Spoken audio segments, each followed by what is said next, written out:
The battered truck moved slowly but surely towards Samara, encountering no obstacles along the way. The guys calculated that they had enough fuel to reach some town on the Volga, where they could find a boat. Now, the biggest problem was hunger, which tormented the travelers as much as ever-hungry zombies. "Oh, look, there's wheat over there, it looks like," Andrei rejoiced, pointing to the right of the road. Ivan looked closer. Beyond the trees growing in a dense row along the side of the road, a field was visible. Soon, a turnoff from the highway appeared, and the cosmonaut pulled onto a dirt road. But after only about 50 meters, the car stopped in front of a rusty barrier. "It's a dead end. There's a lock hanging over there. Apparently, this is only an entrance for farmers or collective farmers," Kuznetsov said disappointedly. Vorobyov looked around. "We don't need to go there. We'll make camp here. It'll be perfect under the tree in the shade." The guys climbed out of the cab, looked around and opened the back. Katya, Masha, Lena, and Max happily climbed out. They were tired of sitting in the dark, stuffy space and wanted to stretch their legs and get some fresh air. Ivan plucked a few ears of corn and turned them over in his hands. "This is not wheat, but rye. What the hell difference does it make? How do you even tell them apart?" Andrei asked. "Rye is short, wheat is taller, and its whiskers are shorter. And rye, see how hairy it is?" The scientist grinned, examining the fluffy ear. "You're just a cosmonaut agronomist." Gagarin and Maturin rolled into one. The friends set to work. The boys began tending the fire, and the girls harvested the rye. Once they'd managed to shell half the pot, they poured water over the grains and set it on the fire. Soon, a kind of porridge had brewed, barely edible, for lack of anything else. "I want meat," Owl sighed sadly. "I'm so hungry I could start digging up worms and eating them. I wish there was a store with stewed meat on the way." "We should be arriving in Samara this evening. Food supplies will be easier there, I hope," Ivan encouraged his friend a little. Katya swallowed the last spoonful of the sticky porridge with difficulty and washed it down with water. "Yeah, and there are quite a few people there who like to eat everything that moves. We won't go into the city. Before Samara, we need to get to the water." Andrei sprawled on the grass, putting his hands under his head. "Is it really safer by river? It's somehow more familiar by car." Masha scratched her head and looked sadly at her dirty hair. The cosmonaut rose from the ground, dusted himself off, and looked at the truck. "There might be pirates on the water, of course. These are hard times. But the diesel will run out sooner or later, and the next gas station is unclear. Let's try the river. At least we can go with the current there." The friends rested for about an hour before continuing their journey. Ivan and Andrei climbed into the cab, while the others climbed reluctantly into the back. Everyone was nervous. A large city lay ahead, and with it, thousands of zombies and local survivors who might be hunting passing tourists. The closer we got to Samara, the more villages we encountered, which we passed without any problems so far. Only once did we encounter a traffic jam on the highway.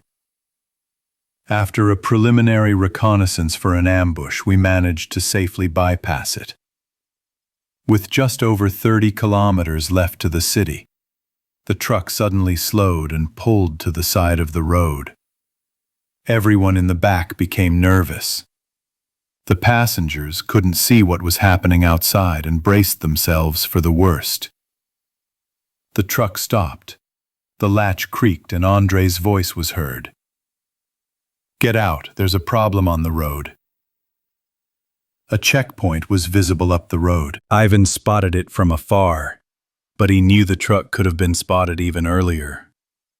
The highway was blocked by two massive 3-meter-high shields. Several concrete blocks lay on the asphalt in front of them. Any vehicle would have to drive slowly, snaking along, under the soldiers' gunfire. 2 shooting towers were positioned along the sides of the road. To the right and left of the road, across the entire field, ran veritable military fortifications. A high earthen embankment topped with barbed wire, in front of which a 2-meter-deep ditch had been dug. Every 300 meters, watchtowers for machine gunners and snipers protruded. Several abandoned tractors and bulldozers, which had helped construct this military cordon, stood in the field. The friends watched the checkpoint for a long time, but didn't notice any activity. Still, a sense of foreboding persisted. Max was the first to lose his patience. Well, what? Shall we explore? If there are real fighters there, they'll quickly spot our reconnaissance and take us out without asking any questions.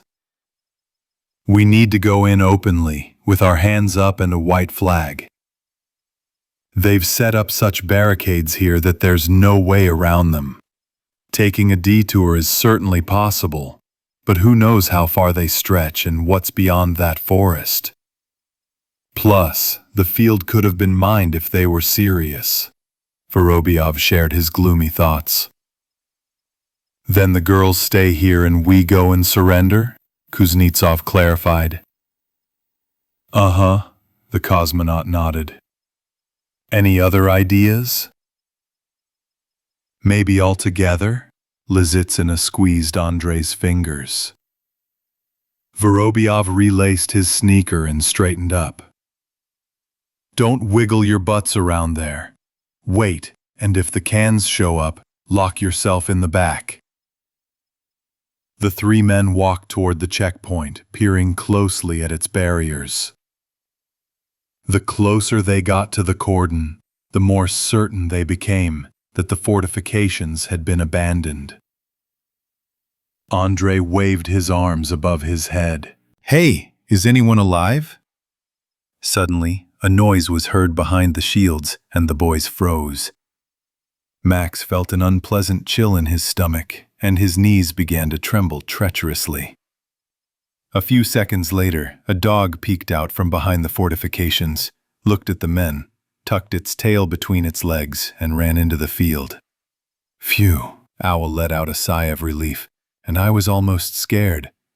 If mongrels can run around so calmly, then I think there are definitely no people left, Ivan said optimistically.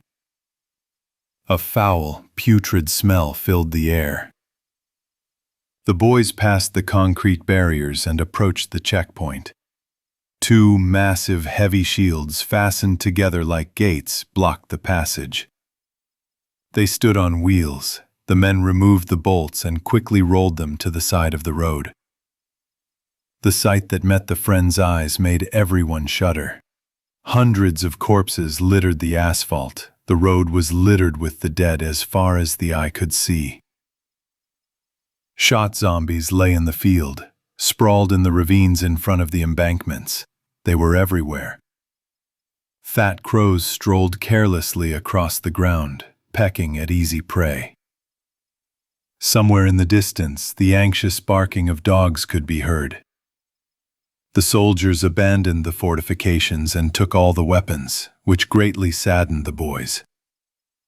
Kuznetsov climbed the tower, and from his gloomy and pensive face, his friends realized he hadn't seen anything good. It feels like we're in an open-air cemetery, the scientist said as he descended. There are several burial mounds over there, next to the tractor. One of them hasn't been filled in yet. It's half filled with dead bodies. They probably started by raking up and burying the bodies to prevent the spread of infection, but then abandoned the matter. They probably didn't even have enough men to defend themselves. Or the cans came in such numbers that the soldiers had to retreat, Vorobyov suggested. Kuznetsov shrugged. It's just that anarchy broke out, and the soldiers scattered. Everyone wants to protect their families. Not this road. There were plenty of weapons here, and they'd organized a serious defense line. Max picked up a shell casing lying on the asphalt. Were they trying to stop the zombies that were coming out of the city? It looks like it, the cosmonaut agreed, to keep the cannas from spreading. Perhaps they've surrounded all of Samara with these checkpoints. We just don't know. And I don't want to check. Kuznetsov finished his friend's thought. Let's go back to the car. It's dangerous to leave the girls alone for too long. I don't think they shot all the zombies here. Soon, the entire group pulled up to the cordon in a truck. There was much work to be done. They had to clear a strip of asphalt, otherwise the truck would get stuck in the mess of corpses. The dead emitted a terrible stench that poisoned the air in the area. The mere thought of touching the decomposing bodies made people sick. Wait, I have an idea. Maybe I'll get lucky, Andrei said, and quickly walked towards the bulldozer, which was standing near the dug burial ground. The cabin was open. The scientist climbed inside, looked around, and saw a chip key on the panel to the right of the chair. Well, yeah. Who's going to steal it from here? Better to leave it here than lose it in the field, walking around with it in your pocket, Kuznetsov said to himself with a satisfied look, inserting the chip key. The dormant engine gave a cheerful snort, sending a cloud of burnt diesel fuel out of the exhaust. Andrei settled into his seat and began to figure out what was going on. Luckily, the bulldozer was modern and controlled by 2 joysticks and a few buttons. Furthermore, the cabin had factory diagrams showing which levers controlled what. The scientist flipped the locking switch near the right lever to the green position and pressed the joystick. The mighty machine moved forward, its tracks creaking as they crushed the ground. And a triumphant, "Eh." While Andrei was getting the hang of the bulldozer, Max noticed some kind of jewelry glittering on one of the corpses. Sova separated from his friends and approached the corpse. The stench was so intense that the teenager had to remove his shirt and tie it over his face. Nature had already begun to dispose of the corpse. Maggots were swarming through the empty eye sockets and entrails, devouring the rotten flesh. Soon, they would become flies and lay eggs in other corpses until only bones remained. The insects still had much work to do. Max stood over the woman's body, a gold pendant with a diamond glittering around her neck. The teenager quickly leaned over, grabbed the jewelry, yanked it sharply, and jumped back. Then he exhaled, wrinkled his nose in disgust, and began to examine his trophy. "What are you doing there?" Lena's voice was heard. "It's a shame that such beauty is wasted. Check it out." Owl approached his sister and handed her the pendant. The girl stepped back. "Ugh, I won't touch it. There's a piece of skin stuck to it." Ivan noticed Max's find and approached. "We'll wash it. Money doesn't stink, and that's real money these days. Who would have filled us up with diesel fuel if we hadn't found those trinkets in the truck?" "I found it," Lizitsyn corrected her friend. Vorobyov ignored her remark. "In short, there are a lot of dead people here. Many of them have something valuable. Rings, earrings, chains, bracelets, pendants. We're not pressed for time yet. Let's run through and harvest the crops. There are no zombies in sight, no competitors either. We still have a long way to go. Anything could happen along the way. And right now, we have as many valuables as a hare has scales.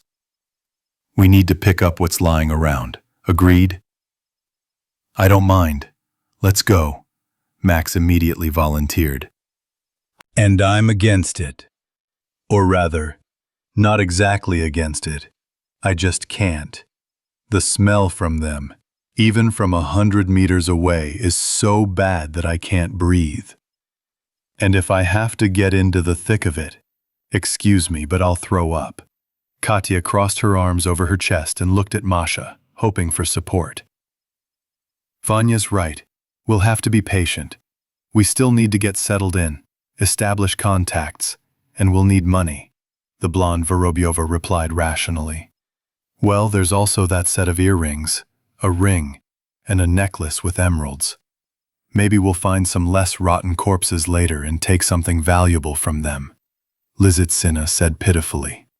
Max was tired of this chatter.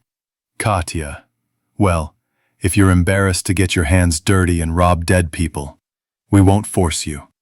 We're not monsters. Of course, you'll just launder all that gold later to contribute to the common cause. And we'll do the dirty work, just like that, Ivan added, winking at the redhead. Just then, a bulldozer approached the road, its tracks rumbling, and the massive machine climbed onto the asphalt. Andrei jumped out of the cab and, beaming like a Hollywood star, approached his friends. It works. I found the keys inside. There's little fuel, but what we have is all ours. I'll go ahead. Use the grader to scrape the corpses to the side of the road, and you follow me, slowly. The plan is brilliant, but Owl has given us an interesting idea. There are mountains of silver and gold lying around in the open air. A real field of miracles, my God. If we don't disdain it, it will be ours, Ivan suggested. Ugh, Kuznetsov responded, but after a moment's thought, he nodded. Well, it's certainly a promising prospect. Let's go collect it.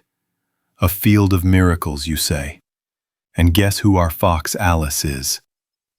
The redhead looked at the nearest dead man with disgust. Then you are Pinocchio. Are you implying that I'm a log? Andrei said, genuinely indignant. Ivan and Max burst out laughing, and Lena pinched her nose with her fingers. Let's do this quickly, otherwise the wind is blowing in our direction. The friends paired off but tried to stay close to each other. Katya, desperate, followed her boyfriend. People kept an eye on the women, or rather their remains, as they were more likely to find something valuable. The piggy bank was quickly filling up. Lena came across a dead man, a pinky thick gold chain with a heavy cross protruding from under his shirt. A ring with white diamonds and a large sapphire glittered on the corpse's finger. The ring wouldn't come off, so Sova was forced to cut off the dead man's finger. Yes, he was a wealthy guy, Max muttered, turning the ring over in his hand. The Vorobyovs noticed a girl wearing an expensive bracelet, and Katya and Andrei found a gypsy with a mouth full of gold teeth. But Kuznetsov disdained to bother with such a find and limited himself to snatching a massive gold earring from the dead man and removing thick rings from his fingers. When the harvest was completed, all the precious metal was placed in a plastic bag, tied tightly and hidden in a truck. The scientist climbed into the bulldozer. Vorobyov looked into the cabin with interest. What a ride! A thing! Almost like my Mars rover. Only that one was smaller, of course. It's absolutely out of this world. Don't fall behind. I'm off. Andrei pressed the lever, and the iron colossus slowly crawled down the road. Its steel blades scooped up the dead bodies, clearing a strip of asphalt. The truck followed about 10 meters behind. Finally, the corpses ran out, and the road became clear. The scientist rolled the bulldozer to the side of the road and returned to the passenger seat. The adventures continued. Chapter 76. The River. The closer the friends got to Samara, the more often they spotted the infected. The zombies roamed alone or in small groups, spread out across open spaces. Fortunately, they weren't smart enough to gather together and block the road. Settlements, large and small, stretched along the highway, replacing one another. But the local survivors made no sign, and the truck moved forward without stopping. Soon a sign appeared for the Bolshoi-Kinel River, and beyond it, a bridge began. The car stopped, and Ivan looked ahead hesitantly. About a dozen cannibals were strolling across the bridge.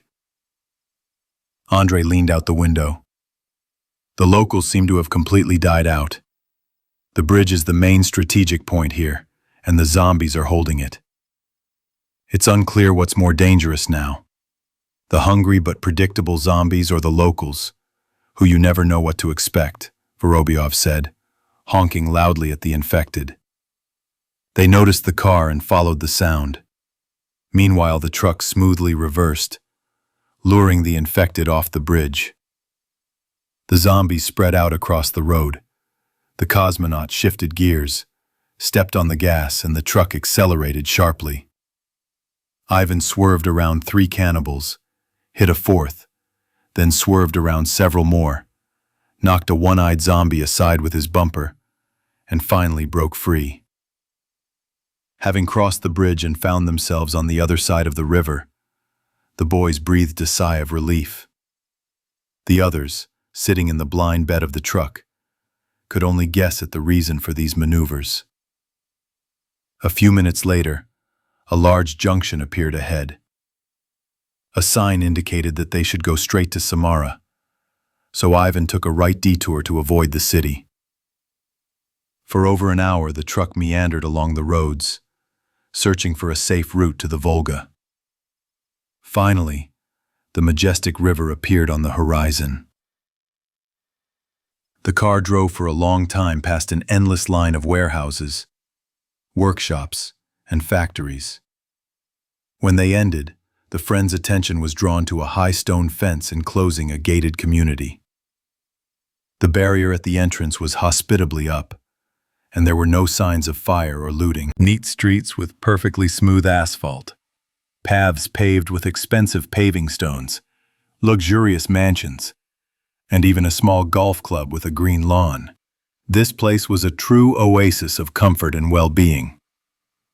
The community had appeared relatively recently, and living here had become fashionable among Samara's gilded youth. But now, none of the owners were visible on the street. "Look, these bourgeois even built their own pier," Vorobyov whistled. Andrei's mouth opened in surprise. "Everything here is mega luxury. Maybe we should stop and hang out in some mansions. Do you want to fall into a golden trap?" "Oh, come on, I'm just kidding. Come closer, let's go choose a boat." Ivan turned off the engine, opened the doors of the truck, and helped his friends out. "Where are we? In Monte Carlo?" Max asked, dumbfounded. "Judging by the name at the entrance, this modest village is called Golden Harbor," Andrei explained. Lena looked around with distrust. "I have a bad feeling about this. It's too quiet and calm here." "We won't be here long. This is the first place we've spotted with boats. If we find a vessel, we'll set off immediately," the cosmonaut promised, heading toward the river. On the one hand, the choice didn't seem very large. There were only 3 yachts and a few boats moored at the pier. On the other hand, in the conditions of a zombie apocalypse, dreaming of more was simply impudence.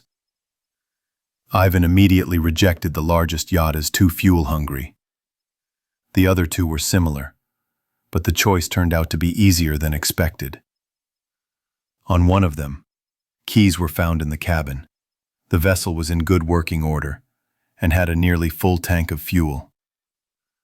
"Wow, thanks to the owner. You took such good care of us," Andrei almost shouted, rubbing his hands. Meanwhile, Katya hugged the guy around the neck and purred tenderly. "Gorgeous. I've never been on a real yacht." "Wow, there are even solar plates here." Max looked at the new vehicle with his jaw dropped. To save fuel, solar panels were installed in the roof of the vessel. If necessary, it could move for some time using only electric motors. It's a hybrid. So much the better for us. It even has a navigation system, so we can plot a route wherever we want, Ivan said, studying the control panel. "Maybe we should go straight to Cyprus," Masha suggested playfully. Katya looked at her friend and languidly added, "And I dreamed of visiting Santorini. We need to go to the Black Sea. And from there, through the Bosphorus and Dardanelles to the Mediterranean." Max shared his geography knowledge. "It's not a short journey." "Okay, let's not play Columbus. Let's go down the Volga a bit first. Get used to the river. See how the fuel consumption is.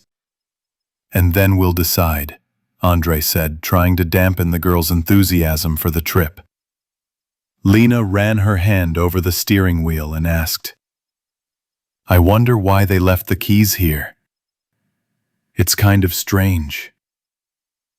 Yes, actually. I thought so too.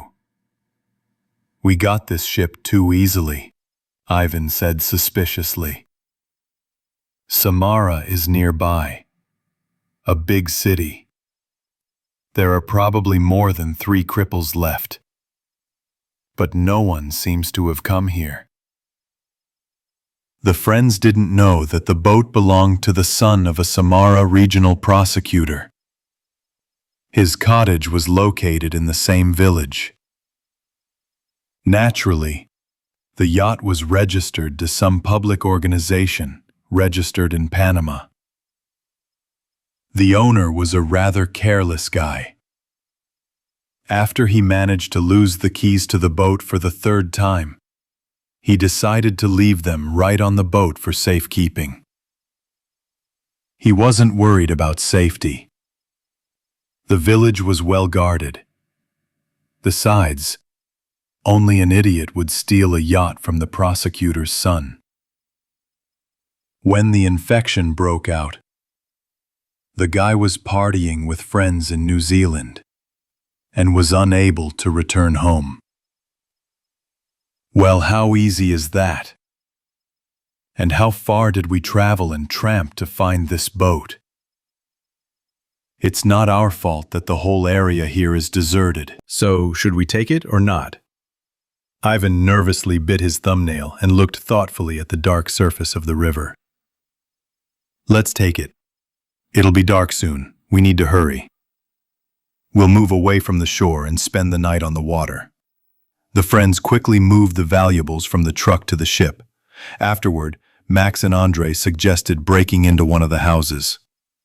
Ivan protested, but couldn't convince his friends otherwise, and remained on the ship to guard the girls. The boys climbed the fence of the nearest mansion, circled around it, and decided to sneak in through the picture window in the kitchen. Standing on the pier, Vorobyov heard the sound of breaking glass, gritted his teeth, and winced in displeasure. He felt as if a squad of local vigilantes would appear from the next street at any moment. But even if any of the locals still lived there, they clearly preferred to keep their heads down. 20 minutes later, Andrei and Max returned with cheerful faces and 2 sports bags of groceries. That's it. The year of famine is over. Today we'll feast, the teenager announced cheerfully. Kuznetsov shook his bag and added, and drink. I found such a little bar in the kitchen. Yeah, people lived there. The water beneath the boat began to churn, and the ship began to pull away from the dock. The friends paddled downstream for a couple of kilometers and dropped anchor 200 meters from the shore. They were at the very outskirts of Samara. Night had fallen, but not a single light was lit. Everything was plunged into darkness, but the sound of splashing water and carefree laughter could be heard around the yacht. The friends decided to go for a night swim, and the party celebrating their successful boat capture was gaining momentum. Chapter 77. Fear of Death. The day after the logging, Albert Borisovich couldn't get out of bed for a long time. His arms and legs ached, his back ached, and something was jammed in his neck. He barely made it to breakfast and had to settle for leftovers. He did manage to have a calm conversation with Tanya, though. Her supervisor, Baba Zina, was suffering from stomach pains and hadn't gotten out of bed that day. Soon Pushkin entered the dining room and sat down on the bench next to Haimovich and Tanya. Hello, Albert. Berkut assigned you to me today and told me to keep you fully occupied. I don't know why he disliked you so much. Anyway, he told me to send you to the penal brigade. What is this? The ones who screwed up and do the dirtiest, hardest work. Today there are 3 people in the team. You, Pashka the drunk, and Hoof. And what did these 2 do wrong? The scientist asked with languid interest. Yesterday, Pasha the drunk stole Makarek's booze and got completely wasted. He got 2 weeks in the penal brigade, and Capito fell asleep on night duty and got 3 days for it. And how much for me? The professor didn't ask why the boss had sent him to do the dirty work. He already knew that. Pushkin scratched his dirty curls on his head. I don't know. Berkut didn't say how long. He just asked to load you up to the brim with stuff. You're apparently his favorite now. Okay, if it has to be done, then it has to be done. And you, then, are the foreman? Today it's me, tomorrow it's not me. We don't have any positions here. We do what the seniors decide. Albert Borisovich spent the first half of the day with Capita, cleaning the pig pens and cowshed. They shoveled manure into buckets and carried it to special barrels used for storing fertilizer for the garden. Capito was the nickname given to a tall, skinny 20-year-old boy from a neighboring village. Before the epidemic, he lived in a large family of 12, but all of his relatives had turned into zombies. Some were killed, while others continued to roam the surrounding area. Left alone, Capito nearly hanged himself from a birch tree, but a passing Berkut patrol spotted him and took him to the village. From then on, the boy barely spoke to anyone, was considered a lazy worker and not the most reliable fighter. But they tolerated him and tried to rehabilitate him with occupational therapy. After lunch, Pushkin allowed the penal battalion to rest for half an hour. Kaimovich couldn't find Tanya and finally came to the dog pen. The animals lived in spacious wooden cages, each with an insulated kennel, where the dogs were cared for. Dodge smelled his master's scent from afar, whined loudly, and barked pitifully. From the neighboring pen, the disgruntled growls of a German shepherd and a large mongrel lying nearby could be heard. The dogs sensed the approach of the stranger and growled.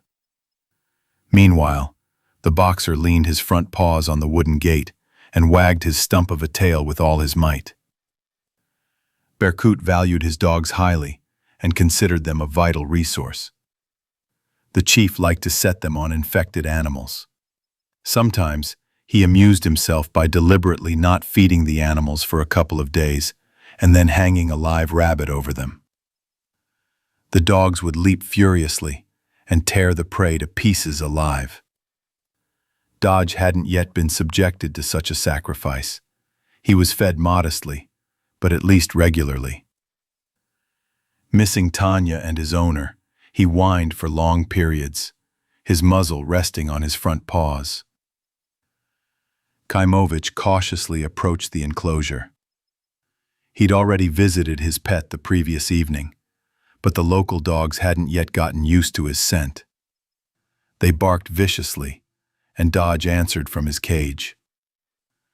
Albert Borisovich slipped his hands through the fence and felt his pet lick his fingers.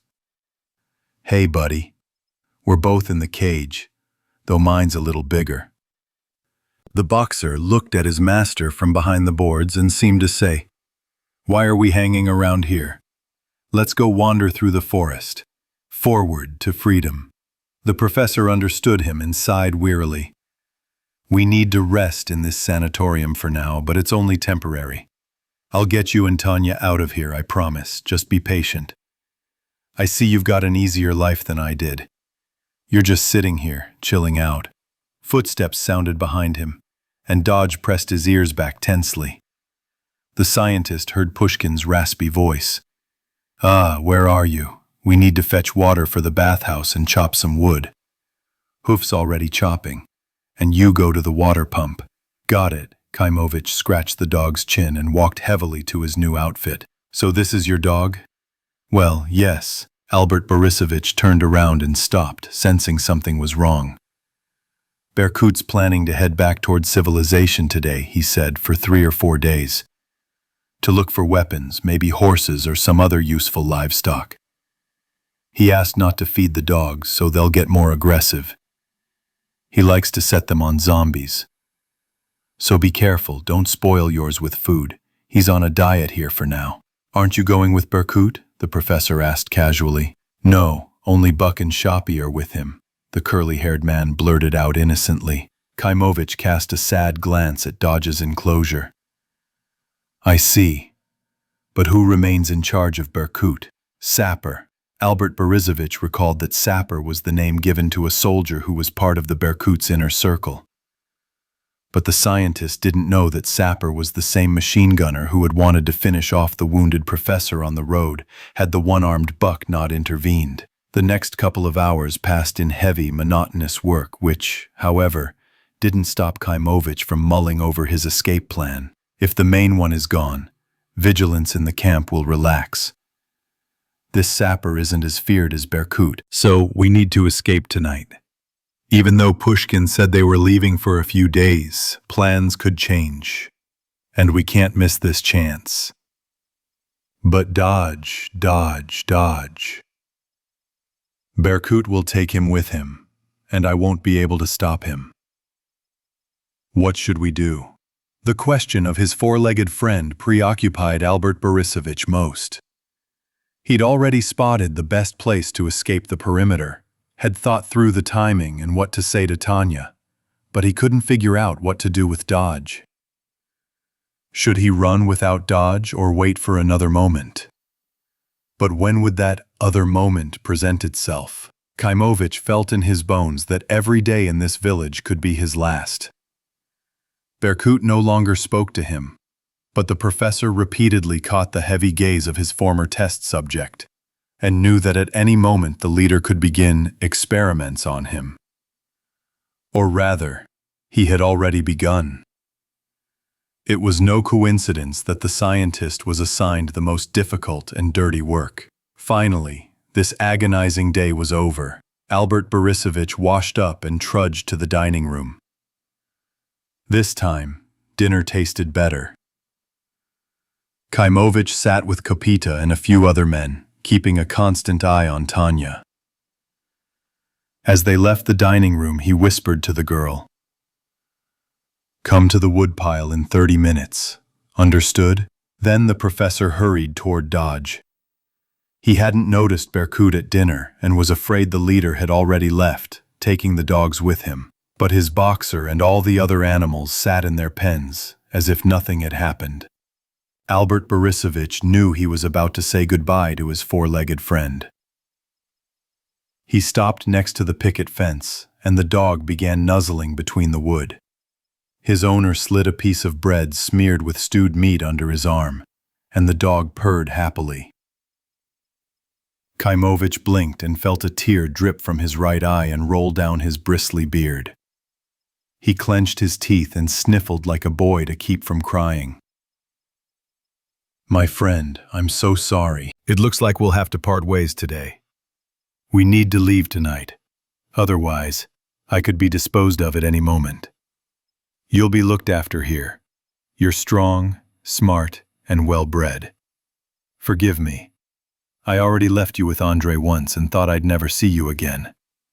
But you were able to come back. Maybe we'll meet again in the future." The scientist swallowed hard and caught his breath. His heart was heavy, his eyes stung with tears, and he couldn't help it. "You're going hunting today. Be careful. You're my best dog." The boxer seemed to understand his owner's words and whined anxiously. He began gnawing at the wooden bars and scratching the ground under the gate with his paws, trying to get free. The man looked his four-legged friend in the eyes, stuck his fingers through the fence, and scratched Dodge's nose. It was already dark when Kaimovich noticed a small silhouette flicker near the woodpile. With a heavy heart, Albert Borisovich said goodbye to the dog and quickly strode forward. A boxer's mournful bark sounded behind him, but the professor didn't turn around. Tanya was already waiting for her mentor, sensing he had something important to say.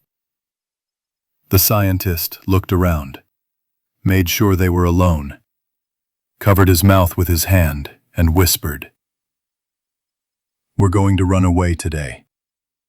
I'll be waiting for you here at 2 in the morning. Pretend you're asleep, but don't close your eyes. At 2 sharp, remember?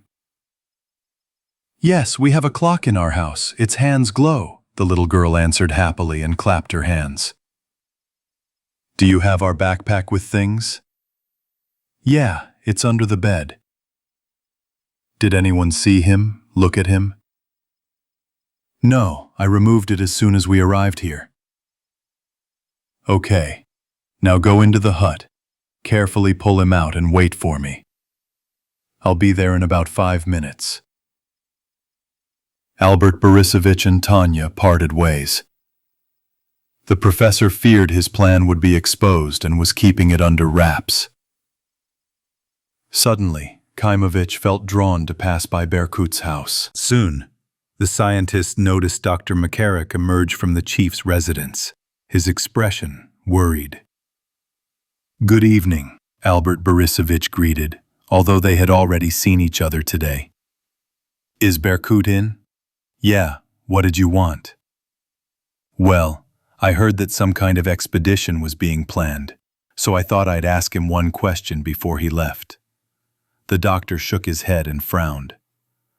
The trip is cancelled. The eldest is sick. You shouldn't go to see him. Oh, really? Something serious? Kaimovich asked with feigned concern. With our supply of medicines, any sneeze can become serious now.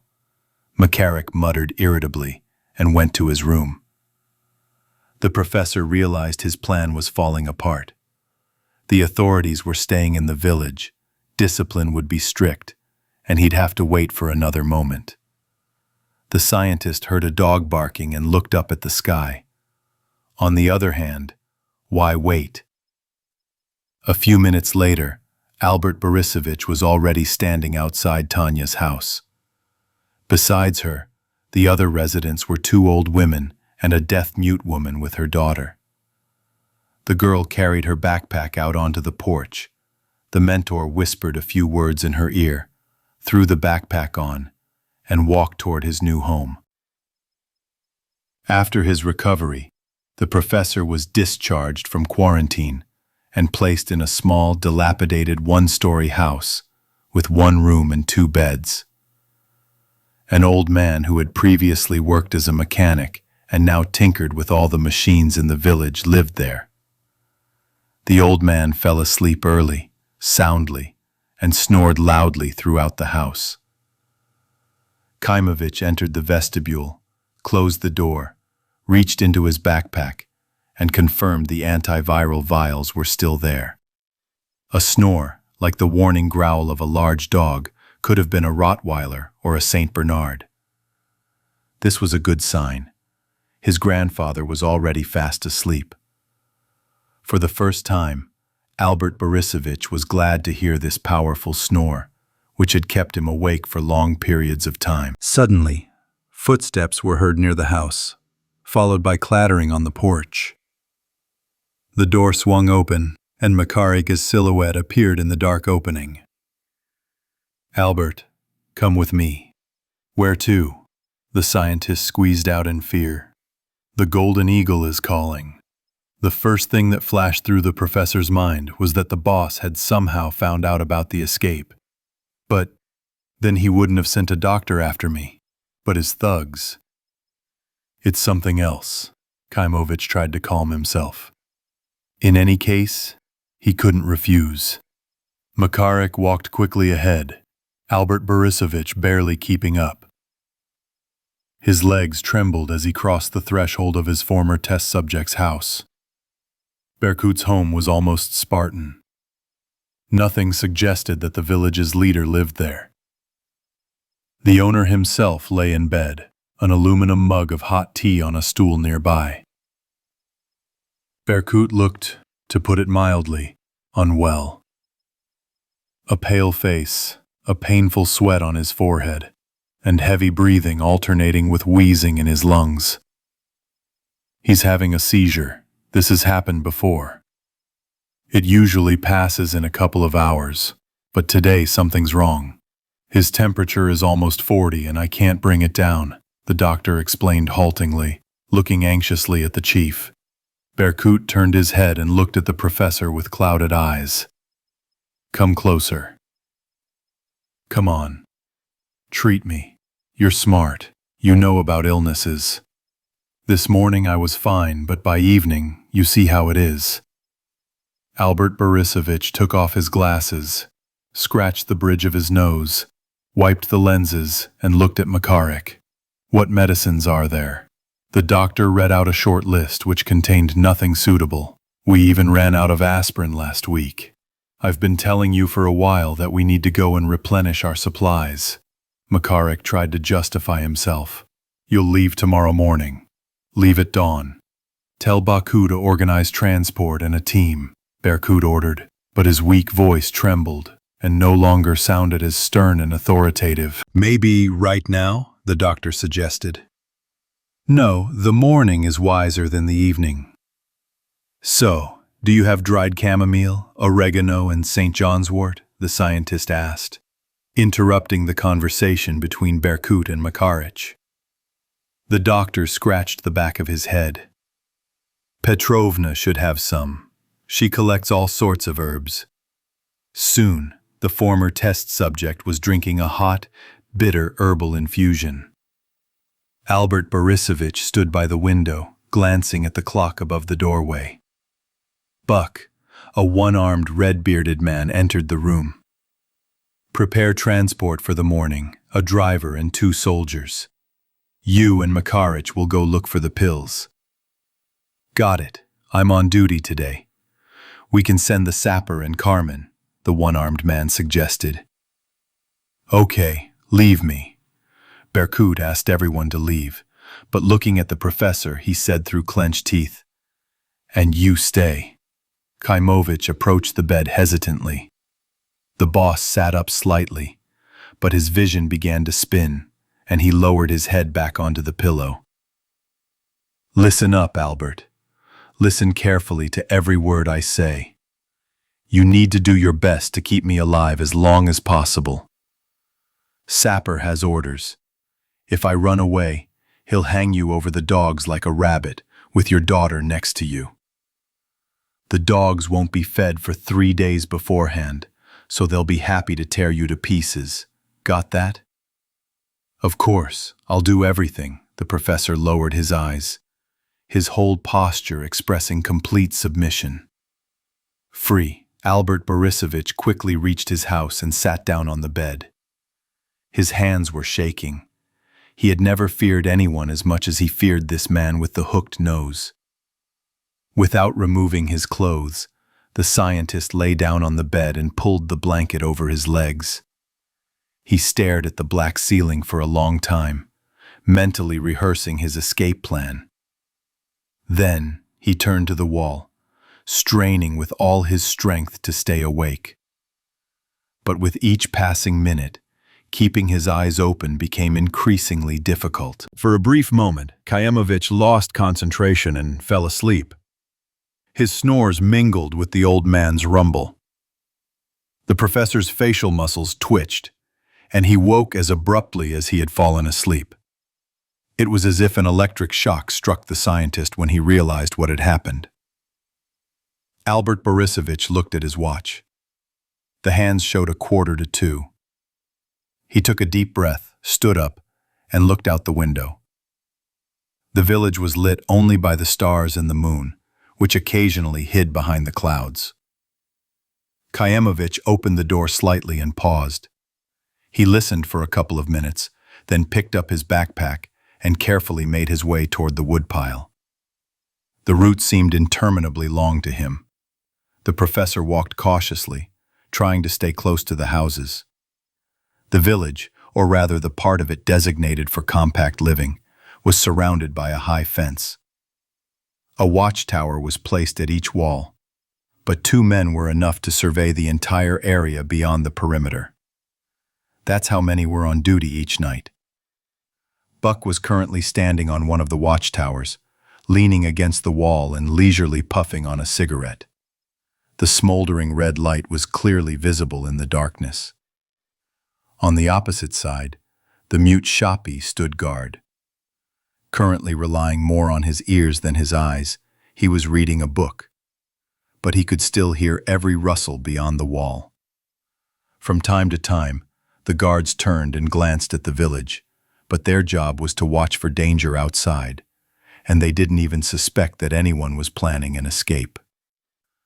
Those who survived the viral catastrophe placed their hopes in the strength of the walls, weapons, and community. In their view, only a madman could escape from this safe haven. Albert Borisovich reached the woodshed, took cover behind its wall, and waited. 5 minutes passed, then 10, then 15. But Tanya didn't appear. The professor began to worry and was about to head to the girl's house when he suddenly heard light footsteps. The new moon disappeared behind a cloud, and it became so dark that the teacher only made out the little girl's silhouette when she stopped a few steps away. "You're late." Kaimovich frowned slightly, although inside he was glad that the first part of the plan had already succeeded. "I left at 5 to 2. I walked slowly. It was dark." "Maybe my watch is fast. It doesn't matter anymore. Did you bring what you asked for?" The child held out a small plastic bag. "Here is everything I could gather in the kitchen." "Okay, well done. Wait," the scientist said, heading toward the dog pen. The animals sensed him from afar. A German shepherd named Liutaya, who was Berkut's favorite, barked angrily. The other dogs joined in. Albert Borisovich quickly approached their gate and tossed them the bones and pieces of bread Tanya had collected after dinner. The dogs hadn't been fed all day, and they began sniffing greedily and picking up food from the ground. The professor unlocked Dodge's gate and stepped into the pen. His front paws immediately pressed against his stomach, and the boxer wheezed joyfully, recognizing his master's scent. The man grabbed his collar and, crouching, headed back to the woodshed. Shoppy and Buck heard the barking and watched for a moment, staring into the darkness. Their flares were only good for shining a light on their feet while they patrolled. The kennel was located behind a 2-story building, which partially obscured their already poor visibility. Shoppy remained motionless, and the one-armed man reluctantly climbed down from the tower and headed toward the dog pens. By the time Buck's feet touched the ground, Albert Borisovich and Dodge had already reached the woodshed. Hundreds of logs lay in neat rows under a huge shed. A huge stump, used for splitting firewood, stood near the fence, with 3 logs lying nearby. A crudely constructed but sturdy sawhorse for splitting logs stood a little to the side. Kaimovich dragged it with difficulty to the wall and hoisted a log onto it. Now, by climbing onto this structure, he could easily climb over the fence. "Come on, you go first, I'll help," the mentor whispered. At that moment, Buck, slinging his machine gun over his shoulder, approached the enclosures with a flare. The dogs whined, but no one threw them any more treats.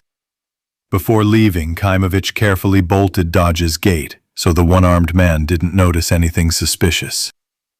It didn't occur to him to count the dogs. Redbeard was about to turn back, but suddenly decided to check on Shoppy.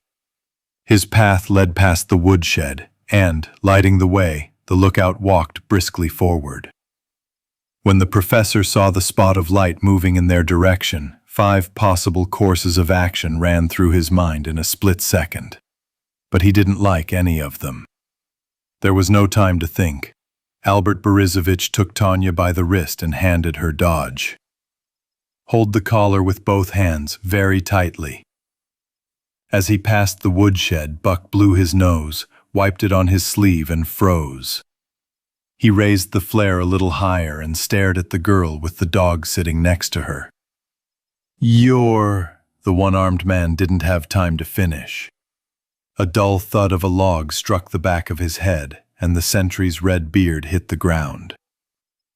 Kaimovich, unwilling to leave witnesses, swung again, intending to crush Baku's skull, but Tanya's demanding whisper stopped him.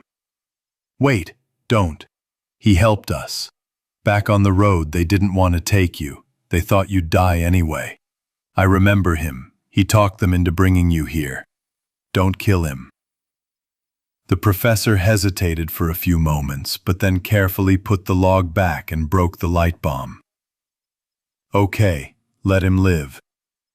Too bad I don't have a rope and gag handy. Come on, we have to hurry."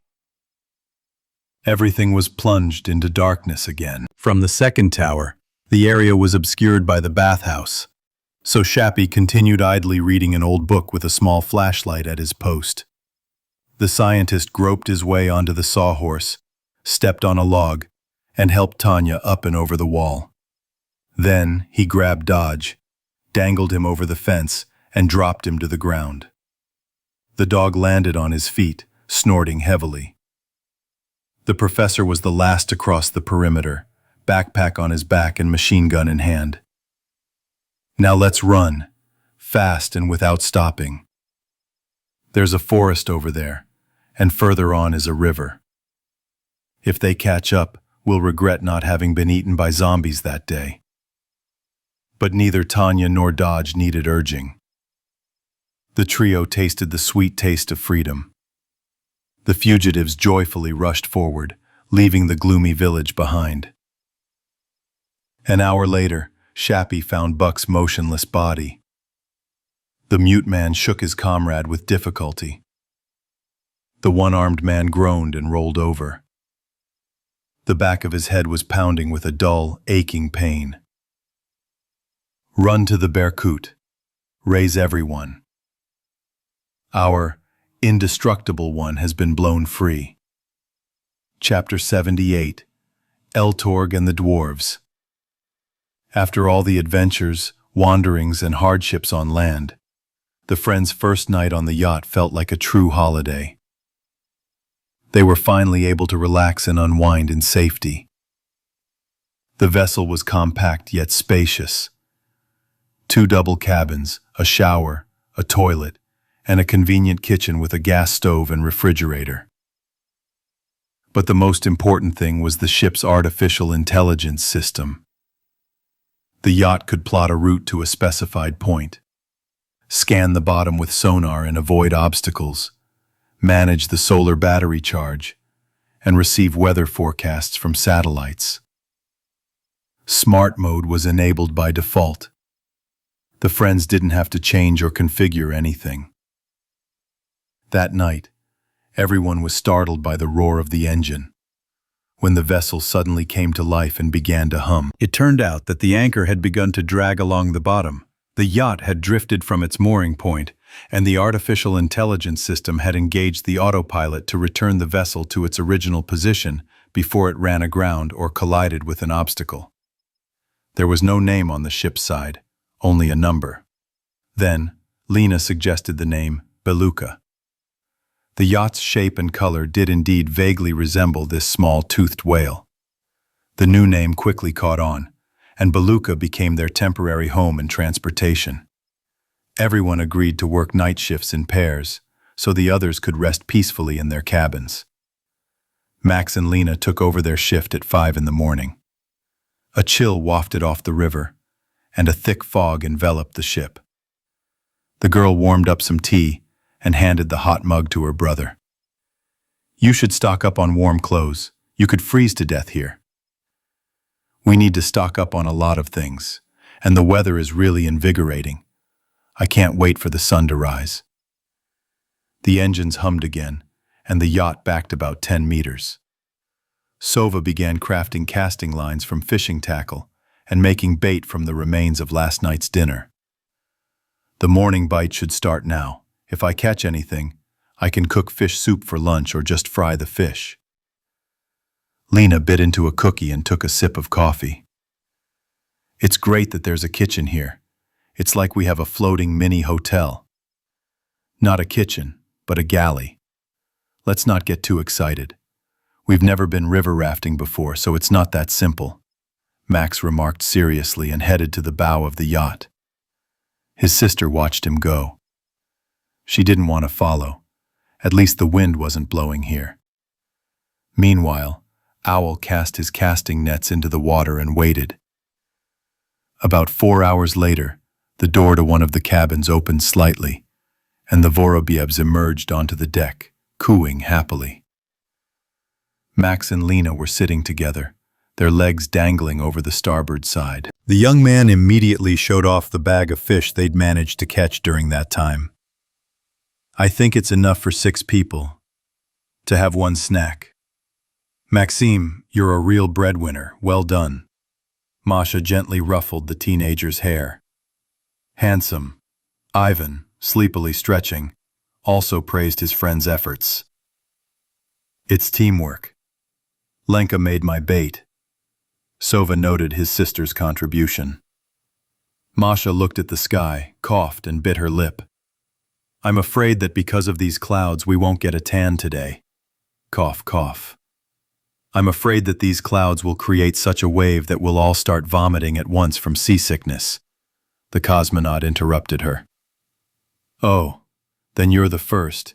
You even get seasick on the carousel. Max lightly nudged his sister with his shoulder. The girl stuck her tongue out at him. Leave me alone, or I'm going to throw up on you. Meanwhile, Vorobyov returned to the wheelhouse. The anchor began to rise, the engines hummed, and the beluga smoothly moved downstream. Soon, sleepy but cheerful Katya and Andrei joined the others. A separate cabin is certainly a thing. The scientist drank a mug of cold tea in one gulp. Yeah, Masha and I really enjoyed it too. We decided it was like a river cruise for our honeymoon, Ivan said, his face breaking into a smile. Katya poured some mango juice from the box, took a small sip and closed her eyes with pleasure. Why don't we stay and live on the yacht? Well, it's not a great idea to be honest, Andrei chuckled, watching the wind ripple across the river. So what? The zombies won't get us. We'll swim to the sea, fish and sunbathe. And should I swim to shore for fresh water every time? And I'll soon start to feel sick of the fish. And do you know how stormy and bitterly cold it can be at sea? Okay, I was just suggesting. You sea wolves know better, the redhead replied and took Masha by the wrist. Hey, are you okay? Vorobyova sat with her arms wrapped around her knees. I'm not sure. It feels like I'm freezing. Looks like last night's swim is catching up with me. Do we have any medicine left? There's a first aid kit here, right? Ivan asked worriedly. No. Everything in the monster burned down. Andrei looked thoughtfully at Masha. But the antivirus fortunately remained. The blonde raised her head. Do you think I got infected? Colleague, we still haven't vaccinated you. Maybe your immune system weakened and this is what happened. We were recently walking among hundreds of dead zombies, taking jewelry from them. Theoretically, you could have caught it there, Kuznetsov suggested. Masha swallowed and felt a pain in her throat. If this is it, then the condition should worsen sharply. Be prepared. Of course, the scientist nodded. But let's say it's not a zombie virus and you just caught a cold. That's also nothing good. Complications could develop, pneumonia, and you know the rest. Wait. Why are you painting such a gloomy picture right away? The cosmonaut panicked. Andrei leaned over the railing and looked at the outlines of the shore. What I'm getting at is that we need to get back to land and bomb some pharmacy. We need medicine. Medicines and ammunition are essential right now, and we don't have much of either. I understand, but I don't think we should go into the city. We'll pass Samara, then move at low speed downstream, keeping an eye out for anything suitable along the shore. Yes, Captain Sparrow, Andrei grinned. Or Captain Sparrow? Remember Pirates of the Caribbean? That's right, you're Captain Sparrow now. Ivan laughed, but immediately warned. I'll throw you overboard with such jokes. The friends passed Samara without incident. The cosmonaut hoped to find a pier downstream, in some small village, and moor there. After a while, Max spotted a building through his binoculars near the shore, almost completely hidden by trees. The boat moved as close as the bottom allowed. The boys remained to watch from the deck while Ivan went to his wife. Masha's temperature had risen. She lay in the cabin, surrounded by the care of her friends. Vorobyov carefully sat on the edge of her bed and kissed his wife's pale hand. "We saw something like a sanatorium or boarding house on the shore. I hope we'll find some medicine there." "It's dangerous. Zombies." Masha groaned and started coughing. "We're outside the city, already past Samara. It's quiet here. There shouldn't be many cannas. What's your temperature?" 39.2, the girl exhaled heavily. Her blonde hair was spread out across the pillow. Her lips trembled painfully. But Ivan noted to himself that even in this state, she remained a beauty. "We have to hurry." "I love you. Wait," Vorobyov said, coming up onto the deck. Andrei and Max were already inflating the inflatable rubber boat they'd found in the utility compartment. "Vanya, listen, let's take Lena with us too." "She doesn't mind, and neither does Max," the scientist suggested. The astronaut looked at his friend in surprise. "Why take the risk? Why is she there?" "Well, just imagine if this is a sanatorium. There could be a ton of useful stuff there, like grub, canned goods. We could really use some extra hands." Ivan glanced sideways at Lena, who had just approached with empty backpacks and bags. But he didn't like this idea. "Damn, I don't know.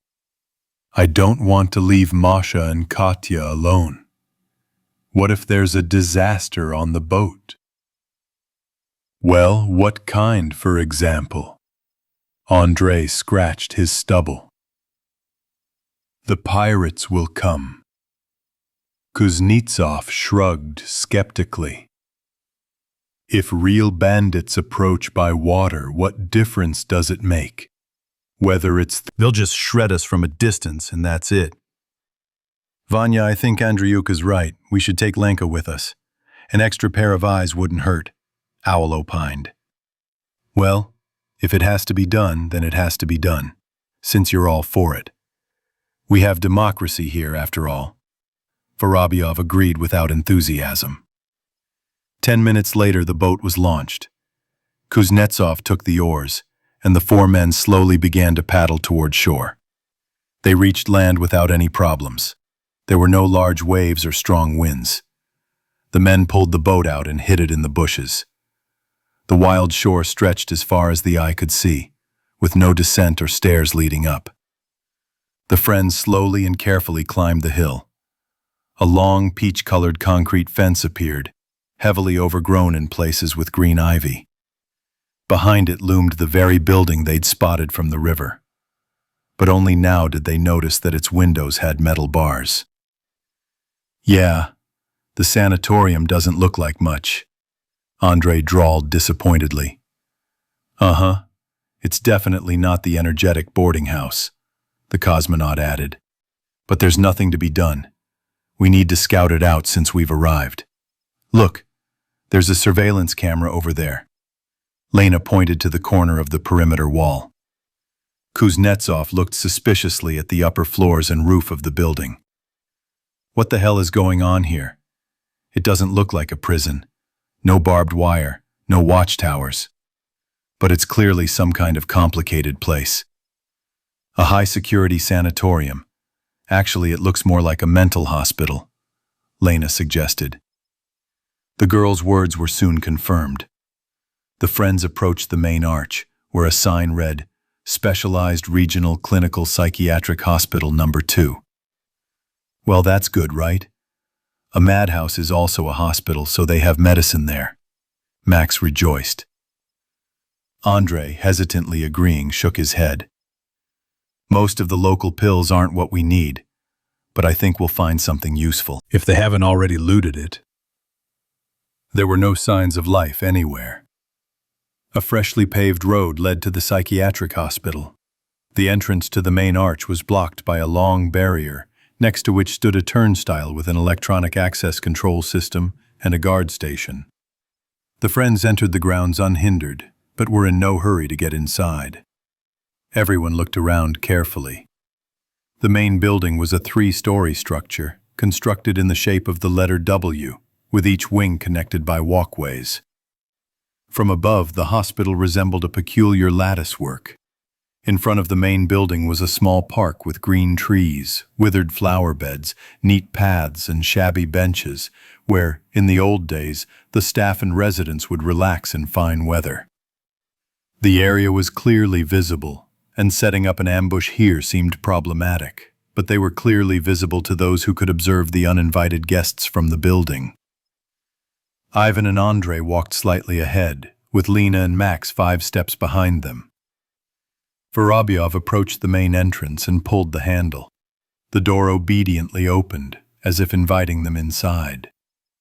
"I don't like this kind of hospitality," Kuznetsov whispered suspiciously. "I wonder if they let the psychos go free or shot them all." The cosmonaut was the first to cross the threshold.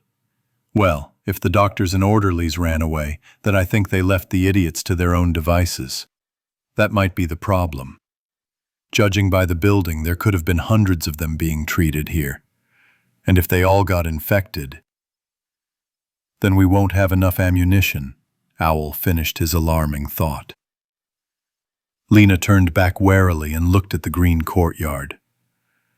"They may be locked in their rooms and are not dangerous.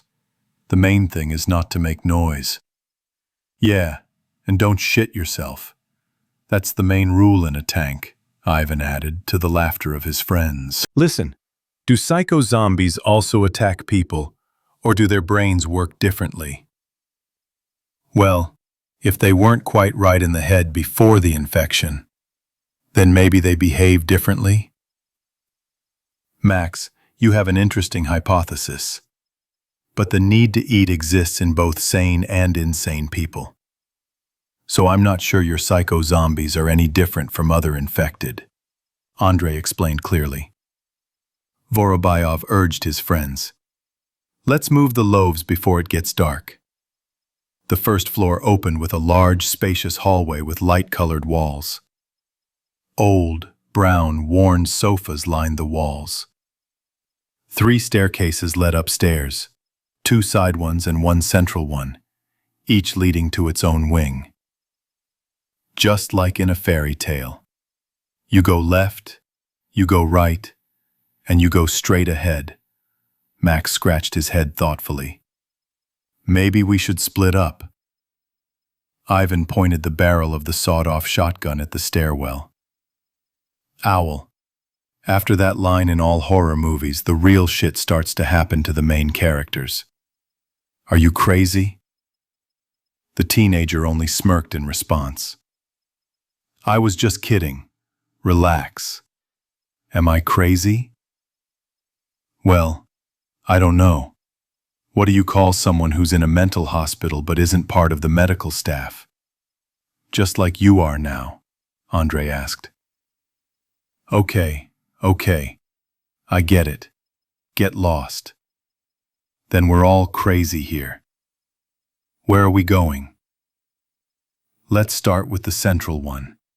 Vorobyov slowly began to climb the stairs. The second floor was a long corridor, with the doors to the patients' rooms on the right side. Large barred windows ran to the left, so lighting wasn't an issue for now. The first room was open, and the friends examined it carefully. Beige walls, 4 beds, a nightstand next to each. Max touched the withered ficus on the windowsill. Wow, there were even flowers in pots. So they weren't wild. The next door was locked, but it had a special window for observing the sick.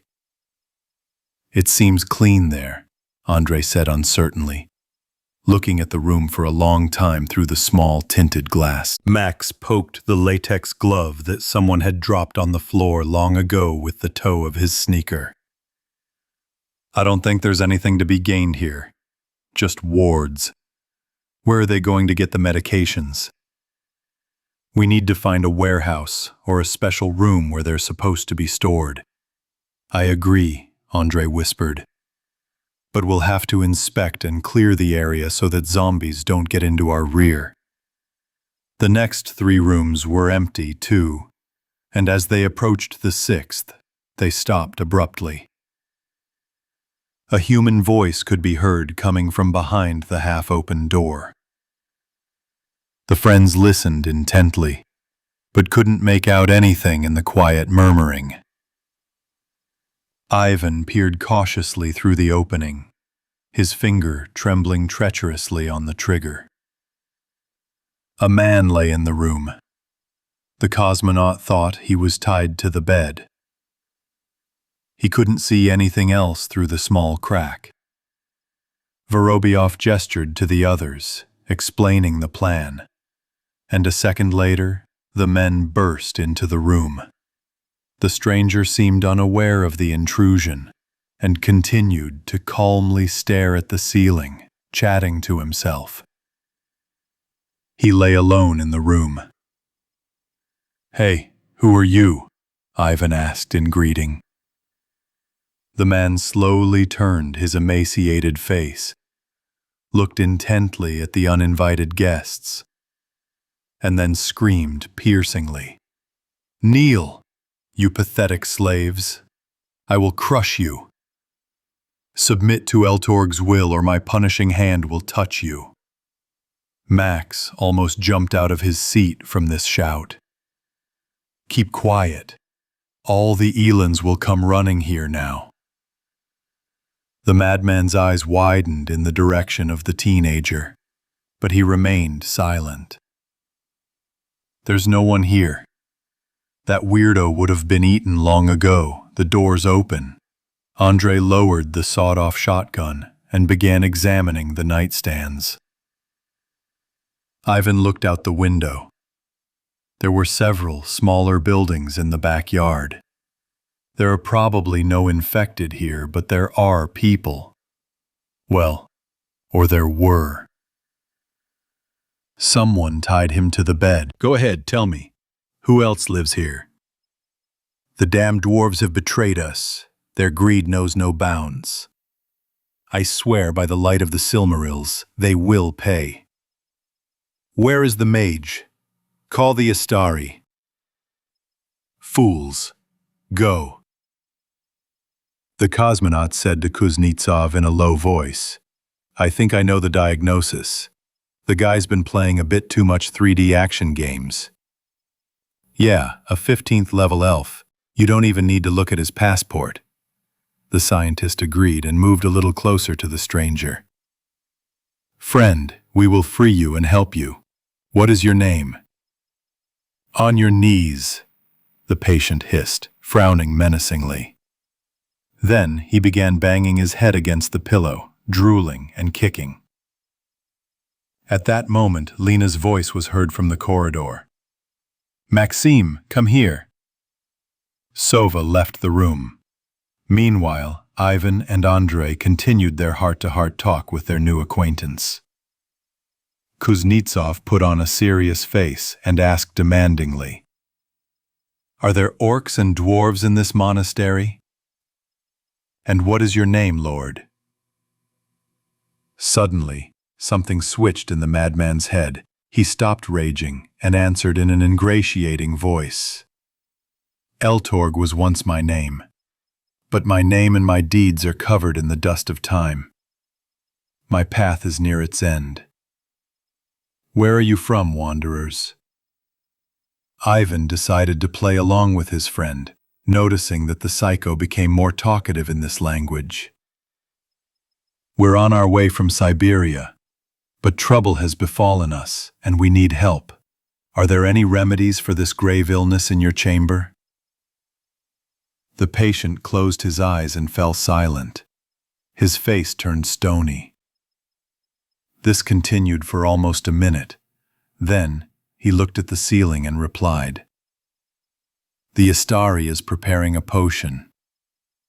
But the magical concoction isn't easy to find." "History? And where can we find this mage lord?" Andrei asked respectfully.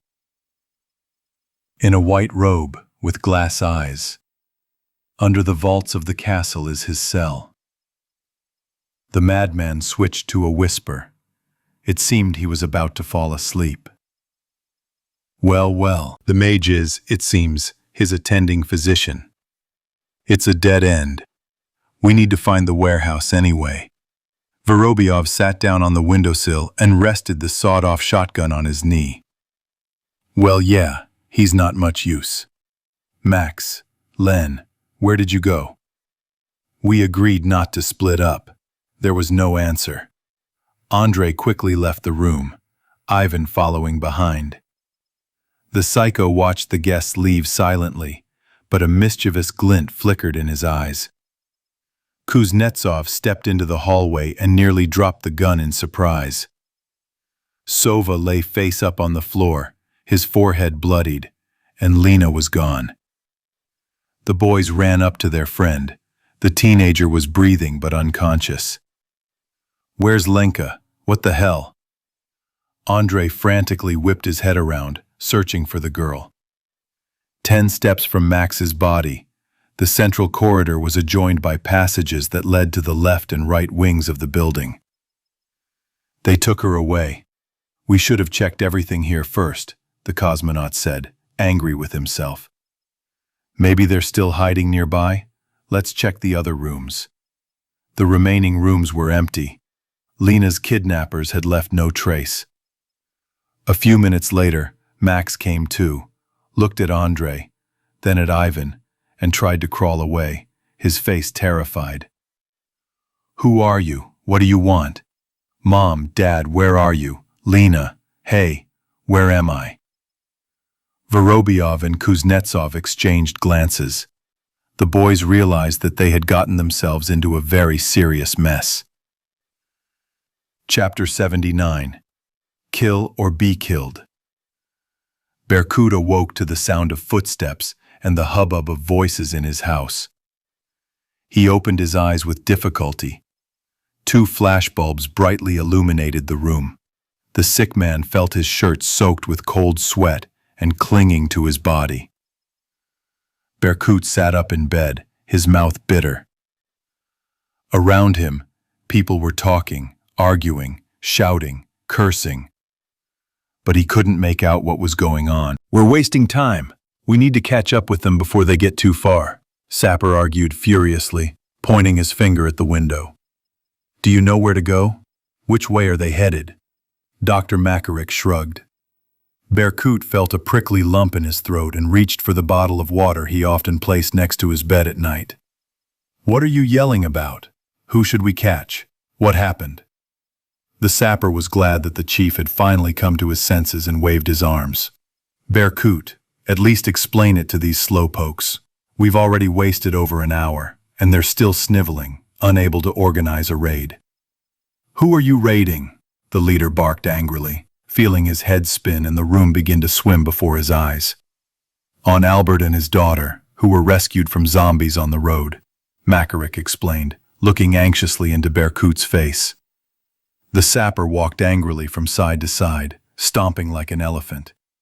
"I immediately told him we needed to finish him off, not drag him to us. He nearly punched Baku in the head today, knocked him out and took his gun."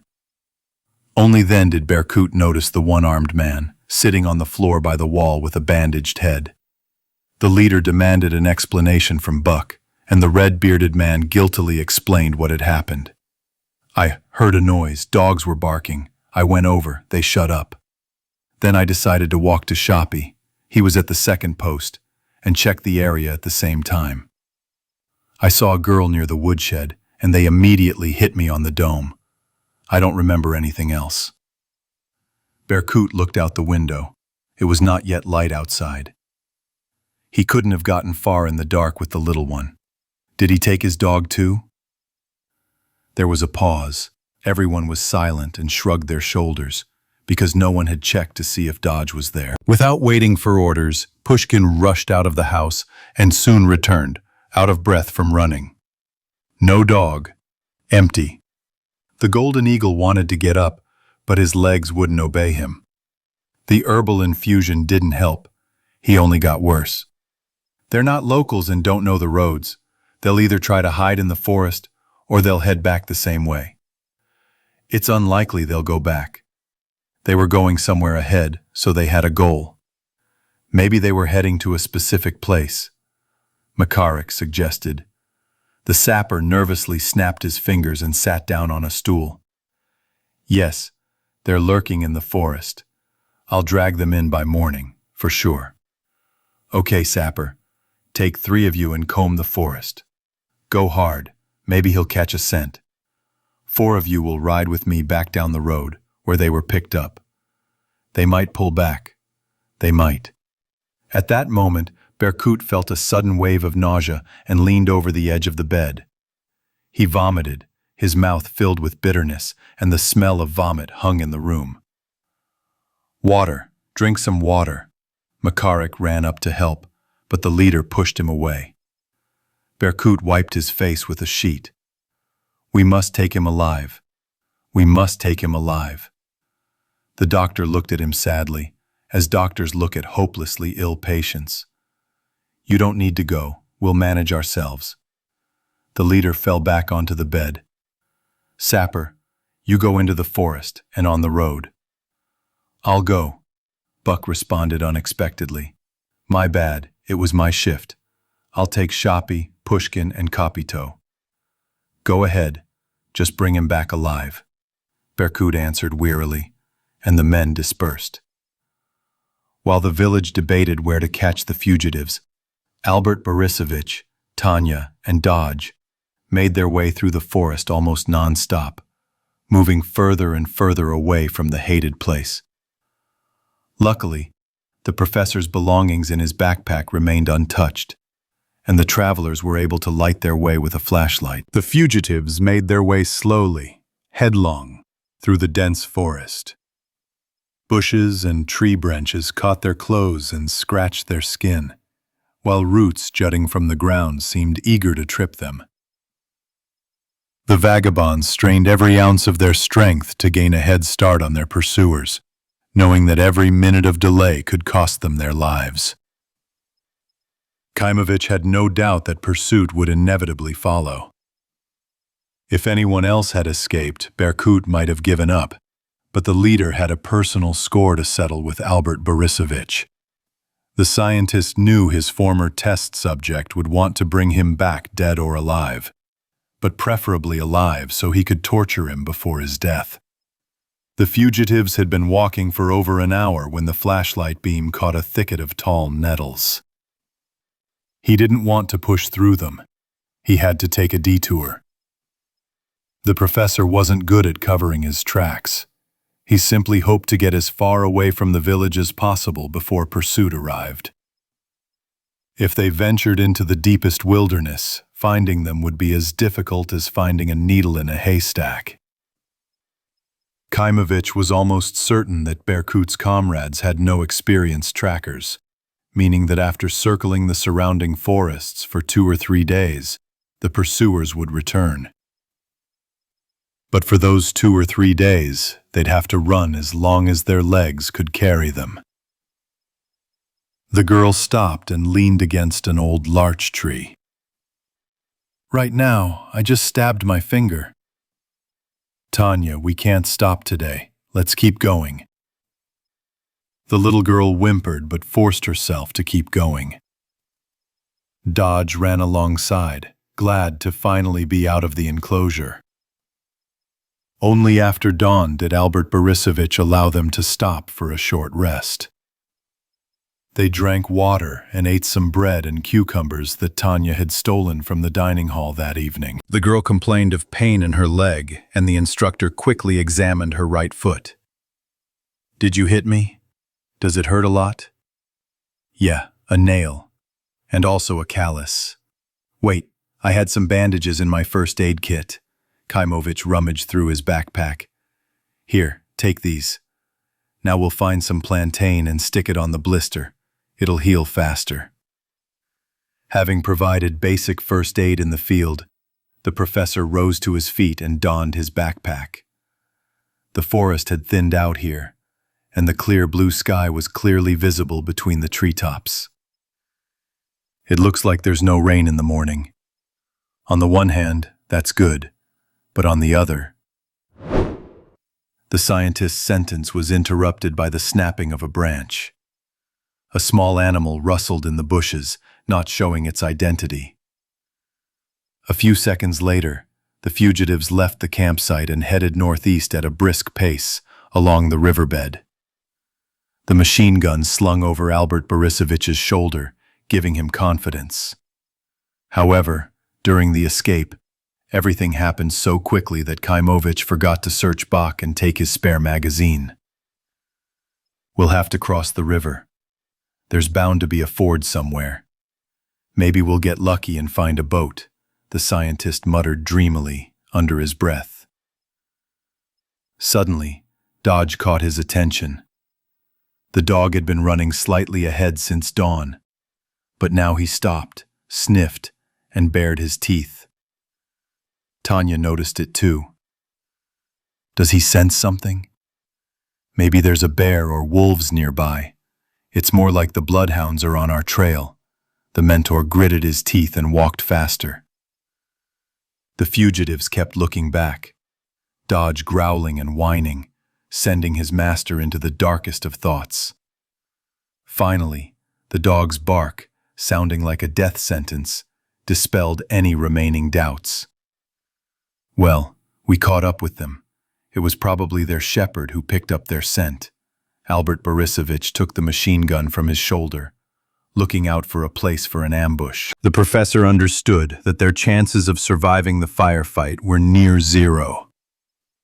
Firstly, he was a mediocre marksman, and secondly, the enemy outnumbered them and could surround them. Fighting openly would be suicidal.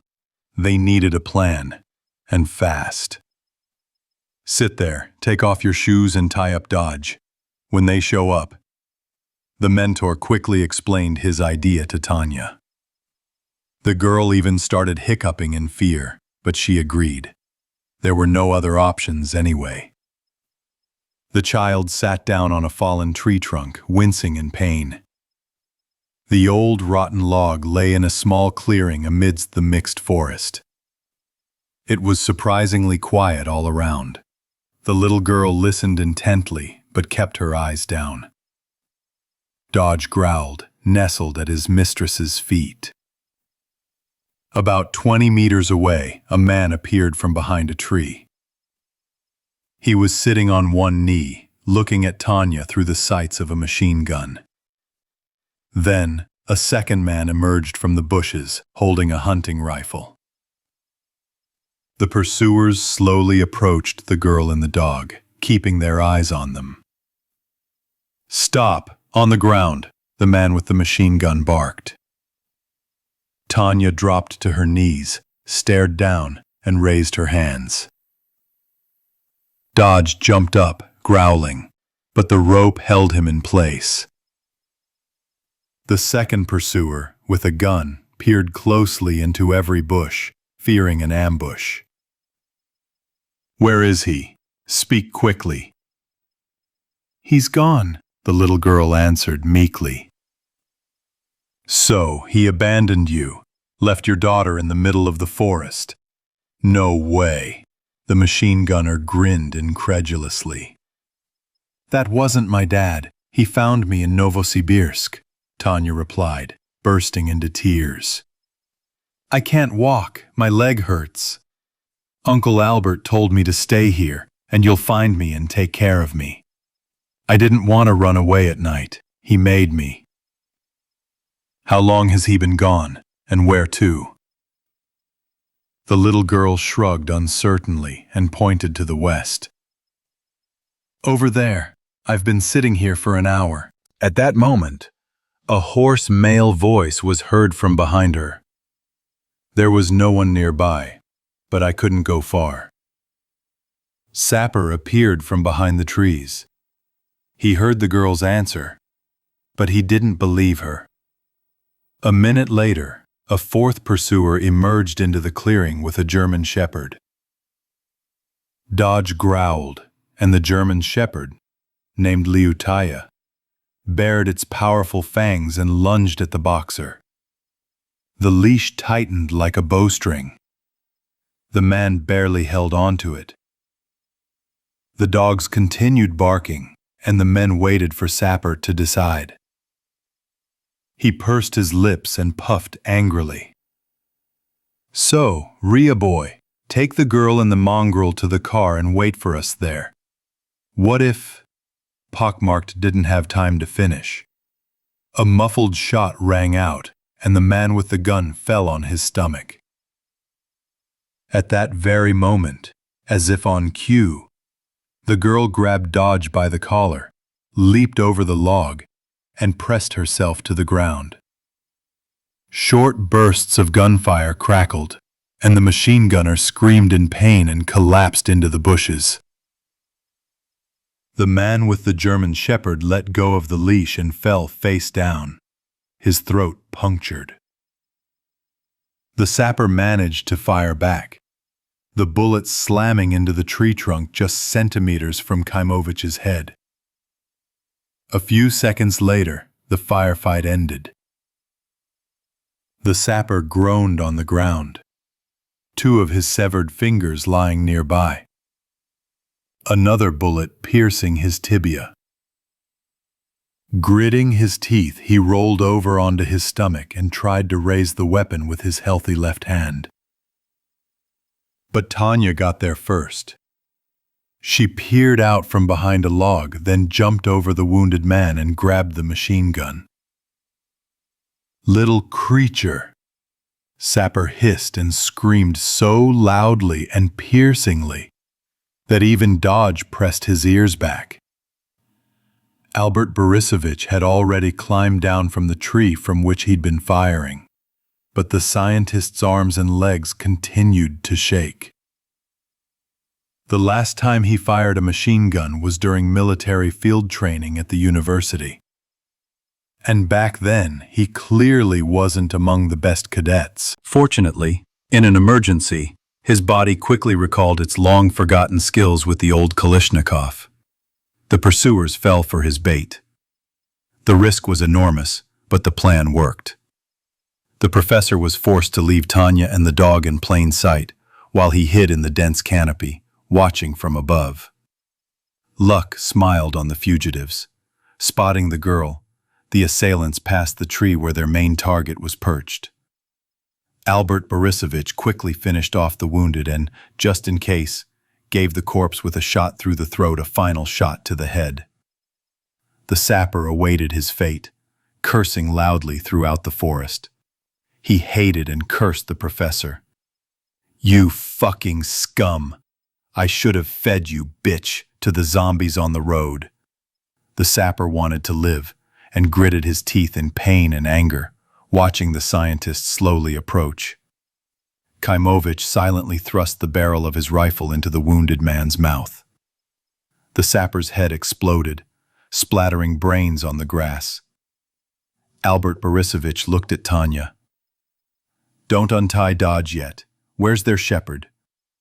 The girl felt yesterday's dinner and meager breakfast stir in her stomach and rise to her throat.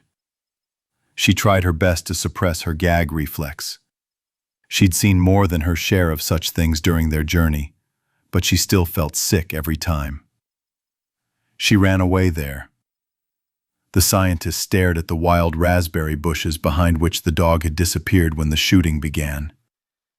"Okay, to hell with her. Follow me." To the girl's surprise, they didn't immediately attempt to flee the scene of the massacre. Kaimovich and Tanya hid nearby and set up another ambush. Dodge whined nervously near a log in the clearing and tugged at his leash, wondering why he had been left among the corpses. At least half an hour passed before the professor emerged from his hiding place and untied the dog.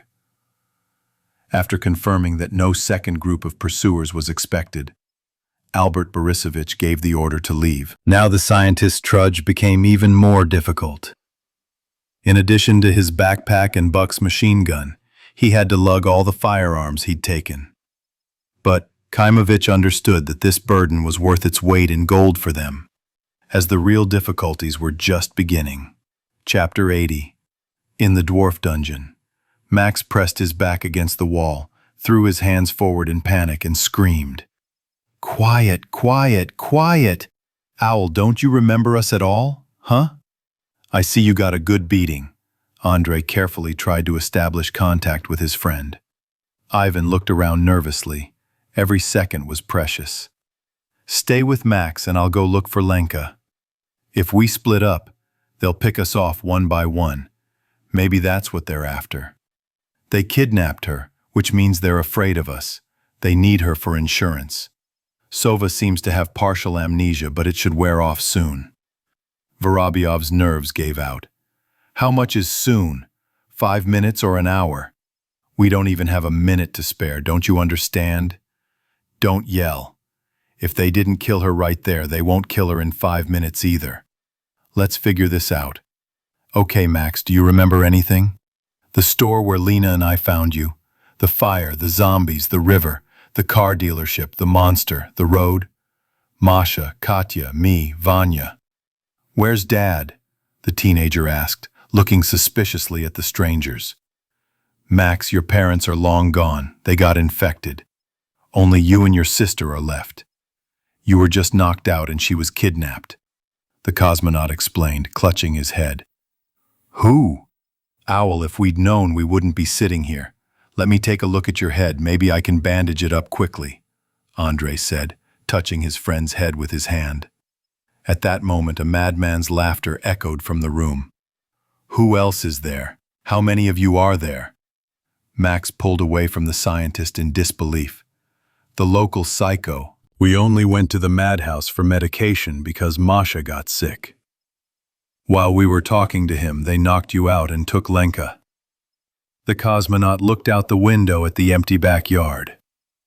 Several small one-story buildings near the main building caught his eye.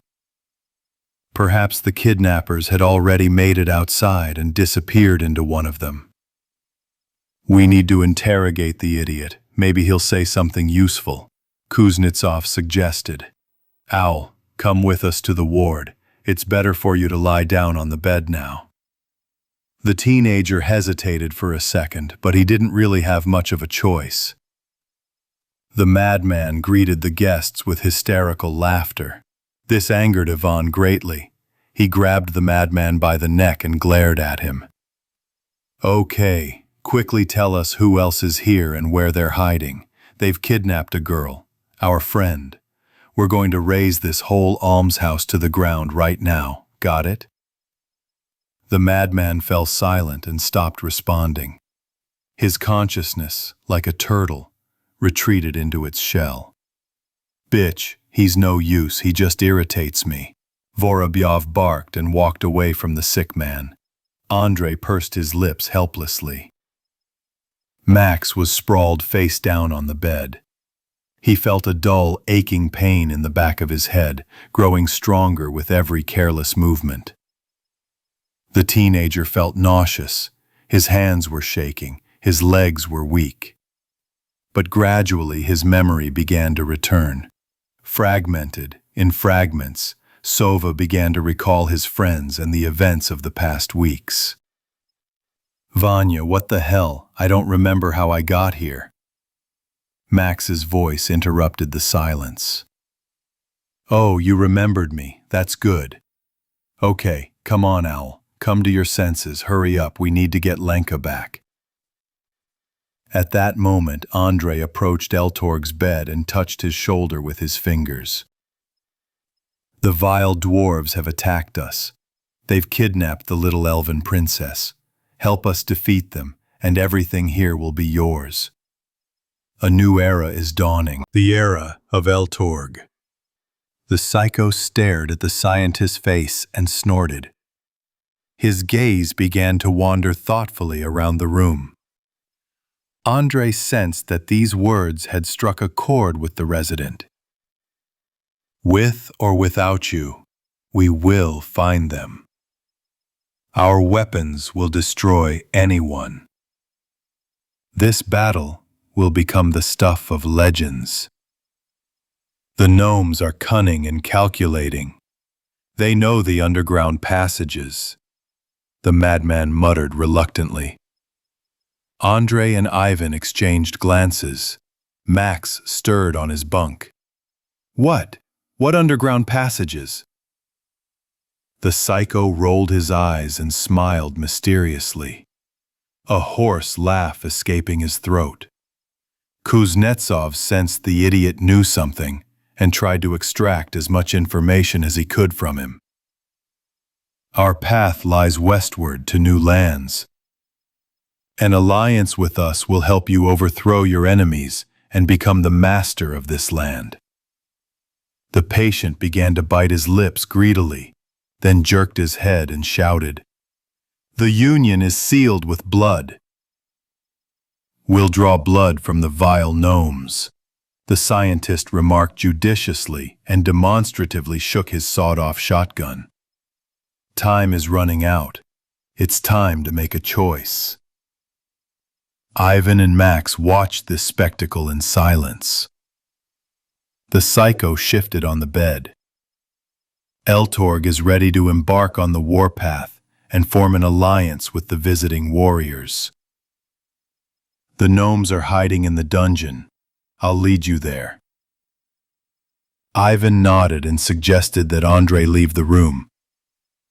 I don't trust him. As soon as we untie him, he'll run away. Well, if we don't start banging our beaks, he won't get far. He knows this place better than us. We have to take a chance. Kuznetsov whispered to his friend. Okay, if he starts acting up, I'll knock him out right away. Don't let him be offended.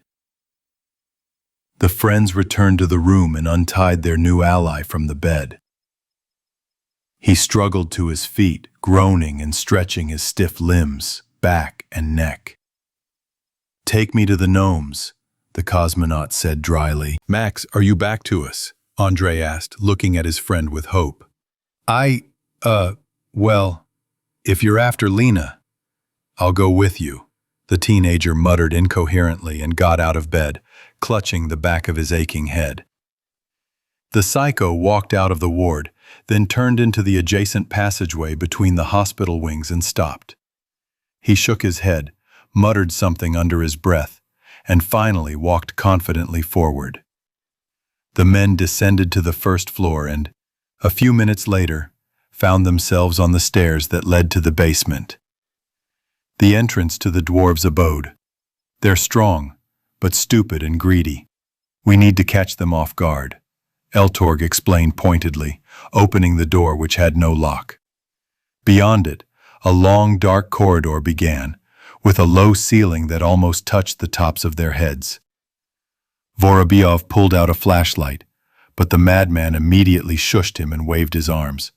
Shh, shh. I swear by the light of the Silmarils, you will destroy us, foolish stranger. Turn it off, turn it off. The dwarves will see the light, and all will be lost. The tunnel plunged into pitch darkness. Ivan's voice sounded especially eerie in it. You can't see a damn thing. There's only one path, one goal, one way. Stick to the wall, Eltorg advised, and began to distance himself from the others. Andre's grip on the sawed-off shotgun tightened. The scientist felt his knees tremble and a shiver run down his spine. He caught himself thinking that if something jumped out of the darkness, he wouldn't be able to contain himself and would scream in fear. Vanya, keep the lantern ready. I don't like these gnome paths. Of course. What a day. Damn. What a quest. The cosmonaut's fingers touched the cold concrete wall. If this is a hospital, why is there an underground passage? Max asked, finally remembering how he got here. But his friends couldn't answer him. None of them knew that this facility had been built long ago for the Ministry of Defense as a military hospital. It had been designed with bomb shelters, underground operating rooms, and wards. But then the entire complex was converted to civilian use, and the Ministry of Health decided to convert it into a regional psychiatric hospital. Most of the underground rooms were mothballed and closed off, but several tunnels between the buildings were left intact. Staff sometimes used them to quickly get from one building to another, or during bad weather. Their guide, who called himself Eltorg, remembered this tunnel well. He'd passed through it many times, accompanied by orderlies. However, with every step he took, he felt increasingly uneasy. The darkness was oppressive. The strangers behind him were frightening, and an encounter with the gnomes boded ill. Soon the entire group reached the end of the corridor. The madman felt for the door handle in the darkness and carefully pulled it toward him. They found themselves in a basement almost as dark as the tunnel, with only dim glimmers of light coming from somewhere above. It's close. The stairs. Up. The dwarf hall is there, Eltorg croaked, pointing in the direction, though no one could really see him. Ivan put his foot on the step. I'm first. Andriuka, control our new friend. Keep him in front of you. Uh-huh, Kuznetsov confirmed, touching the barrel of his gun between the psycho's shoulder blades. Step up, valiant Eltorg. The time for the great battle is near. Max brought up the rear, watching the proceedings as if in a dream. The cosmonaut stopped at the wooden door separating the basement from the first floor of the building. Holding his breath, he turned the handle. Fortune continued to smile. There was no lock here either. He heard quiet voices, and Vorobyov opened the door slightly to find an empty room.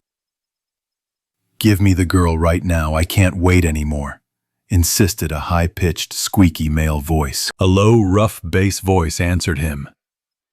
We need to deal with the others first. They'll be looking for her. Yeah, did you see their guns?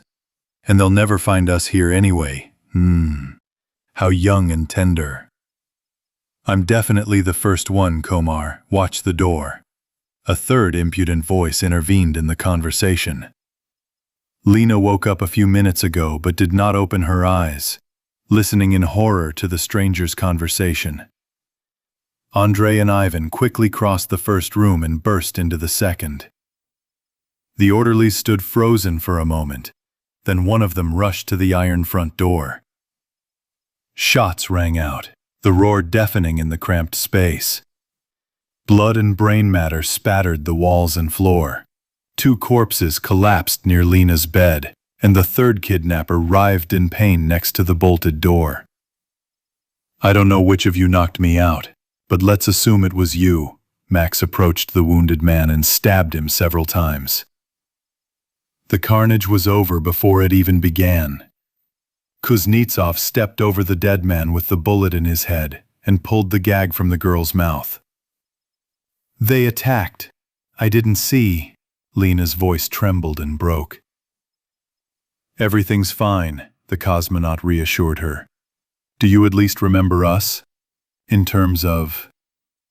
They just hit Max so hard on the head that he forgot who we were, Andrei explained. We're also asking you about amnesia just in case. Where's our weirdo? Hey, Lord of the Madhouse, where have you disappeared to? Vorobyov shouted cheerfully. The shots so frightened the madman that he fell into a stupor. Kuznetsov found him in the next room. The patient was sitting on the floor, his legs pulled up to his chest, shaking and rocking back and forth. The scientist leaned over his ally and patted him on the shoulder. 3 dwarves have been defeated. Is there anyone still alive here? Eltorg, drooling, shook his head. Okay, let's go on a tour then. Show us the Astari storerooms and your kitchen. By the way, did you want to seal the alliance with blood? There are whole puddles of it over there, just like you promised. An hour later, the friends were already heading towards the river. Their bags stuffed with medicine, pasta, grain, and canned goods. They didn't take everything, leaving the madman with provisions for at least a year. Finally, Andre asked if there was anything else they could do to help His Grace Eltorg. But his ally only majestically thanked them for dispatching the gnomes. Eltorg watched the strangers from the window of his abode until they disappeared from view. Then he began dancing in the hallway, waltzing with an imaginary partner. And then the hospital walls echoed with his joyful, hysterical laughter. He relished the solitude. Chapter 81. New Transport. Albert Borisovich walked slowly, limping on his right leg. A few hours earlier, he'd tripped over a bump and fallen, painfully bruising his knee. Tanya hung close by, trying to lighten her mentor's mood a little, by singing him a couple of her favorite cartoon songs. Dodge trudged wearily behind the group, stopping frequently to sniff, then hurriedly catching up with his owners. It was time for another rest stop. The professor rolled up his pant leg and noticed that his bruised knee was blue and swollen. He went down to the river, wet a rag, and wrapped a cold compress around his leg. Tanya, meanwhile, was scratching the boxer behind the ear and plucking thorns from his skin. 2 days had passed since they had dealt with their pursuers and finally regained their freedom. They had to proceed with great caution, so they covered no more than 10 kilometers a day. Kaimovich was afraid of renewed pursuit, so the travelers deviated and covered their tracks as best they could, which the fugitives were only too glad for. People moved along the river, sometimes approaching, sometimes moving away from it. Now they were very close, and Tanya gazed peacefully at the calm, smooth current. "Do we really have to cross to the other side?" the girl asked, waving away mosquitoes with a branch. "If I remember the location of that base correctly, then yes, definitely. It might not even be across the same river, but this one seems to be the widest. Maybe we should make a raft." "From what? I don't have an axe, or a rope, or nails." "The water has become so cold," Tanya shivered, feeling the breeze from the river. "It's okay. Another week, maybe 2, and we'll get there. I've been around these parts a bit. I remember them a bit. A long time ago, though." The girl sighed. The future seemed like a continuous, difficult test. She remembered what day it was and pressed her cheek against Dodge's. "And my birthday is supposed to be tomorrow." "Wow," the professor said, a little embarrassed. "Why does that have to be?" "It's definitely going to be." "Well, because a birthday is Dad, Mom, friends, presents, cake, fireworks in the evening in the yard or at the dacha." Tanya closed her eyes to keep from crying. "And now, no, I won't have any more birthdays." Kaimovich became thoughtful. If he had ever shown signs of remorse for what he had done, it was only during such conversations with the girl. The professor immediately tried to change the subject and put these thoughts out of his head. A cake, fireworks. Well, I can't promise that, but I'll think of something. Appreciate what you have. Maybe this birthday will be more memorable than others. 10 minutes later, the travelers were already moving on. Albert Borisovich was about to move away from the shore again, when he suddenly noticed something in the bushes. The scientist cautiously approached the find, and a glimmer of triumph flashed in his eyes. What a present! We're lucky, Tanyuka. People surrounded an old wooden boat that a fisherman had hidden on the shore. Kaimovich groaned as he pulled it out of the grass and began to examine it carefully. A pair of plastic oars lay on the bottom, and a small puddle had collected near the bow. But the professor found no visible damage. It seems to be intact. It's probably just some water left over from the rain, Albert Borisovich said, pushing the boat into shallow water, throwing in his backpack and gun, and then helping Tanya and Dodge climb in. A few more moments and the current began to carry the boat along. Okay, sit quietly, stay in the center, and hold Dodge, the instructor asked, clumsily handling the oars. The sides weren't very high, and the girl was afraid the boat would capsize and they would drown. Tanya's fear gripped the dog's coat, causing the boxer to whine piteously. Dodge, sit still, I'm not Gerasim, I won't drown you, Kaimovich shouted at the dog. And who is Gerasim? There's a story like this, they teach it later at school, and Albert Borisovich briefly retold Turgenev's work to Tanya. Out of the corner of his eye, the professor noticed that this story had a strong effect on the child.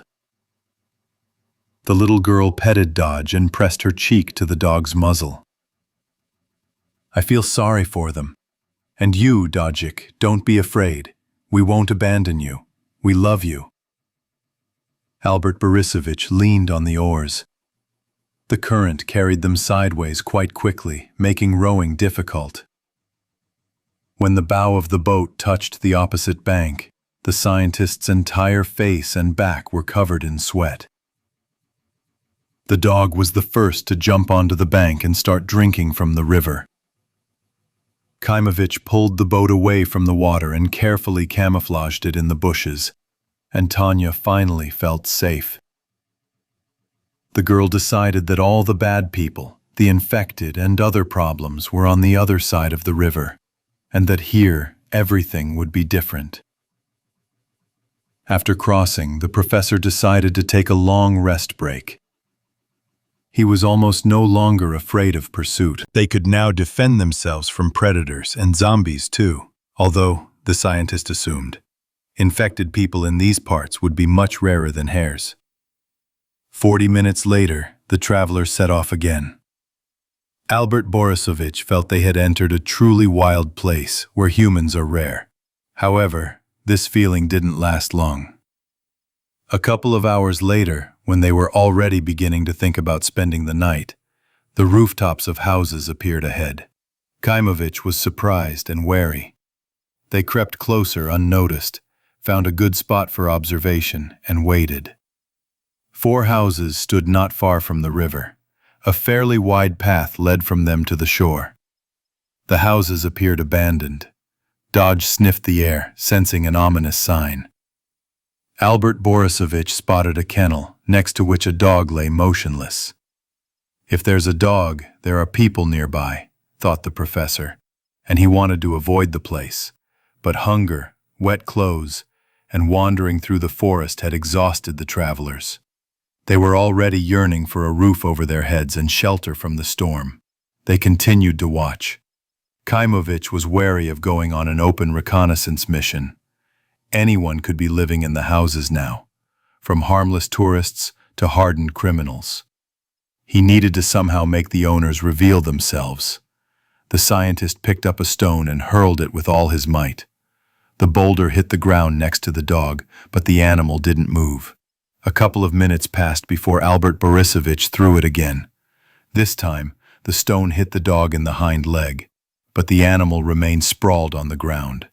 Come on, there are no living ones here, the mentor said, taking Tanya's hand.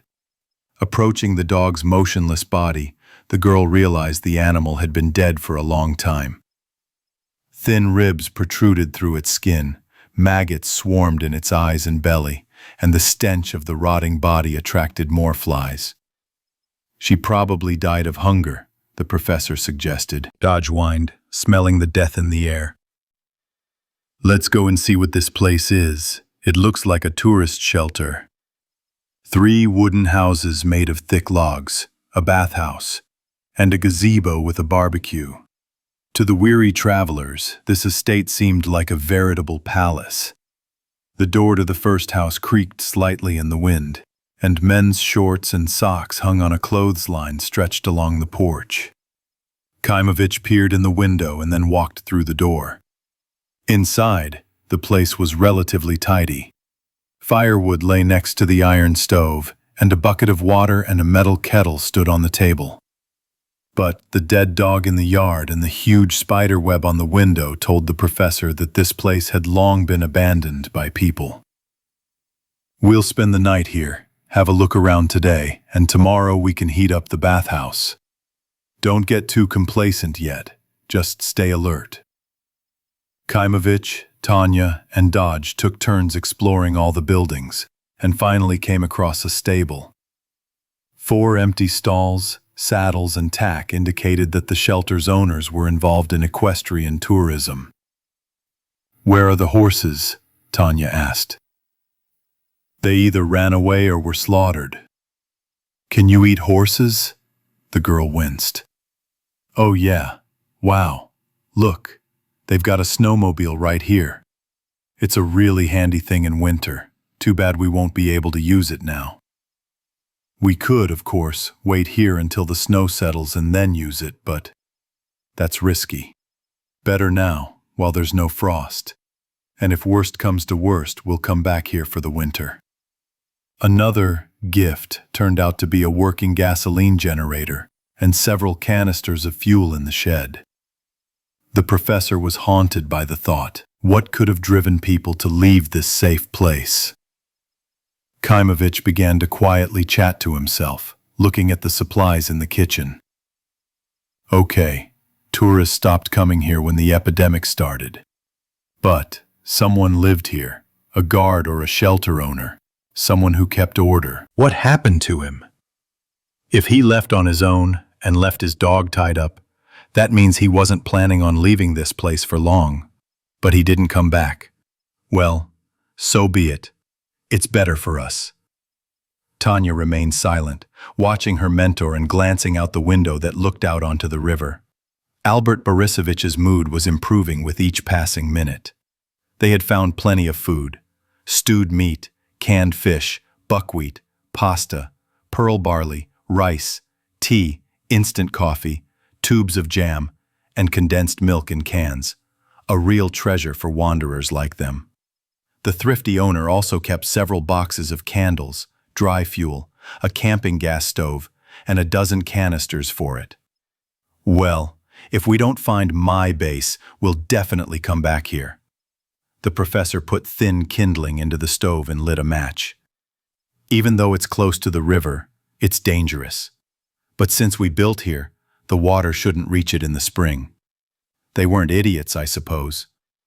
But the village with our new friends isn't that far away, and that's much worse. Sooner or later, there's a chance we'll cross paths, and we don't need that. It would be nice to find a house like that beyond the pass. At this time, Tanya was looking at old magazines and books that she found in the nightstand. There are some maps here. Take a look. Maybe they show where the treasure is buried, like in pirate movies.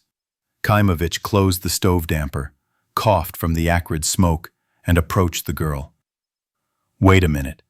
These maps are a treasure in themselves. All the local routes, peaks, and objects are indicated here. The scientist bent over the papers and studied them intently for about 20 minutes. Then he pointed at the map and scratched his beard. This is where we need to go.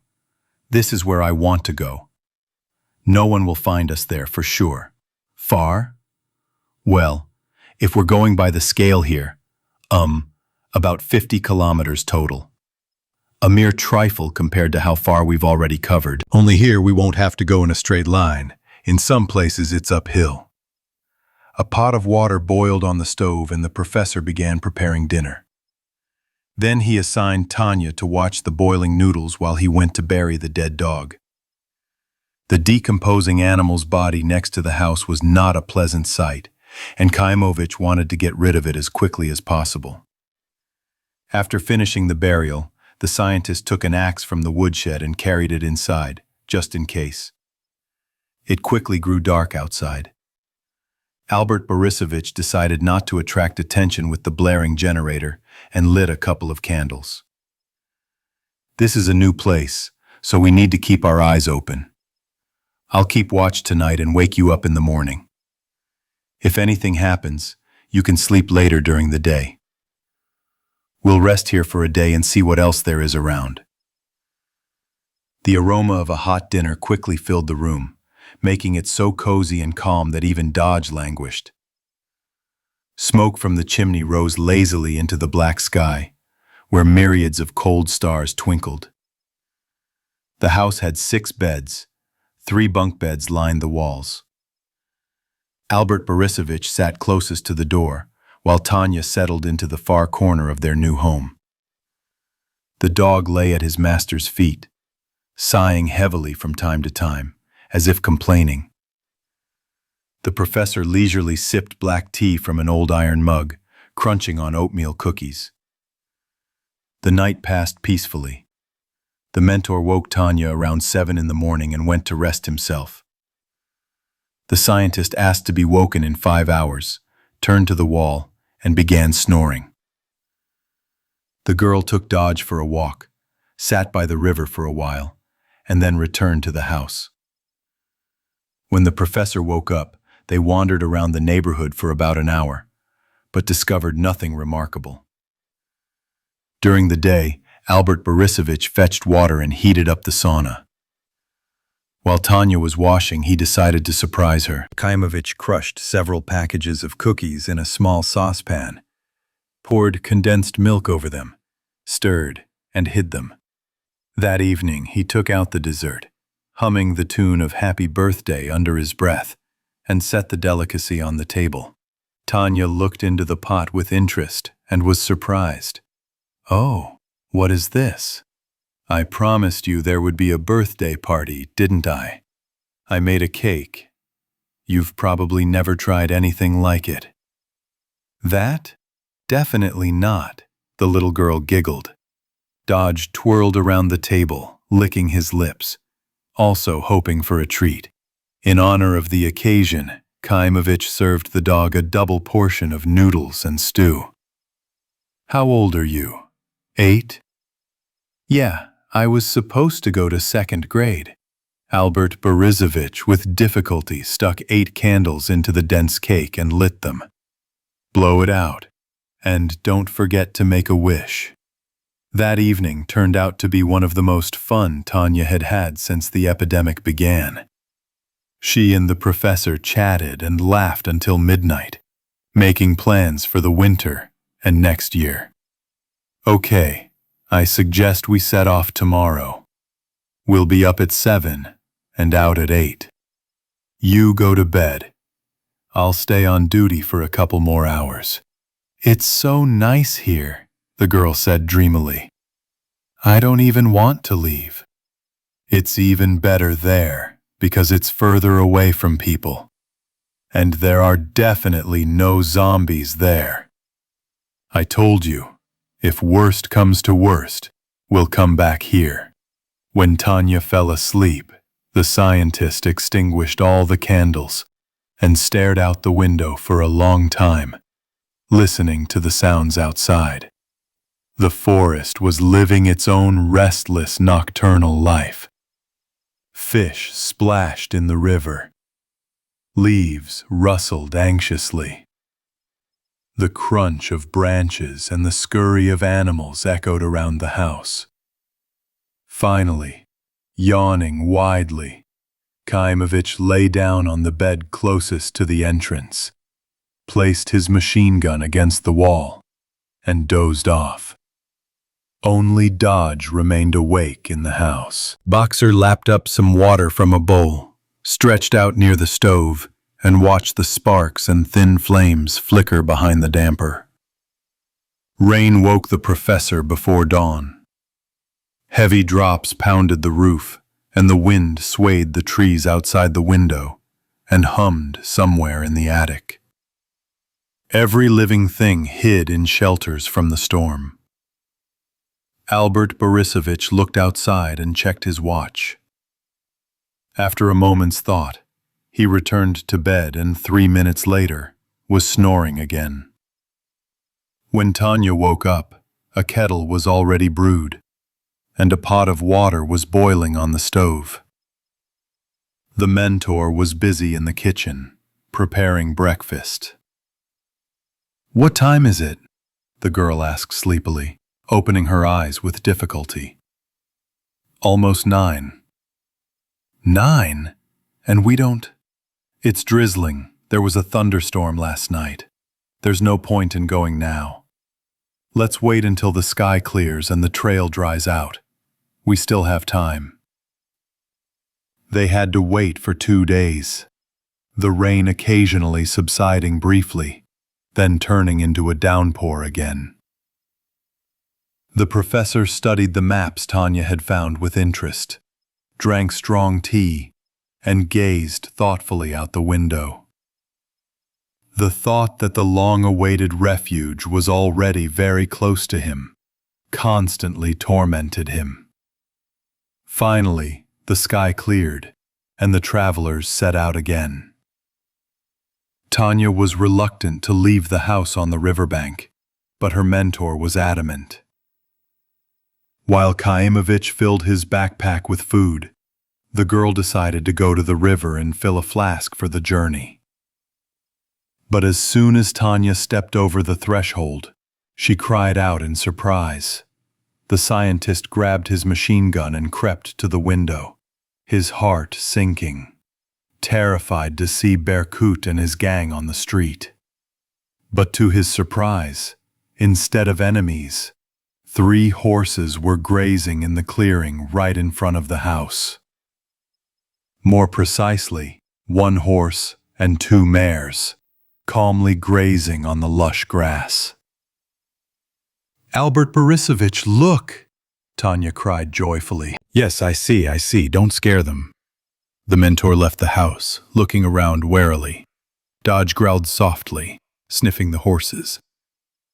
Kaimovich began slowly approaching the animals when suddenly the black stallion snorted, neighed, and ran back a few steps. The young brown mare did the same. Only the large white horse remained where it was, calmly continuing its meal. The professor remembered he'd put a box of refined sugar in his backpack and hurried back to the house for bait. A minute later, the trusting horse was already enjoying the man's hand as the scientist led her to the stable. Albert Borisovich quickly slipped a rope around the mare's neck and tied her to a post. The horse obeyed obediently.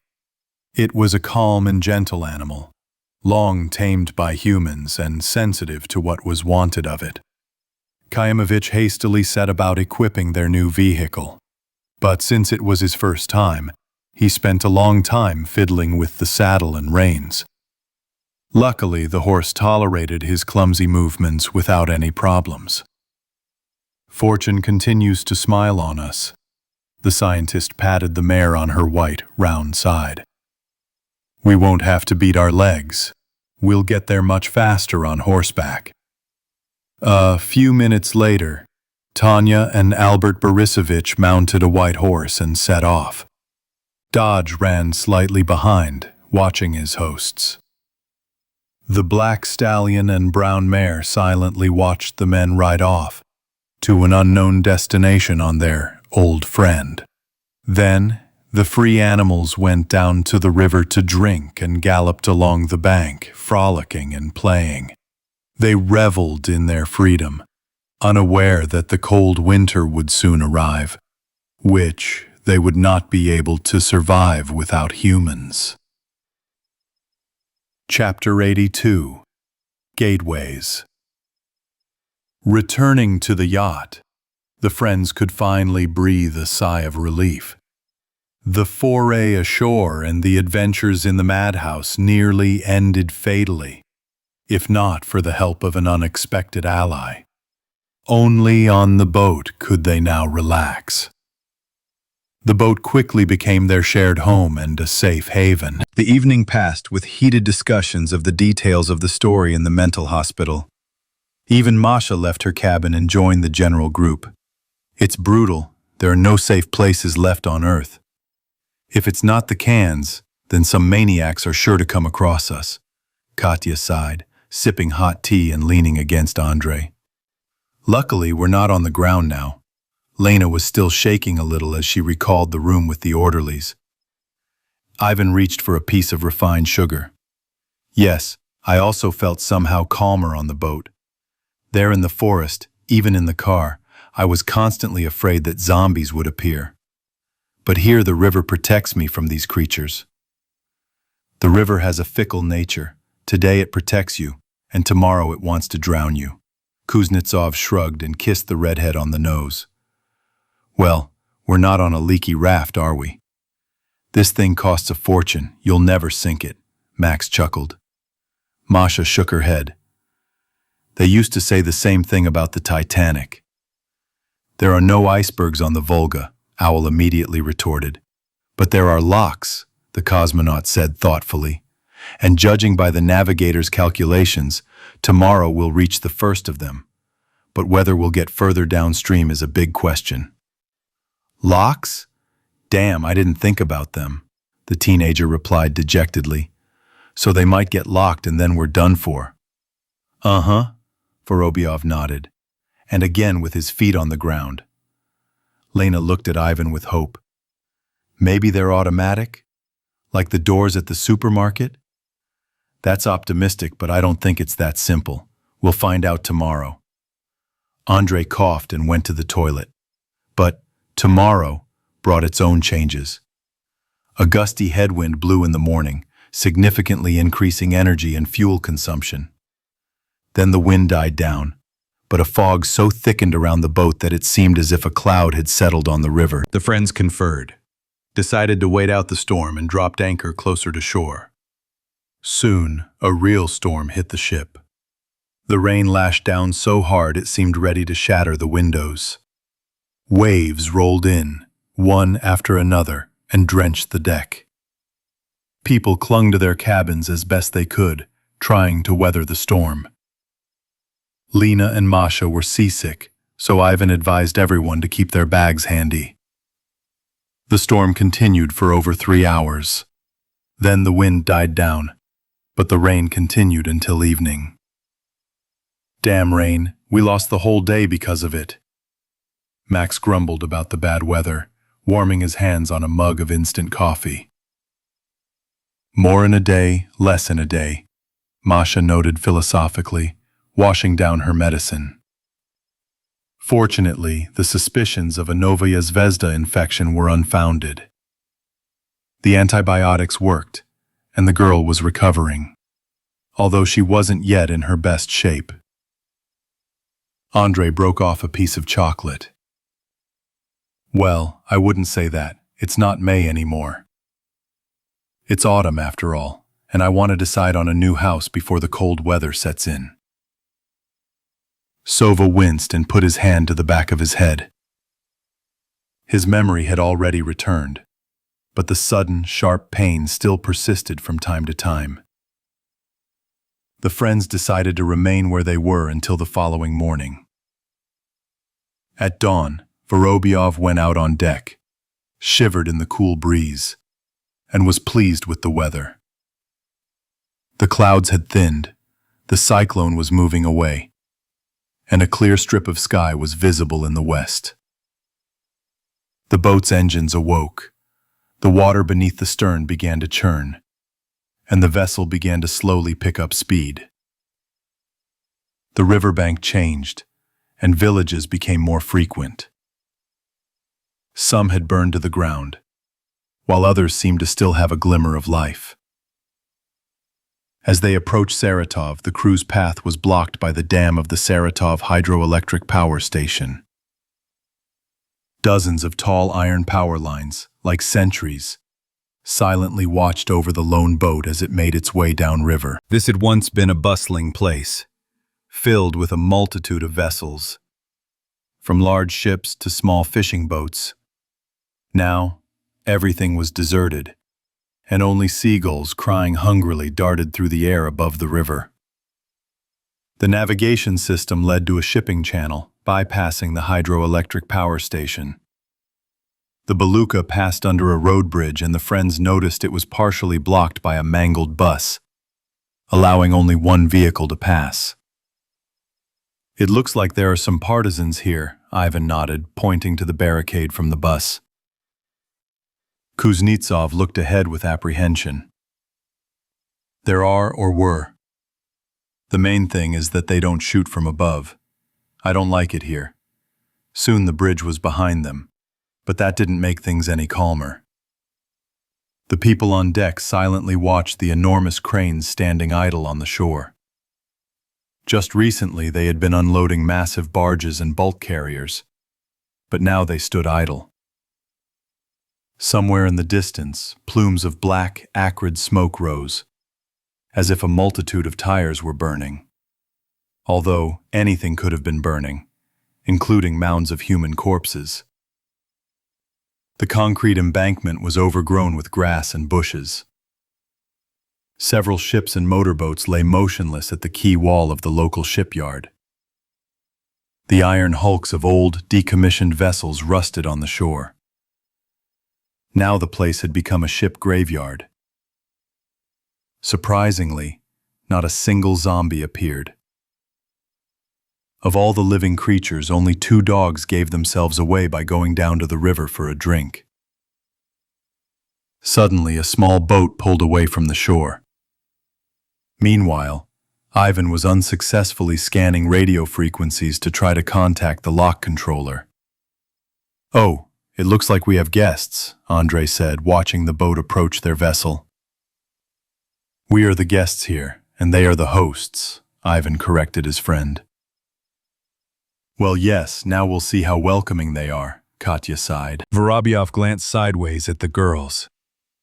"By the way, you better go to your cabins, all 3 of you.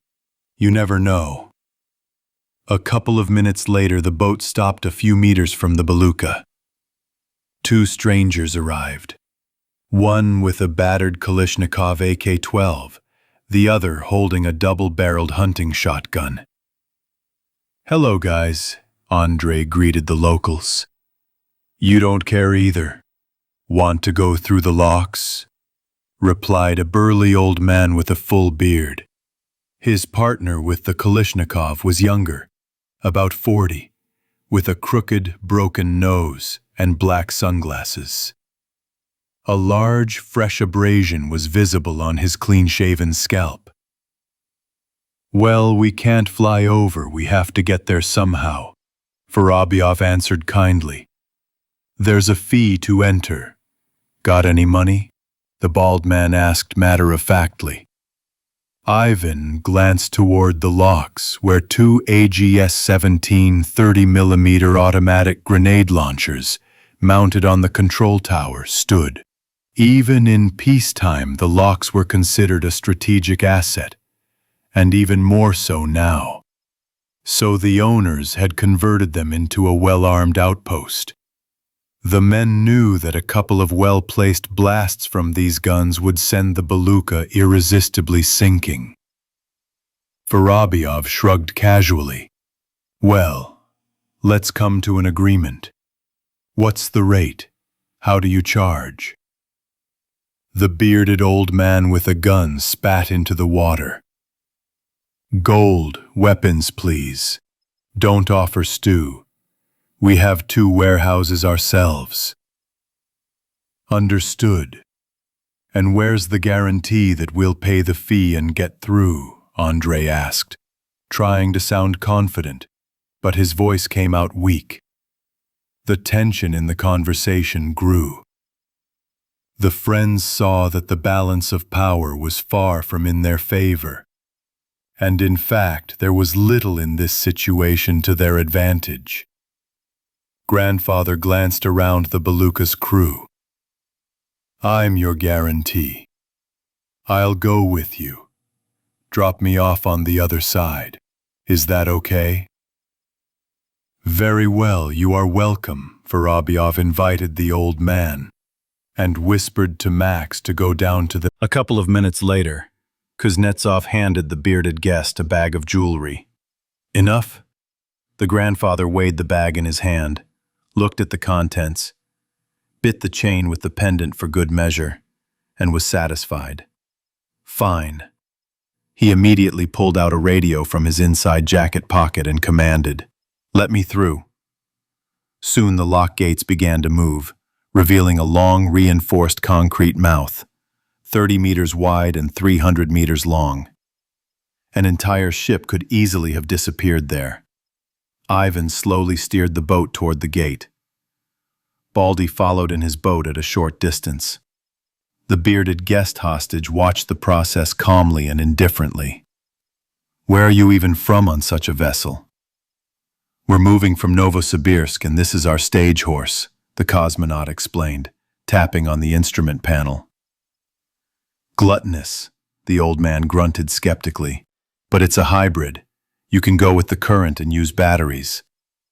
You can go with the current and row. But aren't you planning on going back up?" "We'll see. For now we want to reach the sea, and then we'll see," Vorobyov answered evasively. Andrei looked around carefully, feeling like a target at a shooting range, as the Beluga entered the airlock. "Are there any more locks further on?" The grandfather smiled into his dirty, thick beard. "I see you've never sailed along the Volga before. These are..." He spread his arms wide. "They're called the Balakovo locks. And downstream, before the Volgograd hydroelectric complex, is the Volga hydroelectric power station." "What's it like there? Are there people? Can we get through?" The cosmonaut interrupted him hastily. "For now, yes. There are a few guys left there. We're keeping in touch with them through our channels. Also, pay up and you'll get through. I'll let you know." This, I'll warn you, made the boys feel more uneasy than happy, but no one showed it. Max cautiously asked his guest, "What about zombies here? The city's nearby." The old man sighed and frowned slightly on his wrinkled forehead. "We fought this filth for a long time. We killed them by the thousands. There's an FSB major here who told us where to get weapons. Without him, we wouldn't have fought them off. Once the area was more or less cleared, these creatures started coming less often. We fenced off a larger area for ourselves and electrified the fence. We put up signs to keep normal people from getting killed.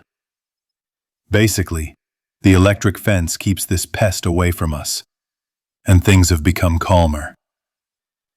The Beluga had almost passed through the airlock, and Ivan breathed a sigh of relief. "What's it like on the river? Are there pirates?" "There have been a few incidents. Robberies sometimes occur. But the new government is trying to restore order." "Who is this?" Andrei asked in surprise, crossing his arms over his chest. "Just down below, before Volsk. The Saratov people are setting up a new settlement. They're building houses. They've opened a market. They've got more than enough weapons. They even have a dentist. About 300 people have already settled there permanently. A whole metropolis by today's standards.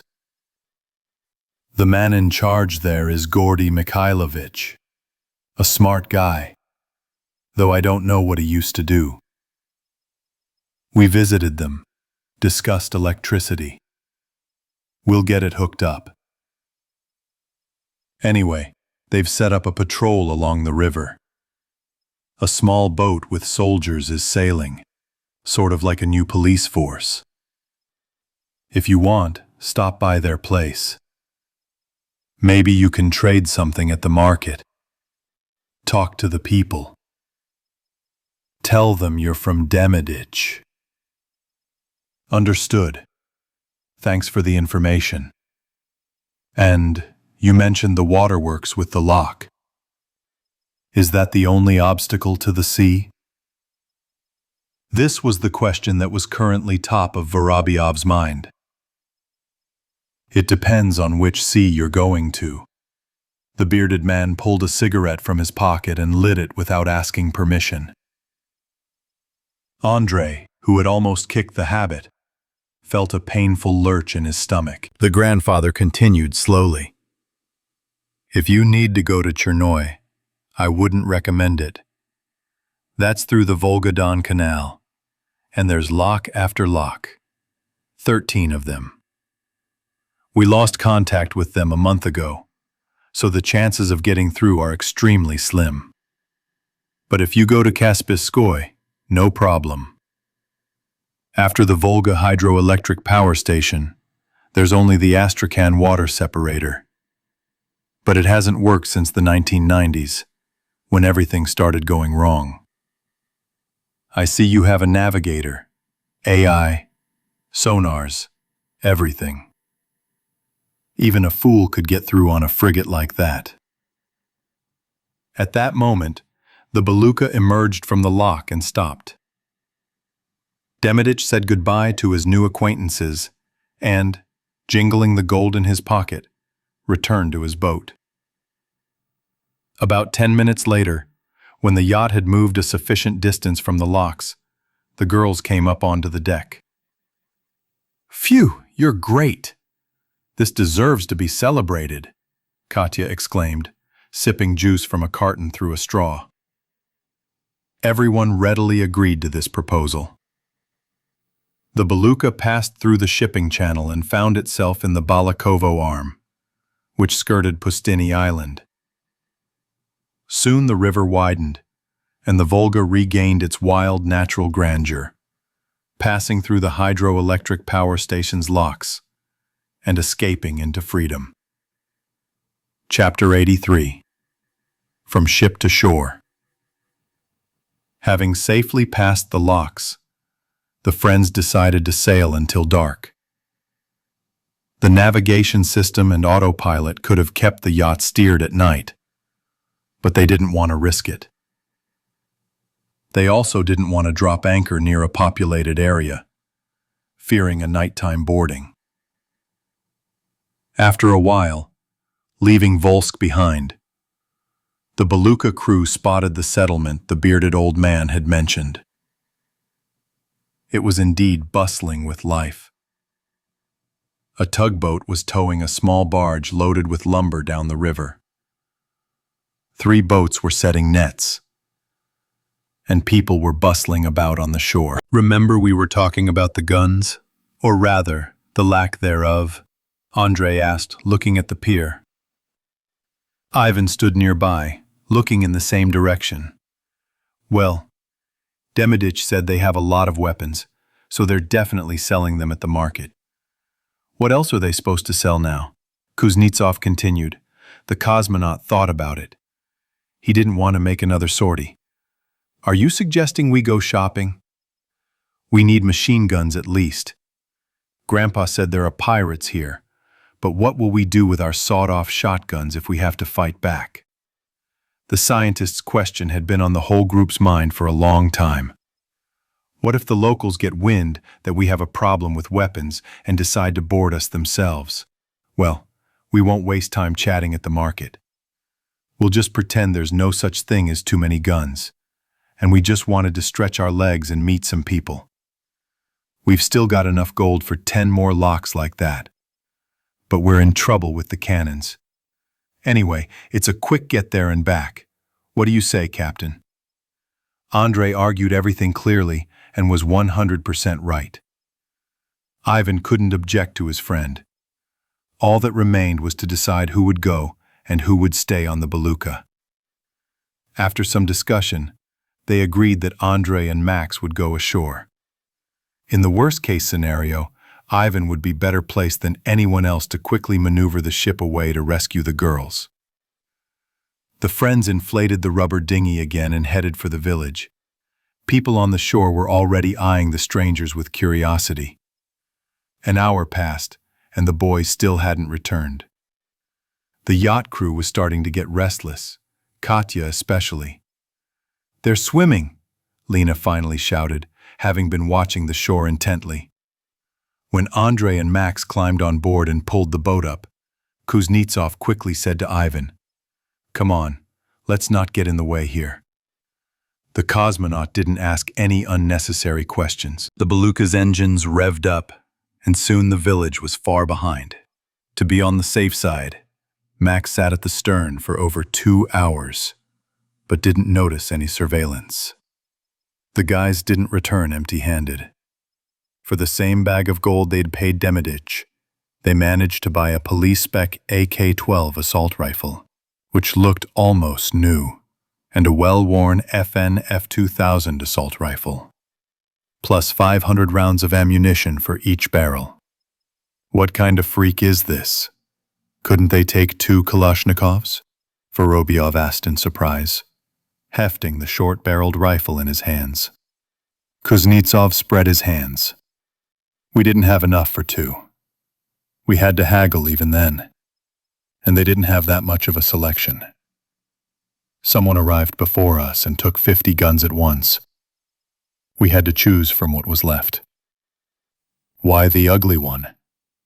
"It's a Belgian-made assault rifle. I like it. It's compact, comfortable, and it comes with a silencer. It's chambered for NATO ammunition, and it ejects spent cases upward. Its range is, of course, shorter than a Kalashnikov." "Where did you pick up such words, lab assistant?" "NATO cartridge, firing range." "I thought you didn't serve." Ivan couldn't help but laugh. "That's how the dealer at the market explained it to us." Owl smiled. Andrei was a little embarrassed and waved his hand. "Stop laughing. If you don't like it, don't take it. The Kalashnikov is yours. The rifle is mine. I shot at some barrels with it, and it worked for me. Then we'll give the sawed-off shotgun to Max, and we'll have 3 weapons."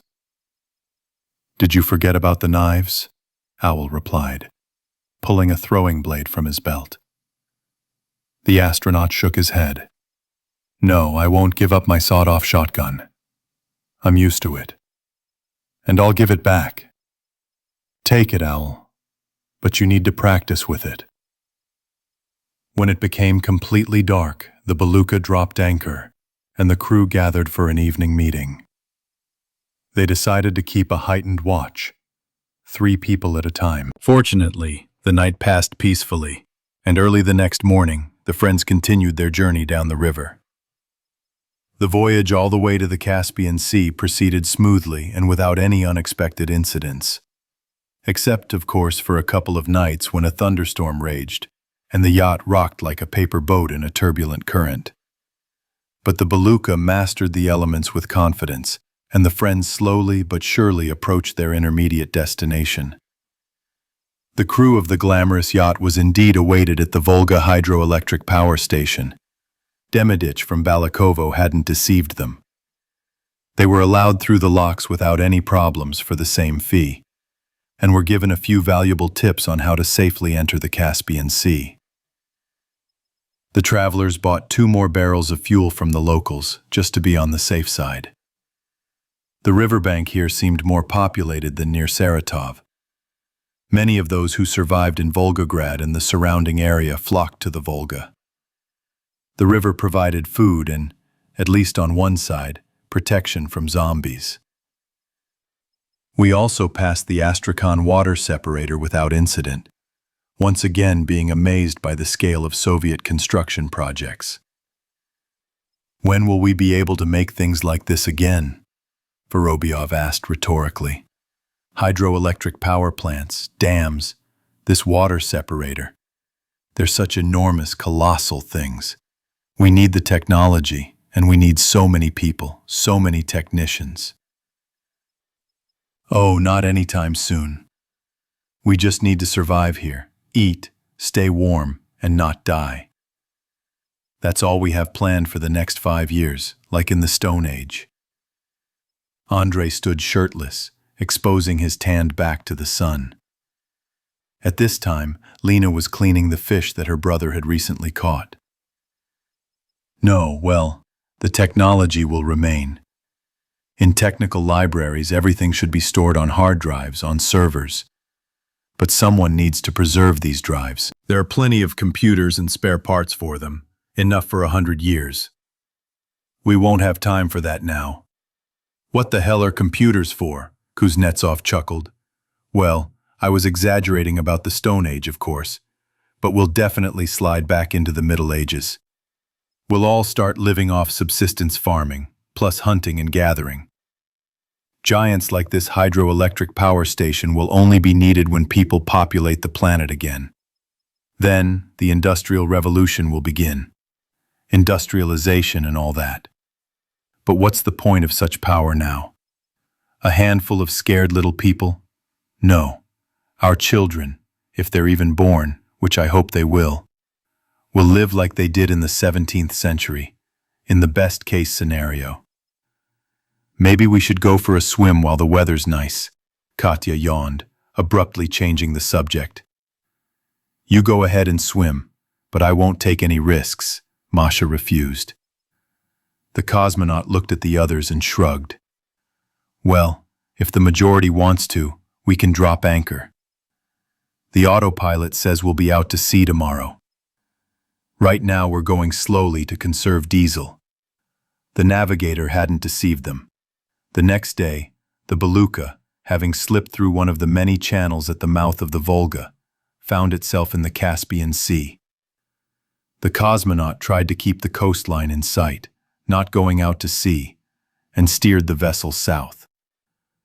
The friends struggled for a long time to decide where to moor.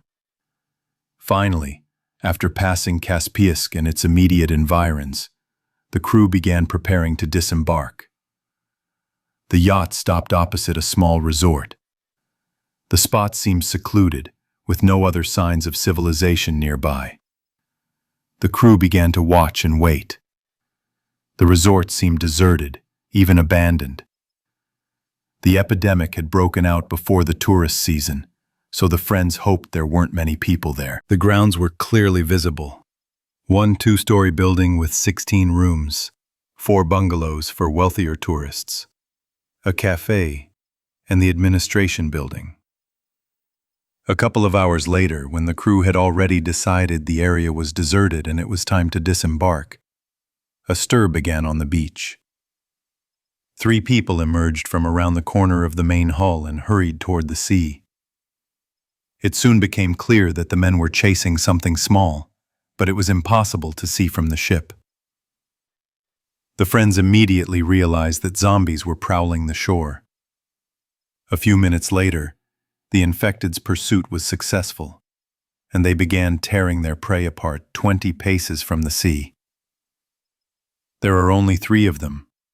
Let's get going before they disperse across the area, Kuznetsov said, nervously watching the infected eat. So far, 3, the cosmonaut noted, but agreed with his friend's proposal. There was no dock here, and the yacht couldn't get right up to the shore. So the guys inflated the boat beforehand. Ivan took the oars, while Max and Andrei took up positions up front. Well, let's test your Belgian gun with a silencer, Vorobyov suggested when they were just over 30 meters from land. The zombies greedily devoured their victims, oblivious to the humans. Kuznetsov's finger rested on the trigger, his left eye narrowing. At that moment, one of the infected raised its head. Its blood-stained face turned toward the boat. There was a faint pop, and a bullet whizzed past 1/2 meter above the cannibal's head. The second one buried itself in the sand beneath his foot. So they'll have time to eat and drink some tea, Ivan noted skeptically. The scientist frowned angrily. Wait a minute. Let me get my bearings. I'm not a sniper. The infected man rose to his feet, and at that moment a third bullet struck him in the shoulder. The zombie fell on his butt, baring his yellow teeth. Finally, with the fourth shot, Andrei hit the man in the head and put him down. 5 more shots were needed to finish off the remaining pair of cannibals. Well, I see you're making progress, the cosmonaut praised his friend with irony. The boat moored quietly and gently nudged its bow onto the beach of fine shell rock. The boys approached their adversaries, weapons at the ready. The scientist kicked the cannibal, who had been struggling to hit for a long time. A neat bullet hole was visible near his temple. Let's fuck them to be sure, just in case. This is a really stinking case, Max grimaced, looking at the fresh remains of a goat that had been mauled by zombies. Kuznetsov pulled out a knife and plunged the blade into the chest of each of the infected. Ivan, meanwhile, aimed his machine gun at the main building, keeping a close eye on the windows. They had to thoroughly search and clear the entire unfamiliar territory. Life would not forgive carelessness. The friends started with the bungalows closest to the sea, some distance from the other buildings. Then they moved to the main building and noticed a blood-stained window on the second floor. Max peered through the glass and saw the body of a woman on the floor. The stranger was lying face up, not breathing. There's probably a corpse there, Owl reported, squinting. Vorobyov pulled the handle towards himself, but the door was locked. That's strange. Did it lock from the inside? Fuck it, it's not moving. Good enough. Locked. Even better. Let's move on, Kuznetsov said, heading for the next room, but Max stopped him. Wait. She seemed to blink. The friends stared intently at the woman's face. Her emaciated body made it difficult to tell whether she was a zombie or a normal human. She lay with her legs tucked under her, her black hair half covering her face. Long story short, we'll go through the entire base, and when we're sure everything's clear, we'll come back here and decide what to do with it. Ivan outlined the plan succinctly, and no one objected. Their company didn't have a single commander or authority figure to whom everyone obeyed unquestioningly. However, Vorobyov most often assumed this role, although conflicts over this rarely arose. No other living creatures were found in the main building, and all the rooms were locked. The cafe smelled of rotten meat. We had to pull our t-shirts over our noses to check inside. It didn't do much to stop the stench, but it did help a little. Clean, Max reported, checking the last nook. Andrei quickly checked the food storage and found 2 packets of sugar, a bag of buckwheat, several boxes of pasta, and 3 jars of black caviar. Wow, this is going to be a cool dinner, Owl muttered into his t-shirt, examining the delicacy. All that remained was to inspect the administration building. Adjacent to it was a small outbuilding, which turned out to be a utility room, and we were able to discover something interesting there. Well, it looks like new. I hope it works. Ivan excitedly examined the gasoline generator. 2 large barrels of fuel stood in the corner nearby. Max scratched his thick, long, uncut hair in confusion. Why do they need a generator here? There's electricity. There are wires. Well, maybe they turned it off sometimes, or the owner was very prudent in case of an emergency, Kuznetsov suggested. Why do we need it? Are we staying here to live? The cosmonaut pushed one of the barrels and heard a faint splash inside. Owl. Did you see a minibus in the parking lot? Well, it's electric and there are no plates on the roof, so it's probably dead. We'll use this generator to revive it and then we can all load in. So if it doesn't charge from the sun, then we won't get far on it anyway. Well, that's hard to say. Those usually have big batteries, with a range of 500 to 700 kilometers. Not the worst option in our situation, Vorobyov said, slapping the generator with a satisfied expression and heading outside. I think we've looked at everything. Let's go up to that woman, Andrei suggested reluctantly. What the hell is that over there? Ivan pointed toward a small group of trees and bushes that served as a natural fence around the campsite. Max put his palm to his forehead, shielding his eyes from the sun. It looks like some kind of wall. Let's go check it out. The wall can't be just any old thing. It has to be clear, predictable, and safe. If we don't want to end up like that goat, the cosmonaut grumbled, leading the way. A few minutes later, the friends stood in the middle of a small plot of land surrounded by animal cages and pens. As it turned out, the campground boasted its own petting zoo with birds, rabbits, sheep, turtles, raccoons, an ostrich, pygmy pigs, and other animals. That's where the goat that was eaten on the beach came from. Andrei walked into one of the pens and kicked an iron bowl of water. When the epidemic swept through the area, someone opened the cages to let the animals escape. But not all the animals were in a hurry to leave their baited nest, and many became easy prey for the zombies.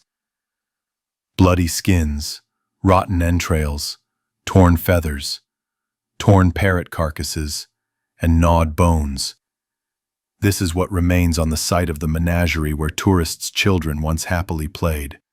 Well, at least the zombies didn't find the caviar. That's good. They left us some too. Ivan grinned and spat out bitter saliva. We checked it and went back. Are we transporting the girls? Andrei asked as they walked. Let's deal with this woman first, just in case. The boys went up to the second floor, to a room with a blood-stained window. The stranger lay in the same position. There was a ringing sound. The cosmonaut smashed the glass door, cleared the shards, and climbed inside. The room smelled of tobacco smoke and excrement. The scientist stopped 3 steps from the body and asked loudly, "Hey, can you hear me? Are you alive?"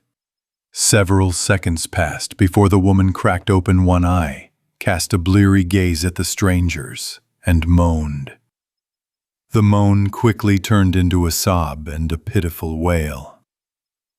The stranger's entire body shook, and she sobbed pitifully.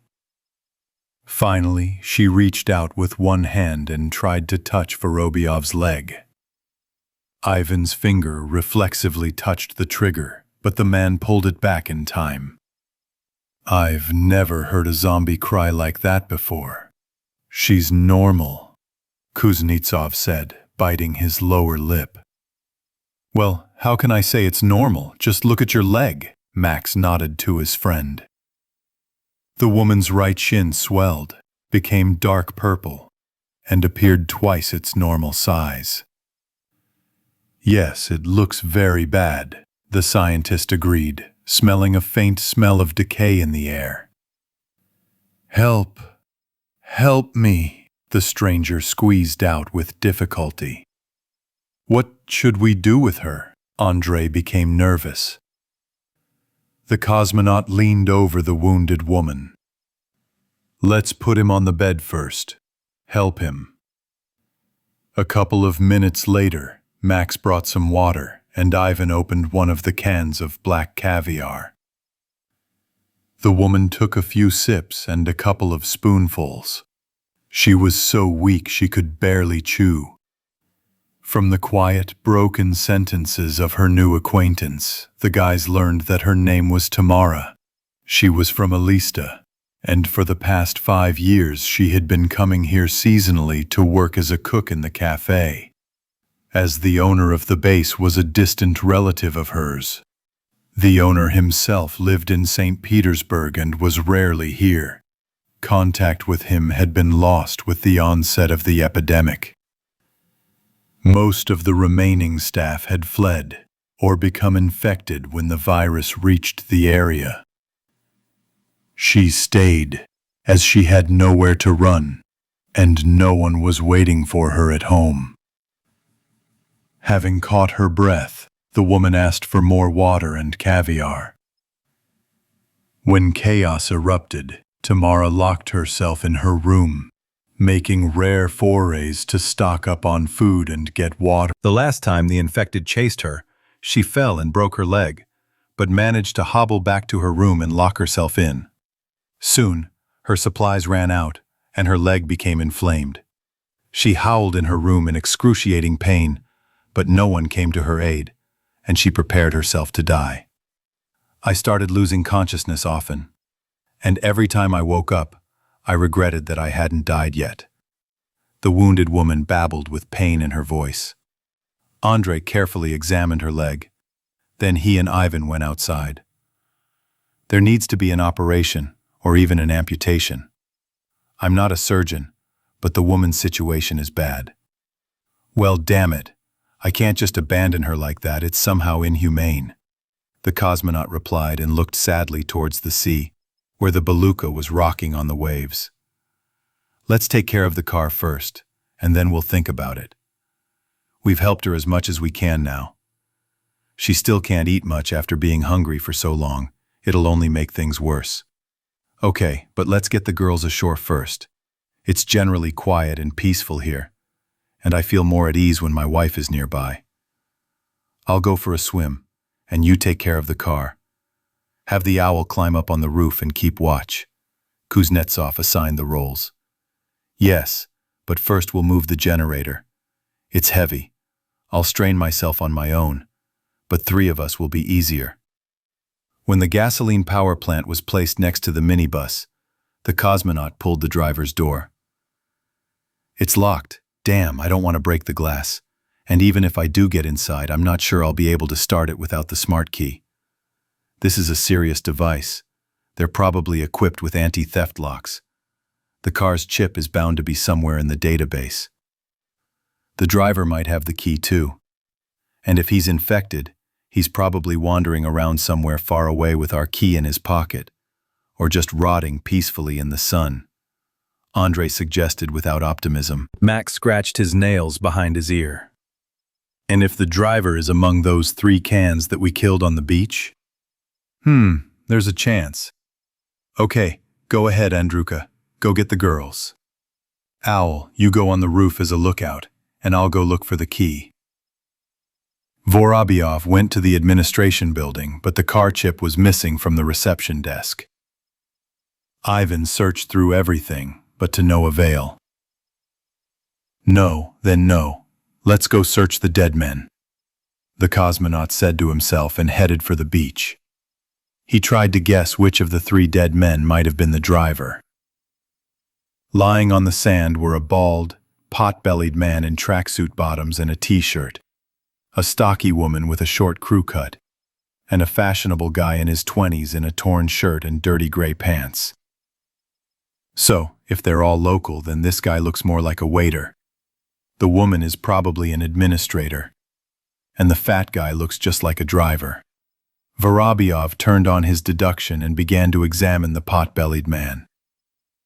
Even though the corpses hadn't yet begun to decompose, the stench was still horrific. Despite the fact that the infected looked like the living dead, their bodies functioned much like those of ordinary humans. And since they still had to urinate, the zombies defecated while walking, without taking off their pants.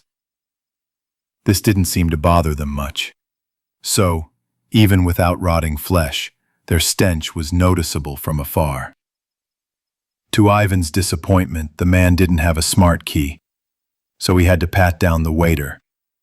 But he too was empty. To ease his conscience, the cosmonaut leaned over the woman.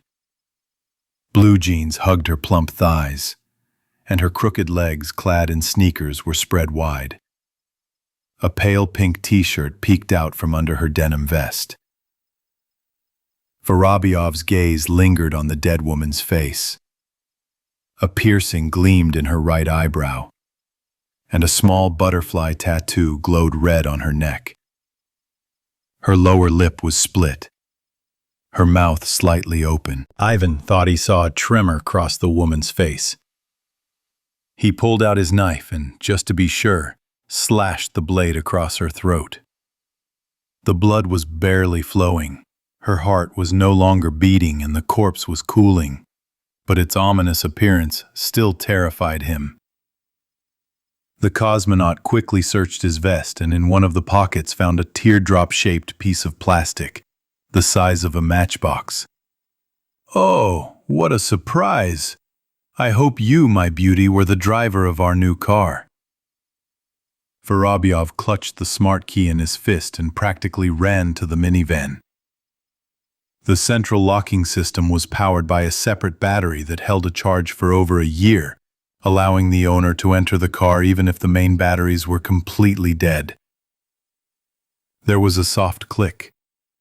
Ivan pulled the handle, and the driver's door slid open smoothly and obediently. He then found some thick power cables in the utility room and used them to power the minibus's batteries from the rumbling generator. This gave him hope that their journey to the Black Sea wouldn't be too long. Now all he had to do was wait. Chapter 84. Conspiracy. Albert Borisovich and Tanya quickly appreciated the advantages of horseback riding. The journey to their destination was challenging. They had to negotiate long climbs, some of which even the horse struggled to climb. When the trail became particularly steep and difficult, they dismounted to ease the mare's workload. Occasionally their path was blocked by kurums, huge boulders and fragments of ancient rock that, like frozen rivers, cut through the forests and mountain slopes. Kaimovich didn't dare cross the kurums with his horse, so they had to find alternate routes. But despite these delays, riding the mare was still much easier than walking. They moved slowly through the forest. The crooked, narrow paths with protruding rocks and roots prevented them from accelerating. Overhanging branches forced them to duck constantly. But now they could afford to move calmly, resting and stopping without fear of pursuit. About 5 hours after leaving the house by the river, the travelers spotted another shelter ahead. The sun reflected off the shiny metal chimney. Noticing it, the professor stopped his horse. "I don't like this. It's chilly, but there's no smoke coming out of the chimney. Maybe the house is abandoned. Maybe not. I wouldn't want to be seen here. What if Berkut decides to send another team after us? No, we don't need any more witnesses to our presence here. And it's possible that those there aren't tourists, but another gang." Hearing the word gang, Tanya sniffled fearfully. "Maybe we should go around it then." "Yes. Let's go to the left, through the forest." The travelers safely circled the shelter, and an hour later returned to the hiking trail. Soon, they noticed a sign reading "Foxhole." Albert Borisovich reined in his mare and immediately pulled out a map.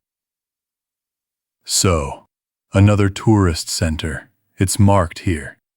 That's good, we're on the right track." "Is it far from there to your place?"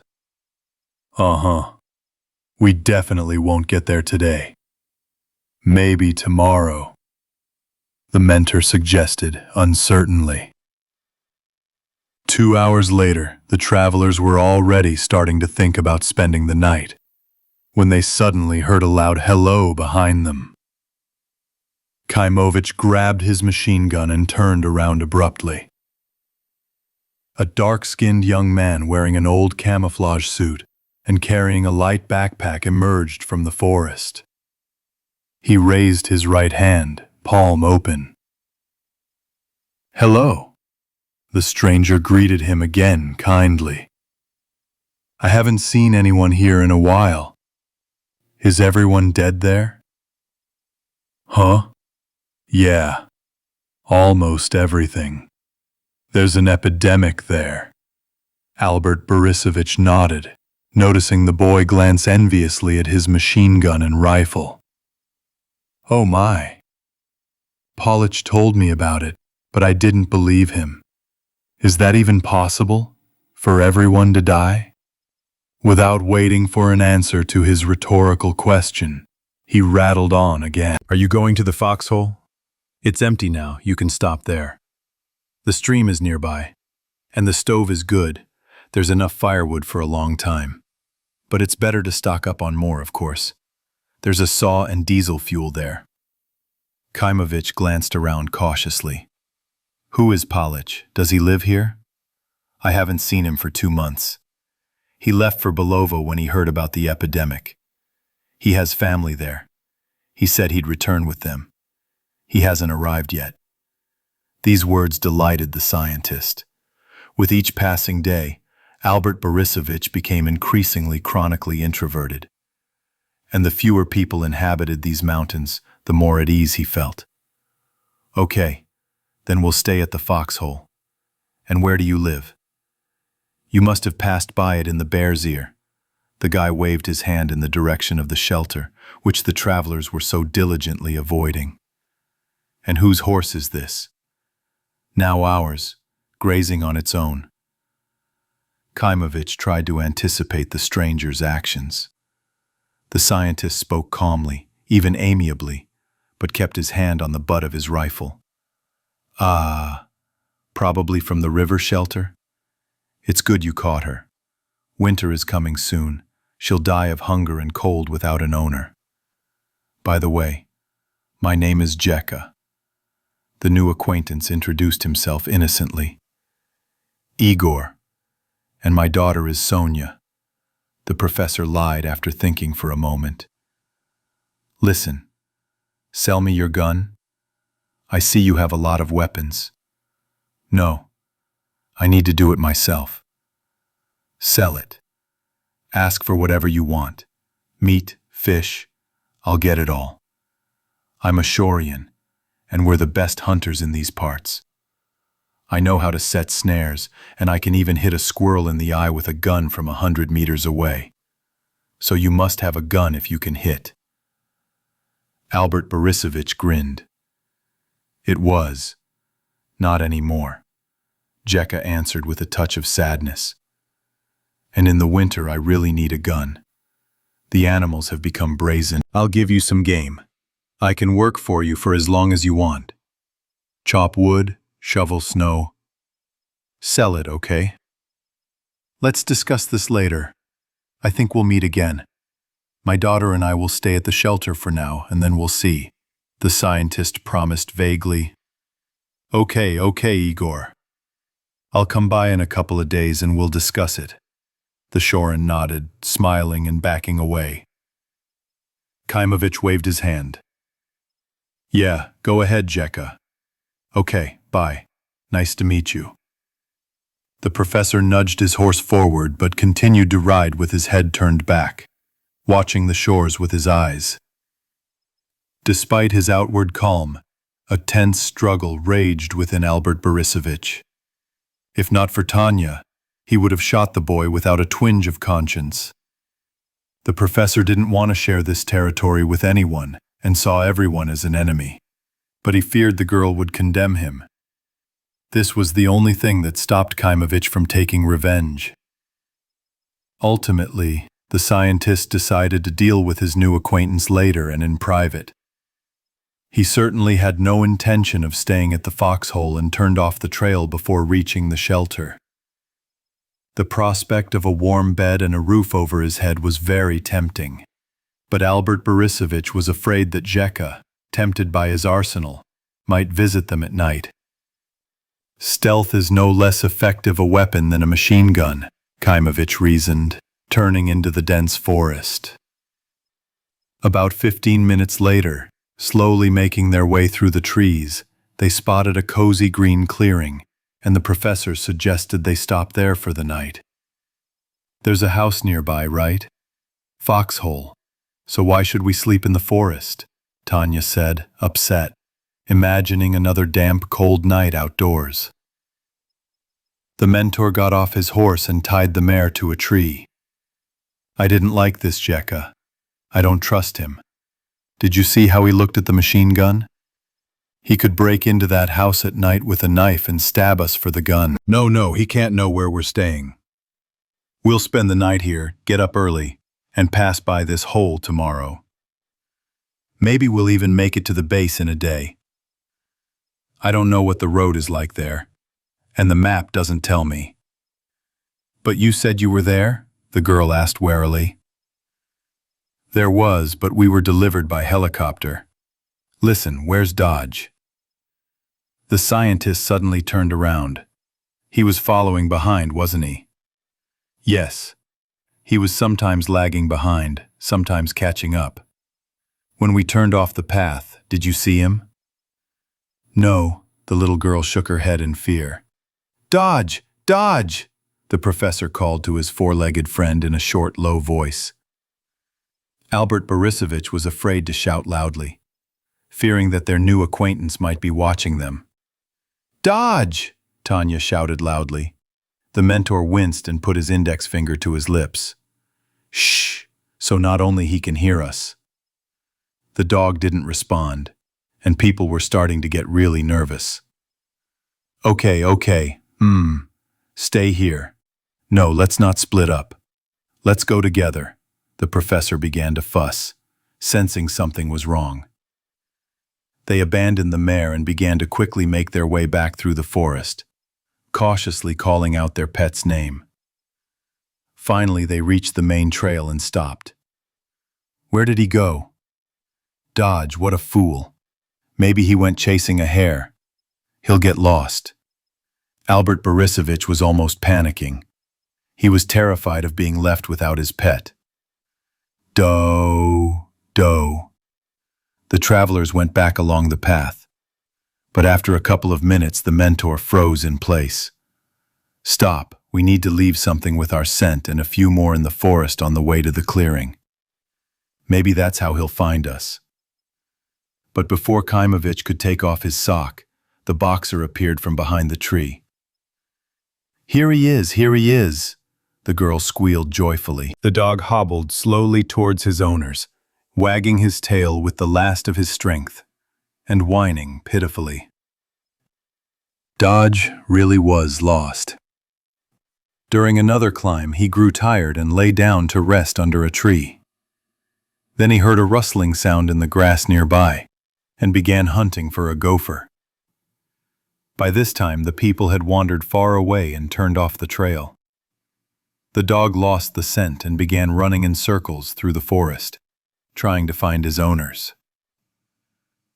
Luckily, he didn't get far, and heard the girls scream. Finally, the men and dog reached camp together, and began preparing for the night. A heavy, overcast sky hung over the trees, and the forest was already almost dark, so they had to hurry.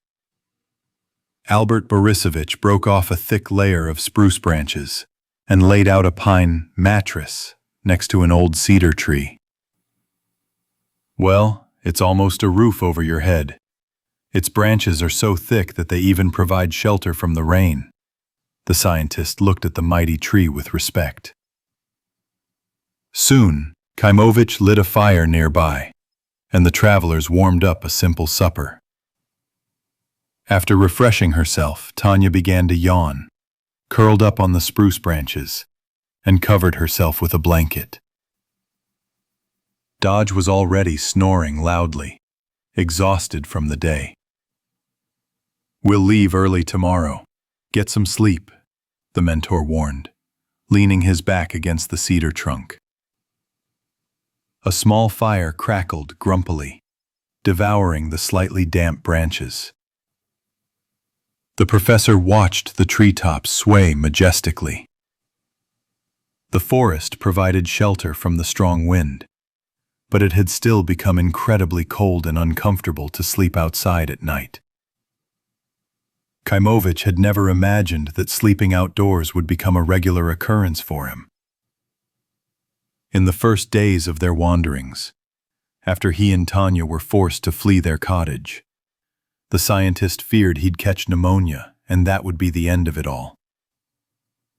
But his immune system, surprisingly, coped with all the troubles. Even more surprising was that Tanya, too, hadn't caught anything more serious than a runny nose.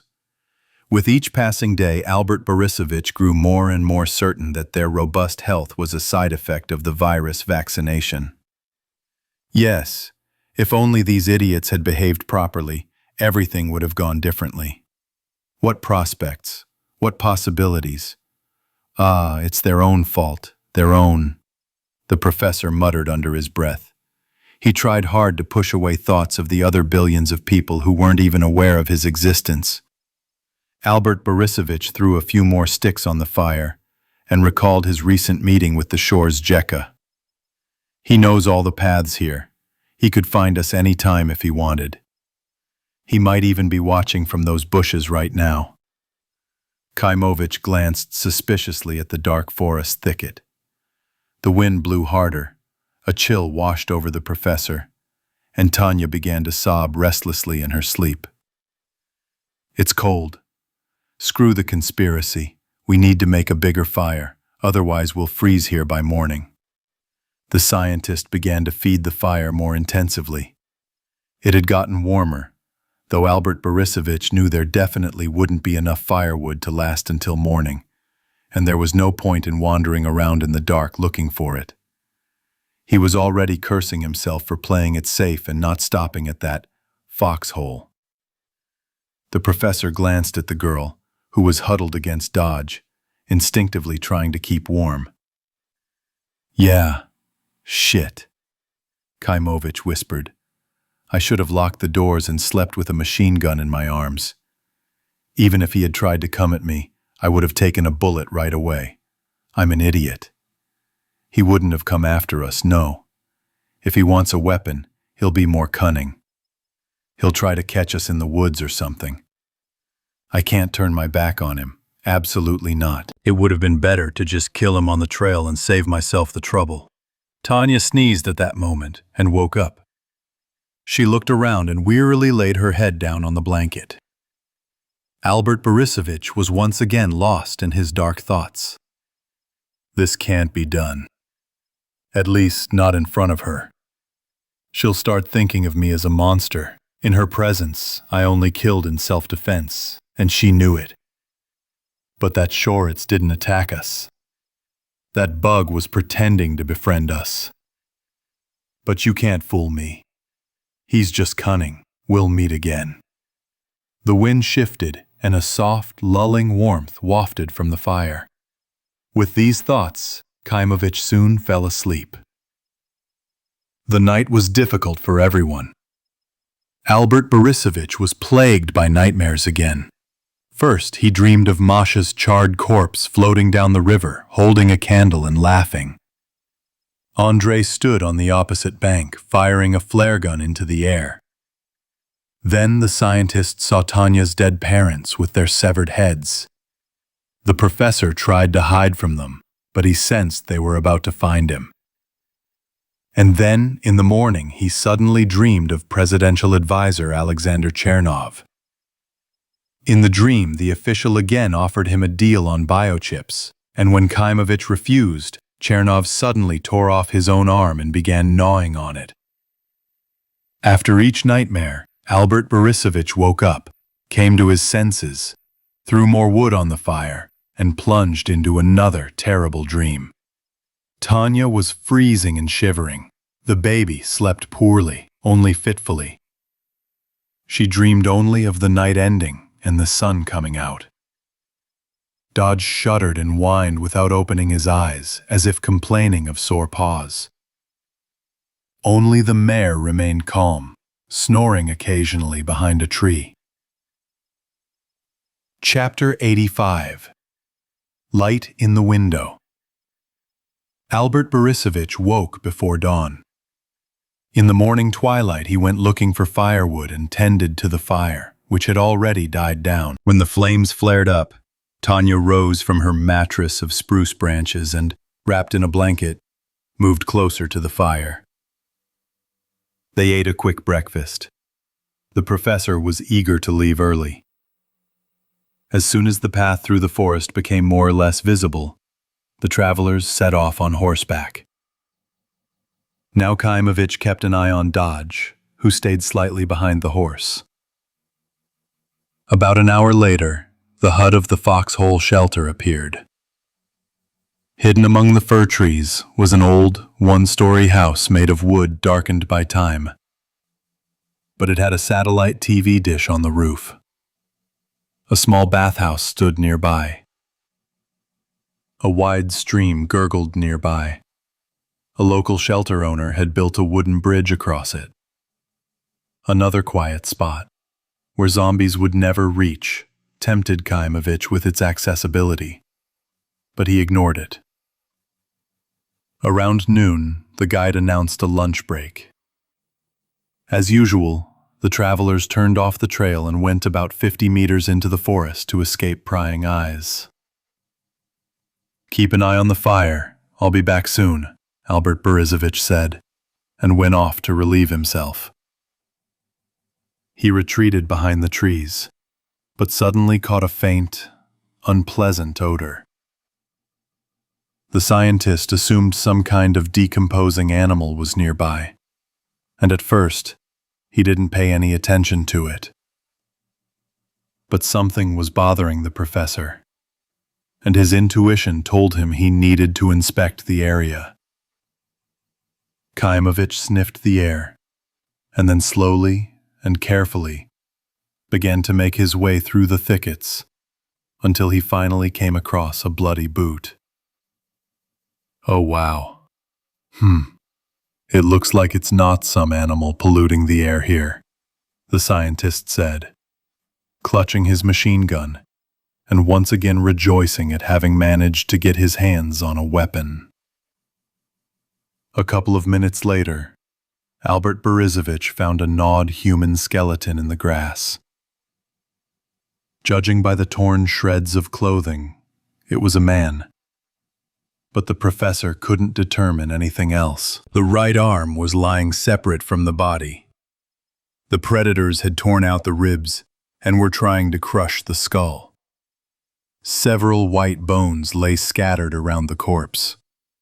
I don't recall zombies tearing their prey apart. It looks like the poor guy encountered a local beast, Kaimovich thought to himself. And then suddenly thought, or maybe it wasn't a beast. It's not clear how he died. Maybe this is the same Palach that Zheka the Shoritz told me about. The shelter owner himself disposed of him and threw the body into the bushes for the wolves to eat. Anything is possible. Yes, man is worse than beast. I don't like this kind of neighborliness. I'll have to deal with this Zheka. A nearly new backpack lay next to the dead man. The scientist lifted it, pulled it aside, and gave it a quick inspection. A typical backpacker's kit.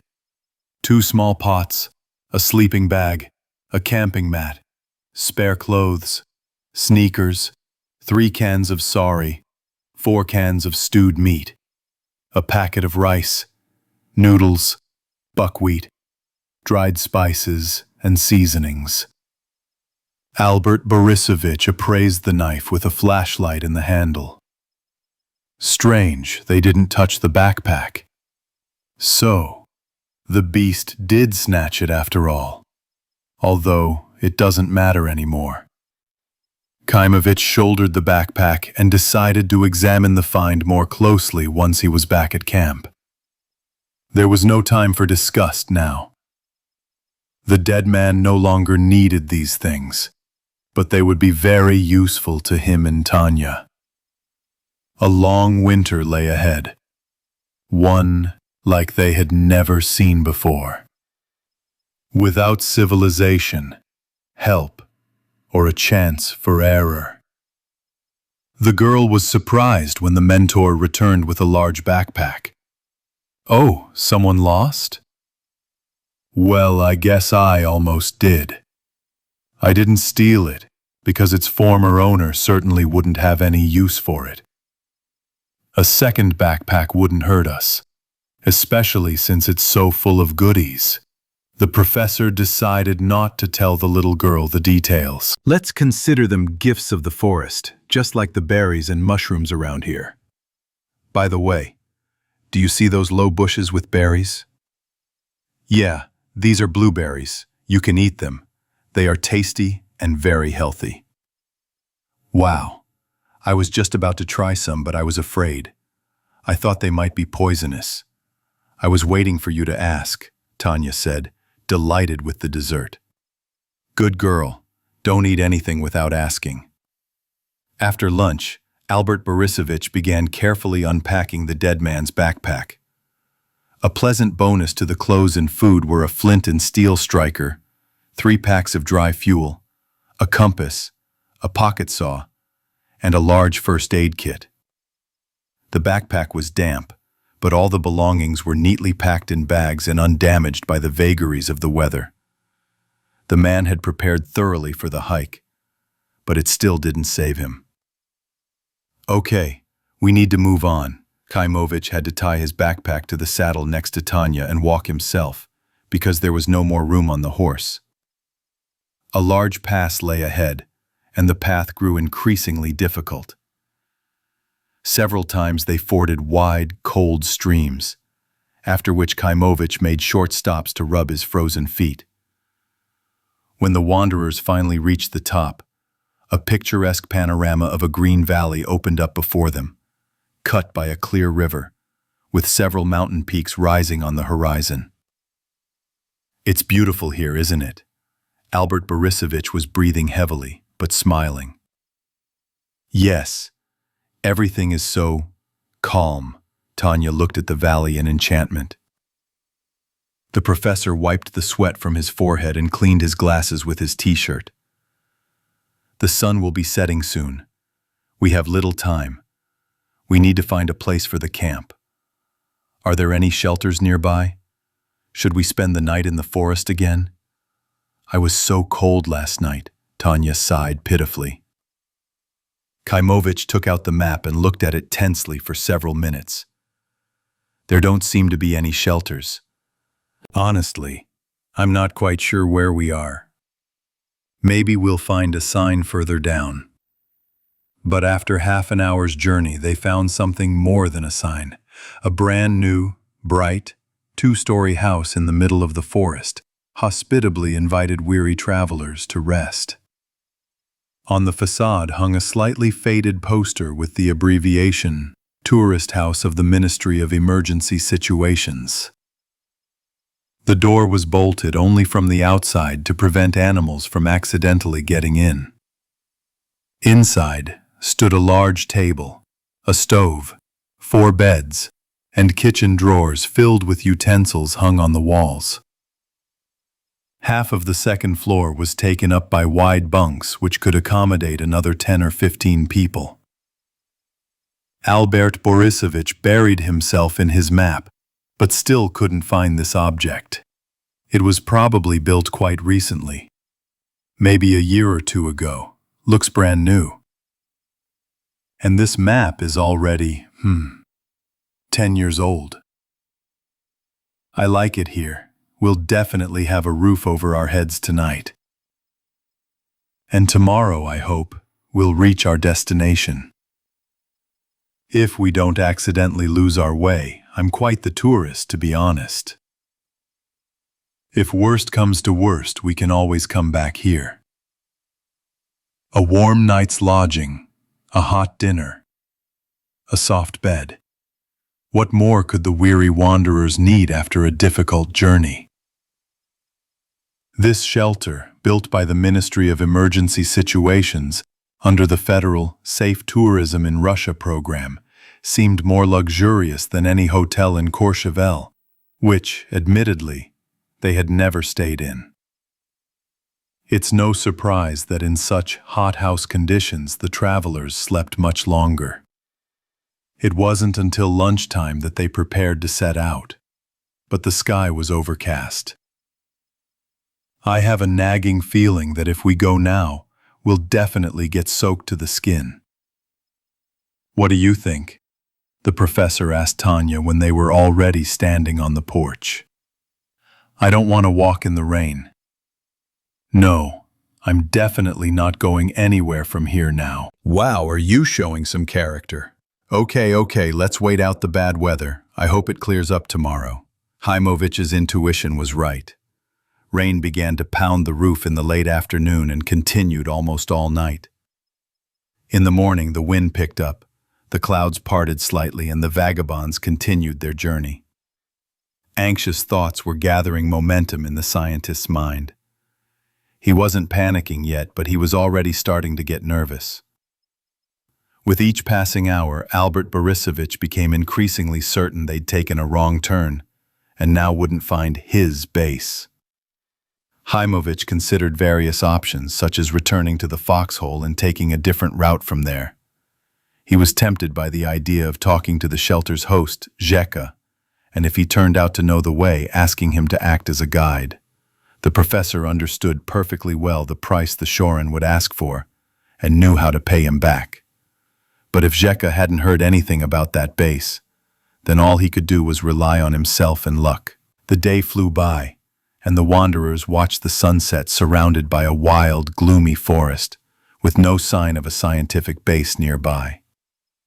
The men, dog, and mare slowly trudged through thickets of Siberian fir, cedar, and birch, anticipating all the joys of spending the night outdoors. The mentor slowed his pace and thoughtfully scratched his beard. "Wait, I'll try to look around." He handed Tanya the machine gun and walked up to a tall cedar tree that grew next to a large boulder. "Oh, there's almost a ladder here." Haimovich spat on his hands, climbed onto the rock and grabbed the lower branches. To rise above the taiga, he had to reach the very top, which treacherously bent with every movement. The professor hung in the cedar for about 15 minutes, and when he descended with a groan, he grinned like a schoolboy at the circus. "We've arrived, Tanyuka, we've arrived. We're not close yet, but we should definitely be there today. We'll even go in the dark. There's a landmark there you can't mistake for anything else. The windmill is spinning, you see. They have a wind generator, I remember it. I don't think anyone else here in the mountains could have built something like that." The girl even screamed with joy, hugged the horse around the neck and kissed its head. The mare snorted, twitched her ears and stretched her muzzle toward the birch leaves. Come on, we need to push harder." Albert Borisovich quickened his pace, the nearness of his cherished goal giving him added strength. Even Dodge ran more cheerfully, hoping for a quick rest. They had left behind so many roads, cities, and towns, overnight stays in the forest, and battles with zombies and humans that it was hard to believe. Finally, the travelers were almost where they wanted to be. Or rather, the professor wanted to be, because Tanya would have agreed to stop much earlier, even at that motel outside Novosibirsk, with kind Arnold Samuilovich and his infected wife. But Kaimovich had only one goal in mind, and he was pushing toward it like a man possessed. From above, the scientific base seemed closer than it actually was. The wanderers deviated slightly to the northwest. Fortunately, they had already left the pass behind and the road began to descend. Although calling it a road would be a stretch. Simply a clay trail that sometimes disappeared among the rocks, then reappeared, winding through the trees. It had grown dark, but the men were still trudging through the forest.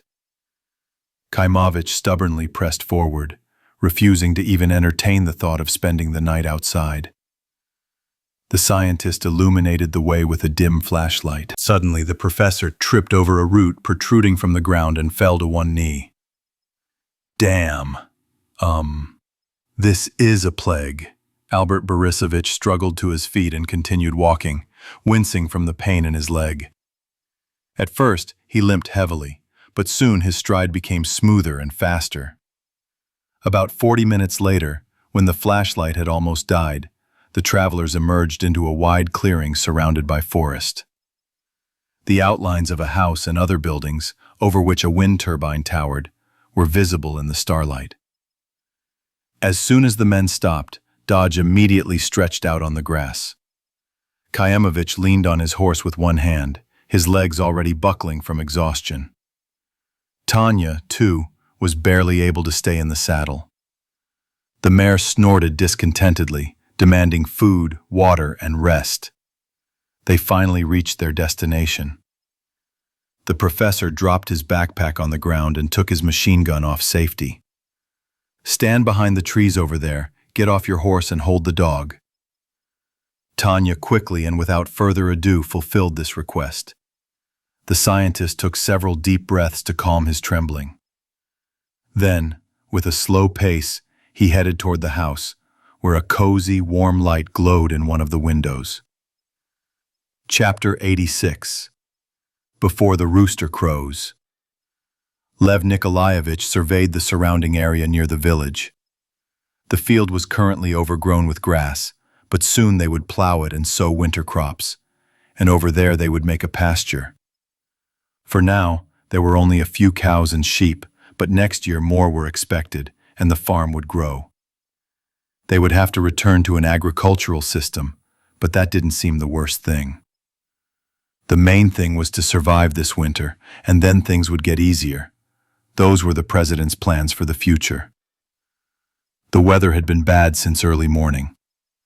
The clouds had thickened, a gusty wind was raising dust across the road, and everything pointed to rain imminent. Lev Nikolaevich's mood, too, was far from cloudless. Something oppressed and troubled him. He thought of his wife and daughter, tried to picture their faces, but for some reason he saw only blurred silhouettes. Oh, if only I'd done everything in time then. It's my fault they died, the president reproached himself. He turned off the dirt road and crossed the field, uprooting tall grass and tossing it aside. Kornilov strained his memory again, trying to recall the faces of his wife and daughter in detail, when suddenly he saw two figures in the distance. He realized they were a woman and a child, and he walked toward them. What are Marina and Ksyusha doing here? Alone, without protection. Did something happen in the village? Why did they send them after me? He asked himself these questions as he walked, wondering why they were standing there instead of coming toward him. As he approached, Lev Nikolaevich realized they weren't Marina and Ksyusha, but someone else. There was something familiar and close about them, yet at the same time alien and forgotten. Finally, he recognized his wife and daughter. They stood before him as if they were alive. The girl took her mother's hand, jumped up, and waved to her father. She was calling him to her. Yet their faces remained just as blurry and indistinct, although now he knew for sure that they were his family. The president cautiously approached them, almost right next to them. His daughter reached out, grabbed his sleeve, and laughed cheerfully. "Dad! Dad, you came, and we were looking for you." His wife put her arm around his waist and rested her head on his shoulder. He heard their voices again, but still couldn't make out their faces, as if his vision had failed him. "You are here?" Kornilov whispered with trembling lips. "We missed you," said the daughter in her tender voice. "Me too, but you forgot about us." Bitterness and resentment were heard in the wife's voice. "You have a different family now, I know." "I only have our son," Lev Nikolaevich objected. "No, that's not true. You know that yourself. There's another woman you're attracted to." There was no jealousy in her words, just a slight reproach, but he still felt very guilty. "Oh, come on. Mommy, Daddy, don't fight. Everything will be fine now. We'll be together again." The girl hung on her father's neck and laughed. "Together? How?" the president muttered, looking at his wife, hoping she would explain everything to him. "Don't be afraid. You love us, right? We're family, right? You want everything to go back to how it was?" "Yes, but wait, no. You're not here," he muttered in response, feeling his wife and daughter's hands grow cold. Lev Nikolaevich tried to take a step back, but they clung to him even tighter, continuing to smile calmly and tenderly. At that moment, Kornilov turned his head and saw a huge mass of people swaying in the distance. Men and women, children and the elderly, huddled together in a gigantic crowd and slowly trudged toward them. Zombies, zombies. Hundreds, thousands of zombies. Like an avalanche, they slowly rolled down the hill. The entire herd emitted a vague, terrifying sound. Thousands of breaths, wheezes, and groans merged into one long, blood-curdling roar. The infected moved slowly, their movements seeming leisurely and even clumsy. Yet despite this, the silhouettes approached surprisingly quickly. An entire army, unaware of fear or pity, driven only by hunger and anger, was bearing down on their village. Gray, indifferent faces, hunched, staggering figures, and a dull, mindless, detached gaze. A gaze that flared with bloodlust the moment the cannibals spotted their prey. And they did. The infected broke into a run as soon as they saw the president. But he couldn't even move. Lev Nikolaevich felt his legs turn to cotton wool. All strength suddenly left his body, and he resembled a plasticine doll softened by the heat. The hands of his wife and daughter held him like a vice, their nails digging painfully into his skin. "Let go. Enough. Let me go. Please," Kornilov croaked. But they remained silent, looking him in the eye and smiling. Their faces began to clear, and finally the president could see them clearly. He shuddered. The last time he saw these faces was before the death of his wife and daughter.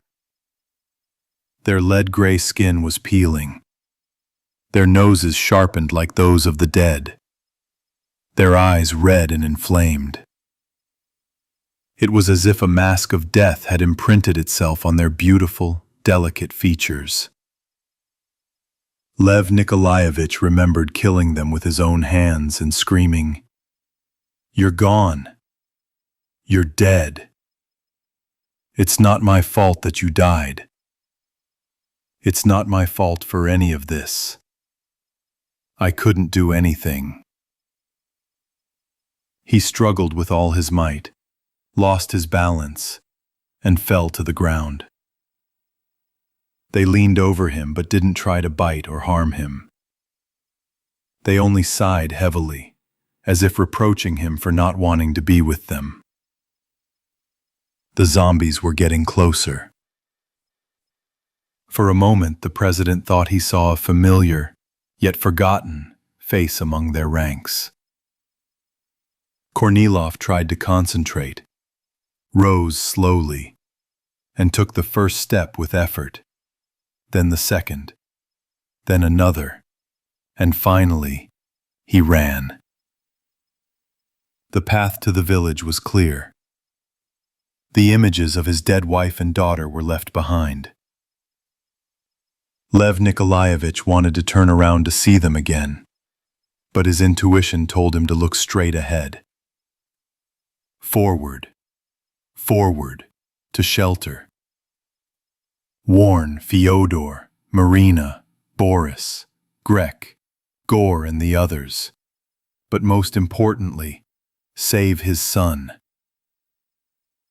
Here was the first street. The president paused to catch his breath, then glanced back. The tiny figures of his loved ones stood motionless, but he saw them clearly now.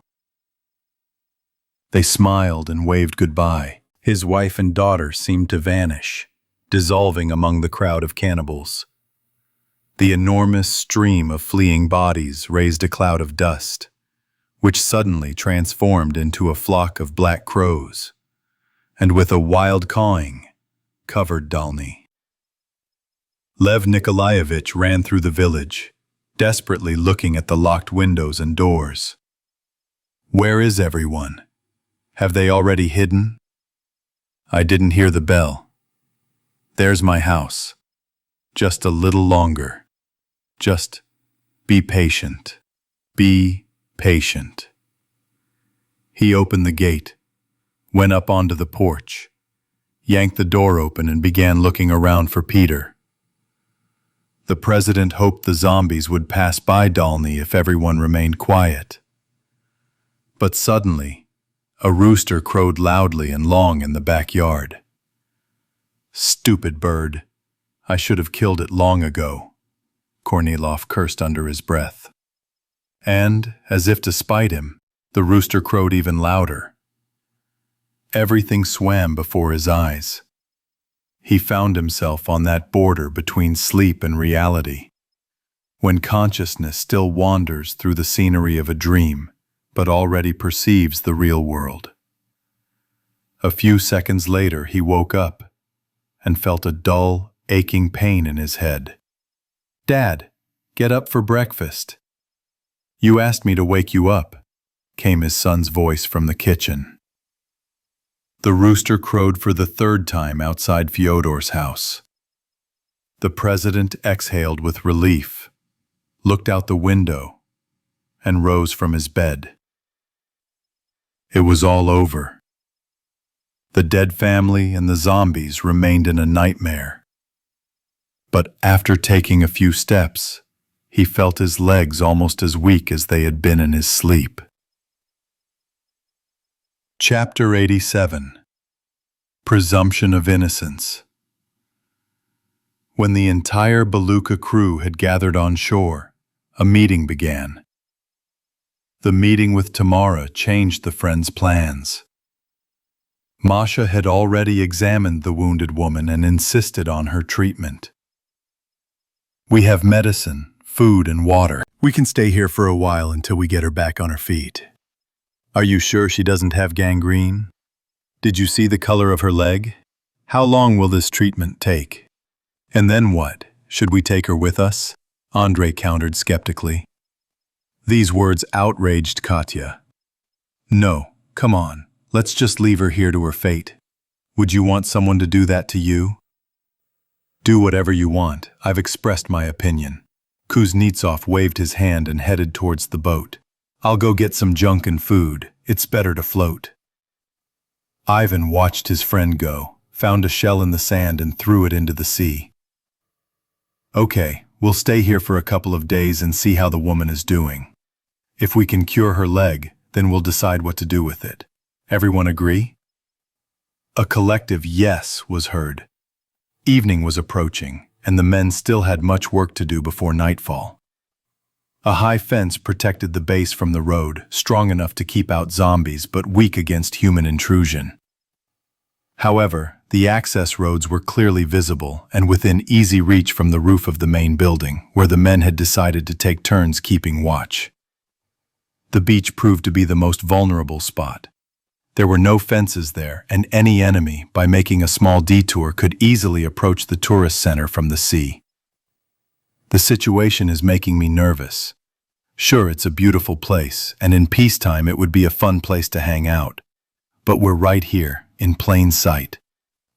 What if someone tries to storm us from the sea, or a herd of elands decides to stroll along the shore in our direction? Andrei said, mooring with a boat full of provisions. Ivan helped his friend carry bags of provisions. Well, the bandits would have checked this base long ago if they wanted to. There don't seem to be many zombies nearby either. It's a remote location. That's its main advantage. I'm less worried about marauders. But if the elands start to invade, we need to tie up the boat on the beach. That'll be our plan B. If we get stuck on land, we'll retreat back to the Beluga. While the boys were getting their bearings in the new territory, Masha gave Tamara some painkillers, and the wounded woman fell asleep. Meanwhile, the minibus was charging. Vorobyov started it, drove around the small guest parking lot in front of the base, and was satisfied. I can hit the road tomorrow, it works like a clock. That's why we need to go tomorrow and not hang around here, Kuznetsov grinned, knowing that they wouldn't support him. Lizitsina crossed her arms over her chest and glared at the guy. Say that again and you'll sleep in the next room. That's all? A sly smile spread across Andrei's face. You'll be sleeping separately for a very long time, the redhead added menacingly, frowning even more. You, beauty, watch out, don't throw men around too much either. They're not lining up in front of you yet, Kuznetsov replied unexpectedly sharply. Katya hesitated, not expecting such a rebuff. Masha tried to quickly diffuse the situation. That's it, let's go eat. Because when we're hungry, we all become as angry as dogs. Or like zombies, Max sighed, wincing from the sandy wind. After dinner, the friends took adjacent rooms on the second floor of the main building. They briefly considered settling into a more comfortable bungalow on the beach, but quickly dismissed the idea. A single staircase led to the second floor of the building, opening onto a long, wide shared balcony. At least for zombies, this staircase would have been a hindrance. Andrei and Katya were on duty for the first half of the night. Masha locked the door to Tamara's room and gave the key to her colleague. Here, don't lose it. What's the point of closing it? The glass in the door is broken, I don't want to get in. Well, Vanya covered it with plastic to keep out the draft. It's still safer that way. Okay, once we're done with our shift, I'll give the key to Sova. The friends went to their rooms, but couldn't fall asleep for a long time. Lizitsyn, however, quickly became drowsy while on duty. Oh, is our guard yawning? Wanting to go to bed? Kuznetsov asked with mock irony, tickling his girlfriend. The redhead leaned on the railing and lowered her head. Don't make fun of me. The weather is probably changing. I feel really weak. Well, go take a nap. I can handle it alone. No, what if something? Come on. If he starts chopping me up, I'll wake you up. Go to sleep. Katya kissed the guy, cast him a slightly guilty glance, smiled playfully, and disappeared into the room. Andrei watched her graceful silhouette and sat down on the top step of the stairs. He bit his lip dreamily, remembering the day they met. At first, Lizitsina seemed soft and fluffy, like a pedigree cat. But then she began to unleash her claws and reveal her bitchy nature. And yet, despite the arguments, disputes, and skirmishes, Andrei was madly in love with this redhead. Although their communication with her wasn't always smooth, Katya turned him on so much in bed that he quickly forgave her every whim. Kuznetsov sat alone for about half an hour, and then decided to climb onto the roof. But surveillance from above proved futile. The night was so dark that even the fence was barely visible. Night vision goggles were a distant dream for Andrei, so he climbed down. He circled the building, strolled a bit along the beach, and settled around the corner of the cafe, from where he had a clear view of the stairs and the parking lot with the minibus. The night dragged on. Kuznetsov was already nodding off, so he decided to wash himself with cool seawater. Refreshed, the scientist looked at his watch. 20 to 4. Great. We can wake Max and Lenka up soon. Andrei climbed the stairs to the second floor, passed the room with the wounded woman, and stopped. He felt for the room keys in his pocket and looked around. There was no sadness. We met tomorrow. Half an hour later, Kuznetsov handed over the shift to Max and went to bed. Andrei undressed, hugged Katya, ran his fingers over her soft skin and lingered on her hips. Lizitsina didn't respond to his advances and even snored slightly. Kuznetsov realized he had no chance that night, turned his back on his girlfriend, and passed out. The scientist woke to a loud knock on the window. Kuznetsov struggled to open his eyes. He was desperately sleepy, as if he'd only gone to bed 5 minutes ago, even though it was already light outside. Katya wasn't there, and Andrei, his bare feet slapping the floor, headed for the door. Masha stood in the doorway, her lips trembling and her eyes nervous. "Andrei, is that you?" "What do you mean? Of course it's me. Who else? Have I changed so much overnight?" Kuznetsov muttered sleepily, not understanding what was going on. "I'm serious. Did you do this? To Tamara?" The girl's voice was filled with pity and anger. It seemed she was about to burst into tears or attack him with her fists. "What? What did you do? I was actually sleeping."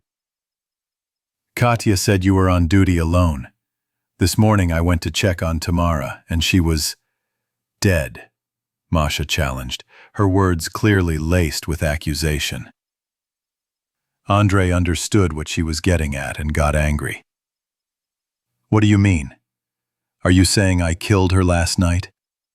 Are you crazy or something?" "Actually, Max and Lenka were on duty after me. Interrogate them. They didn't want to get rid of her, but you did. Congratulations. The way is clear. No one's stopping us now. We can go." At the last words, the girl burst into tears and ran away. "I couldn't care less about her. I have no other choice but to get my hands dirty." "What kind of nonsense is this?" Kuznetsov managed to shout after her. A couple of minutes later, his head heavy from lack of sleep, the boy wandered after Masha. Everyone except Max, who was on guard on the roof, had gathered in Tamara's room. Andrei stood in the doorway, surveying the room. The woman's body lay open-mouthed, one arm hanging off the bed, and a pillow lay on the floor. "So why the accusations, huh? What made you think I killed her?" "It looks like she was smothered with this pillow," Katya answered, looking warily at her boyfriend. Kuznetsov looked at the body again and then at the murder weapon. "What the fuck, are you pathologists supposed to determine the cause of death? Maybe she had a seizure in her sleep. She was thrashing around, threw off her pillow, and then died. You don't think that's possible? She was already on her last legs when we found her." Ivan stared at the floor. Lena left the room and Masha was sobbing on the next bed. Lizitsina abruptly brushed her hair from her face. "Why are you so nervous?" "It just pisses me off that you accuse me out of nowhere." Vorobyov stood up and headed towards the exit. "No one is blaming you. Make breakfast and let's get out of here. I'll dig a grave in the meantime." Tamara's body was wrapped in a sheet, placed in a hole and covered with earth. Max made a cross out of 2 planks and carved a name into it with a knife. Then the friends gathered on the beach, everyone in a foul mood. Masha was already feeling guilty towards Andrei for having emotionally accused him of murder. But when she saw the body and the pillow on the floor, she couldn't contain herself. The waves crashed noisily onto the shore and the beluga rocked lazily at anchor. Everyone was sad to abandon this fine vessel which had carried them on such a long journey, but no one wanted to stay. "Okay, we've had enough of this before we leave." The cosmonaut stood up, brushed the shell rock off his pants and walked to the car. "Goodbye, Beluga. Thank you," Owl called out as he waved to the yacht. A glint of sunlight reflected off the side of the vessel as if it were winking at the crew. 15 minutes later, the minibus was already rolling along the dusty, potholed road. Katya, Masha, Lena, and Max sat among the supplies of food, water, and whatever else the travelers could manage to take with them. Ivan drove, and Andrei, as usual, settled into the passenger seat next to him. Kuznetsov looked out the window, not wanting to talk to anyone. But, beneath his gloomy face, a faint smile played at the corners of the scientist's eyes. Chapter 88. Surrounded by Enemies. 20 kilometers after the tourist camp, the first village came into view. Vorobyov slowed slightly. Andrei held his rifle at the ready, and Max sat immediately behind the driver, clutching a sawed-off shotgun. The car pulled up to a small square, next to which stood the main local supermarket. "People!" Lena's voice rang out. Several hunched, shabby figures appeared from around the corner of the store. "Khan," her brother corrected her. Ivan pressed the pedal, the van accelerated, and the infected fell behind. They managed to pass through the village without incident. The travelers felt very uneasy on the narrow road, flanked by houses with high fences. It would have been easy to block a car here. The empty country road stretched out again, but the speedometer didn't go above 60.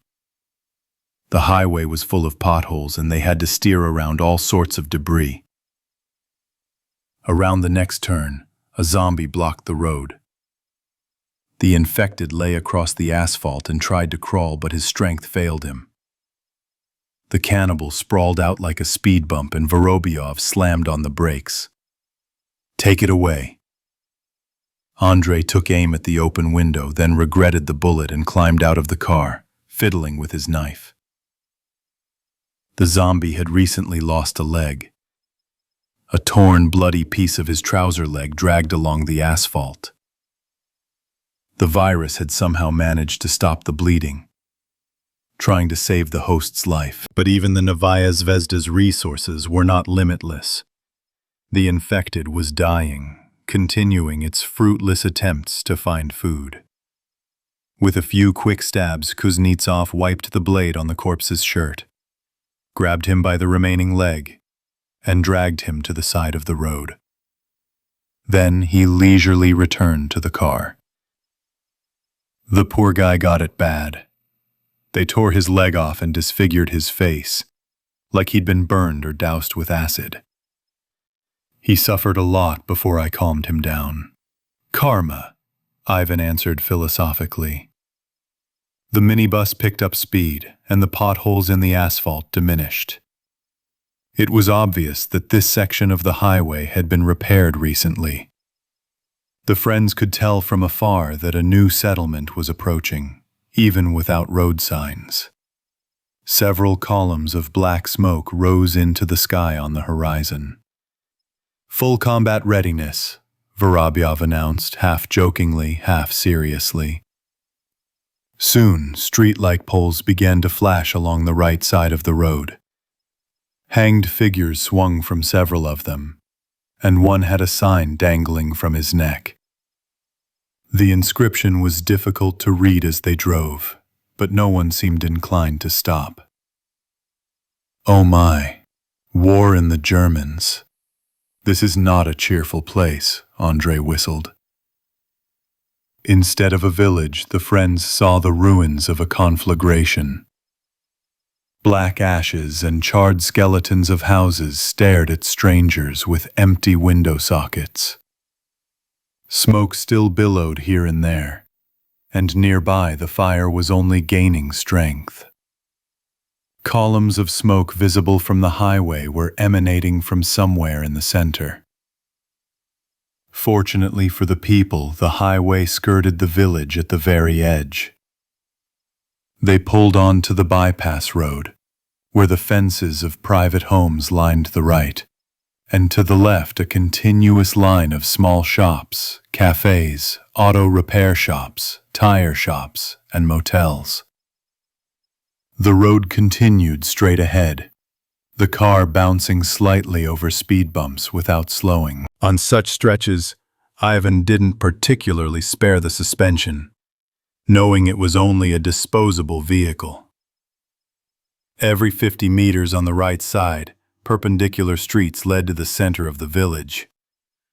Driving past one of them, Vorobyov nearly hit an infected person.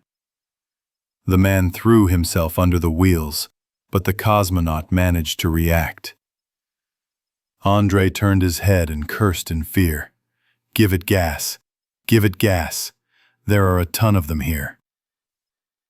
The van accelerated, and a crowd of cannibals poured out onto the main road and began pursuing the car. The exit from the village and a small bridge were already visible ahead, when suddenly a second group of zombies appeared and blocked the way. "Those bastards. It's like they're acting in concert."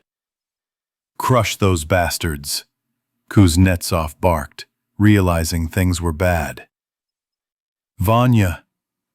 Masha's frightened cry was heard, then Lena's squeal. A second later, there was a bang. The bumper bounced one of the cannibals slightly, and he slammed head-on into the windshield. Two more bodies fell under the wheels, and the minibus braked and began to skid.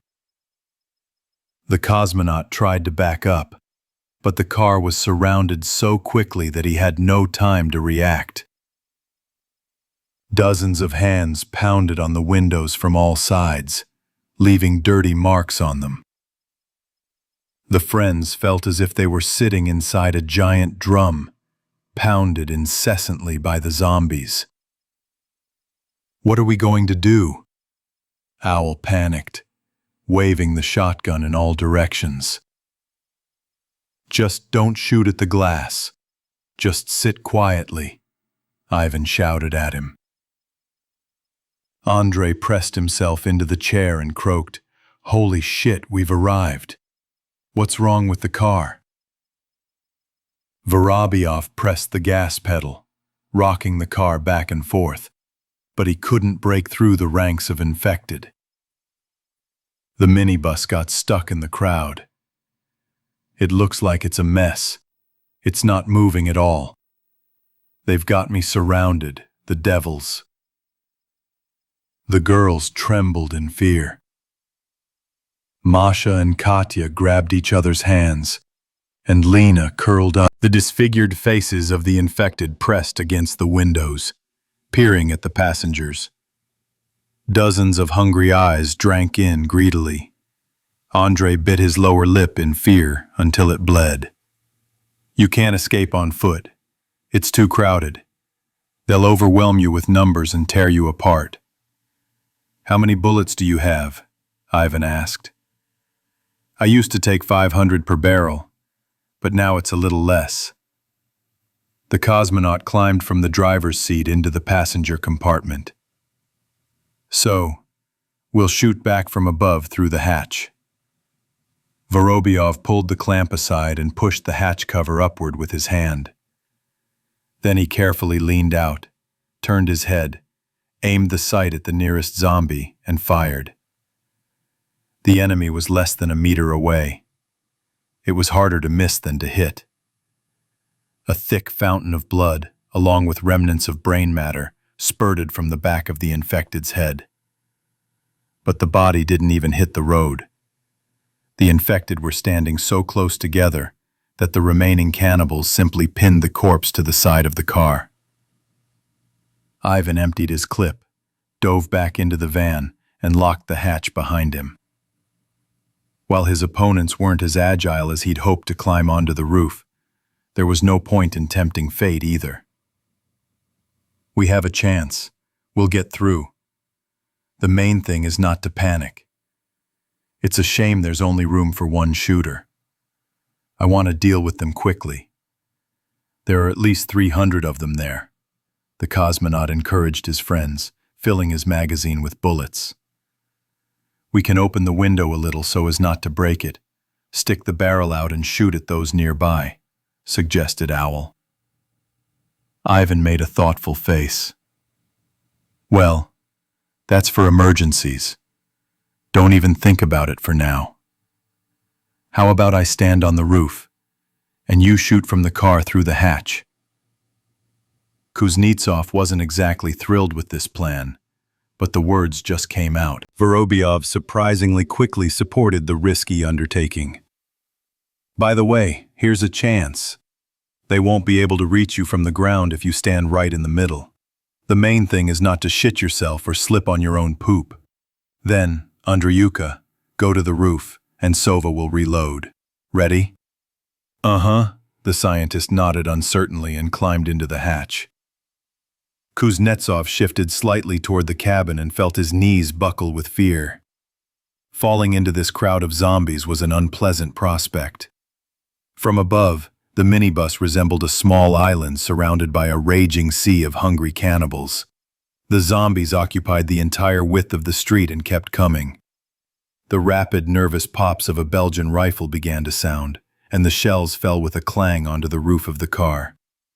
Don't fuss, save your bullets. Every bullet will count now, Ivan warned his friend. Soon, the scientist knelt down on one knee and held out the weapon. Load! Vorobyov immediately lowered the empty rifle into Max's car and handed Andrei the sawed-off shotgun. The boys methodically picked off the cannibals, and soon a whole barricade of corpses formed around the minibus. Come on, hit the ones in the distance. Otherwise, the ones close by will soon be able to climb onto a wheelbarrow like they're climbing a ladder, Kuznetsov shouted, looking around nervously. Ivan took aim at a tall woman with a horse-like face about 10 meters away from him. Got it. It seems like reinforcements have stopped coming. Looks like we've got all the cans in the village on our side. Now the main thing is to have enough ammo. A bang!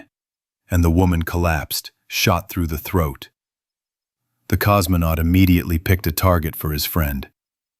The guys constantly turned to evenly shoot the enemies from all sides. The infected seemed easy targets. None of them tried to run or hide. They stood stupidly and jostled around the car. The dead, shot through the head, neck, and chest, sank to the ground. Andrei mentally praised himself for his initiative in buying a gun. They had never been under such a siege before. The initial panic had passed, and the guys were actually enjoying themselves, firing at live targets with the same enthusiasm as at a shooting gallery. The girls in the car had calmed down a bit too, and the rows of zombies by the windows were no longer so dense. Here, the scientist shouted, handing his friend the empty sawed-off shotgun once again. Ivan handed him the FNF 2000, which Max had long since loaded. Kuznetsov leaned over to pick up the rifle, stepped to the side, grabbed the butt, and stepped on the empty shell. His legs slipped, and the boy fell sideways. His legs dangled over the edge, and several infected immediately grabbed them. Andreyuka, your hand, Vorobyov yelled, but the scientist only managed to shout a curse before falling to the ground. Katya screamed as she watched him fall onto the road and nearly climbed out the window. Masha and Lena stopped her, realizing she'd only ruined them all. The corpses cushioned his fall, but it was of little comfort. Luckily for Kuznetsov, he held his rifle, and landing on his back, immediately shot the fat man who had dragged him down in the stomach. The wounded zombie fell upon the man, hiding him with his bulk from the rest of the cannibals. Andrei heard a hoarse, foul-smelling breath near his ear. The wound weakened the enemy momentarily, but he quickly recovered. With a muffled growl, the infected man turned his face. The scientist managed to extend his left hand, and the cannibal's teeth sank into his wrist. Shots rang out. The infected man's body trembled several times, and suddenly became so heavy that Kuznetsov could barely breathe beneath him. Okay, I got the fat one. Sova, shoot everyone on the other side and I'll cover Andreyuka. Vorobyov was already standing on the roof, and Max, with a sawed-off shotgun, took his place in the hatch. Meanwhile, the scientist struggled to move the massive corpse slightly and realized his prospects were bleak. They were too close, and there were too many zombies crowding around. Fortunately, they'd already lost sight of him because of the fat man. Ivan, afraid of hitting his friend, took a long time to aim before pulling the trigger. And the humans had little time to maneuver. Andrei turned his head, and a plan for seizing this moment occurred to him. Kuznetsov began pushing aside the corpses lying near the van and, having cleared a small space for himself, quickly crawled under the vehicle. The young man stood straight ahead, fortunately for the van's ground clearance. The dirty undercarriage loomed just a few centimeters from Kuznetsov's nose. Andrei noticed that the cannibals had once again gathered tighter around the van. Dozens of pairs of men's, women's, and children's feet. Barefoot, in ballet flats, sandals, sneakers, and even dusty patent leather shoes, shuffled from all sides. "Karma, karma," the scientist muttered, trying to figure out what to do next.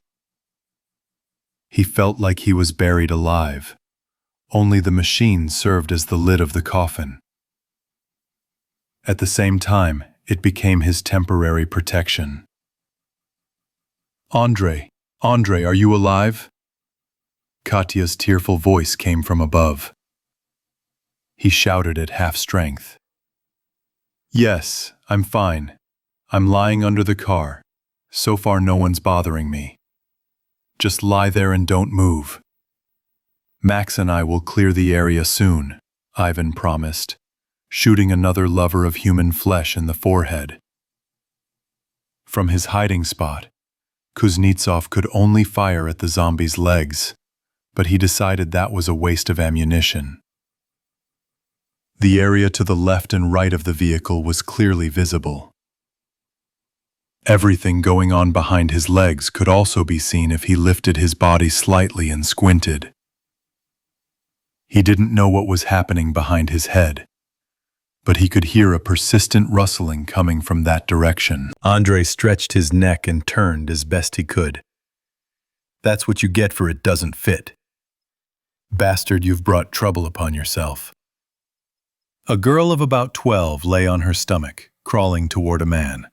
Her movements were slowed by other infected, who continually pressed against her, but the infected woman steadily advanced toward her goal.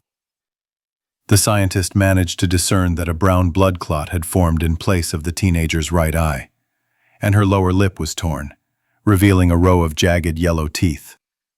Andrei tried to roll over but quickly realized it was futile. He pointed the rifle barrel over his left shoulder, behind his head, and took aim as best he could. The roar of the shot in the confined space struck him painfully in the ears. The bullet scraped just above the girl's temple, seared the scalp, and grazed, further disfiguring the unfortunate creature. The wound only made the infected woman more aggressive, and she began crawling toward her prey with renewed rage. "Damn it," the scientist cursed, shifting the gun slightly to the left. But the zombie got there first. With her right hand, thin but tenacious, the girl dug into the boy's hair, and with her left, she pushed the gun aside. Kuznetsov tried to crawl away, but his opponent was quicker. The car's undercarriage prevented her from raising her head high, so the girl turned her face to the side and, scraping her ear along the asphalt, sank her teeth into the man's cheekbone. "Ah, bitch, let go, eh?" Blood from the wound flowed into Andrei's eyes, and he squeezed them shut. The scientist jerked his head back and hit his nose on the wheel. A deep, jagged wound and teeth marks remained just below his eye. Releasing her prey for a moment, the zombie girl immediately grabbed him by the throat with her right hand. Kuznetsov grasped her little and ring fingers in his palm and pressed them sideways. There was a crunching sound, but even with two broken fingers, the infected girl continued to hold on to her victim. Andrei fumbled for the rifle, pulled it toward him, and felt the barrel hit something soft. There was a deafening bang, and the weapon jerked and bounced in his hand. The infected woman, shot through the lower abdomen, fell face first into the asphalt. A strange hissing sound came from her slightly open mouth, as if air were escaping from a leaky air mattress. But a second later, the teenage zombie came to and raised her head. Her single eye stared into the black hole of the muzzle. The next instant, a brief flash erupted from it. The bullet struck the bridge of her nose and exited the back of her head, punching a huge hole in her skull. Kuznetsov pressed his palm to the wound, instinctively trying to stem the bleeding. Adrenaline was pumping through his body, dulling the pain of the bite somewhat. The battle with the infected was in full swing. For another 15 minutes, shots thundered over the small, burning village. The smoke was already bitter in the mouths of the men, and the shooters' hands were tired and shaking. One of the cannibals climbed onto a pile of corpses in front of the car and attempted to climb onto the roof. Max met him with a point-blank shot, blowing off the right side of the zombie's head. A fine spray of brain matter sprayed onto the teenager's face, causing Sova to vomit. The cosmonaut winced. He himself was already sickened by the stench. Blood, guts, and brains. But he tried to cheer up his friend. "Be patient, Max. I'm sick of this crap too. But pull yourself together. There aren't many of them left." The owl only nodded slightly in response and wiped his mouth with his sleeve. When the cannonade died down, Kuznetsov tried to crawl out from under the car, but the corpses had buried the minibus up to the windows. Andrei couldn't move the corpses and began calling for help. However, the men were in no hurry to jump off the roof. None of the enemy were standing, but the groans, whimpers, and heavy breathing of the wounded could be heard all around. Vorobyov took out a knife and looked at Max. "Don't relax. These creatures are tenacious. Even half-dead ones can bite. Otherwise, I don't know." The teenager carefully climbed down and stood on the back of the old woman in the red robe. The friends carefully examined the bodies and finished off any who still showed signs of life with knives. Then, they cleared a space around the van so Andrei could escape. "Ooh, did that fat guy just grab you?" The cosmonaut shuddered when he saw his friend's bloody face. "No, a little girl crawled under a car. I didn't notice her right away. The bitch almost gouged my eye out. And the fat guy bit me on the arm. Come in the car. Masha will treat you. We can handle this ourselves." Kuznetsov didn't insist on participating in this corpse zombie cleanup and quickly disappeared into the car. Ivan and Max hastily set about cleaning and clearing the area in front of the car. Every second they feared new infected would appear. The boys had almost exhausted their ammo, and another fight could have ended in their favor. The friends dumped the dead on the side of the road, and soon 2 mounds of corpses appeared at the edges of the road. Finally, a small strip of asphalt was completely clear of bodies, and the car was able to move without interference. Vorobyov steered with difficulty, his arms shaking, his shoulders and back aching, his head pounding from the roar. "We really hit the target. Luckily, we had enough ammo. You're a good guy, Andreyuka, for taking the risk to go and get a gun back then." "Yeah, thanks. I'm thrilled with myself too." The scientist, whose half-face Masha had bandaged, answered from the back seat. Max sat next to Ivan, eyes closed, greedily drinking water from a bottle. Dagestan hadn't greeted the travelers very warmly, and their journey through this land was only just beginning. Chapter 89. New Home. Kaimovich crept softly, almost cat-like, toward the little house in the forest. The flickering yellow light in the window evoked conflicting feelings. On the one hand, he knew he would have to kill the owner of the house if he refused to welcome the uninvited guests. On the other, the scientist hoped to find a friend and ally here. The last time Albert Borisovich had stayed at this base was several years ago. He had spent almost his entire vacation there, respite from people and the bustle of the city. An old friend of his worked at the Wildlife Observation Center and had invited the professor to stay. But who was currently in the house remained a mystery. Kaimovich slowly circled the house, wary of running into the dog, but the vicious barking never came. Finally, Albert Borisovich approached the porch and cautiously peered through the window. In the depths of the house, next to a large brick stove, a man lay on a bed. He was reading a book, and an LED chandelier dangled from above, with 2 thin wires running from it. The professor couldn't make out the man's face and became lost in thought. He realized the door was most likely locked from the inside, and he needed to somehow lure the owner out. While he was pondering how to do this, the solution presented itself. The stranger put his book down and headed for the exit. The door creaked. The man stepped onto the porch, yawned widely, and swaggered toward the wooden outhouse which stood about 30 meters from the house. A minute later, still leisurely, he trudged back. The darkness didn't frighten him. He'd lived here a long time and knew every bush around.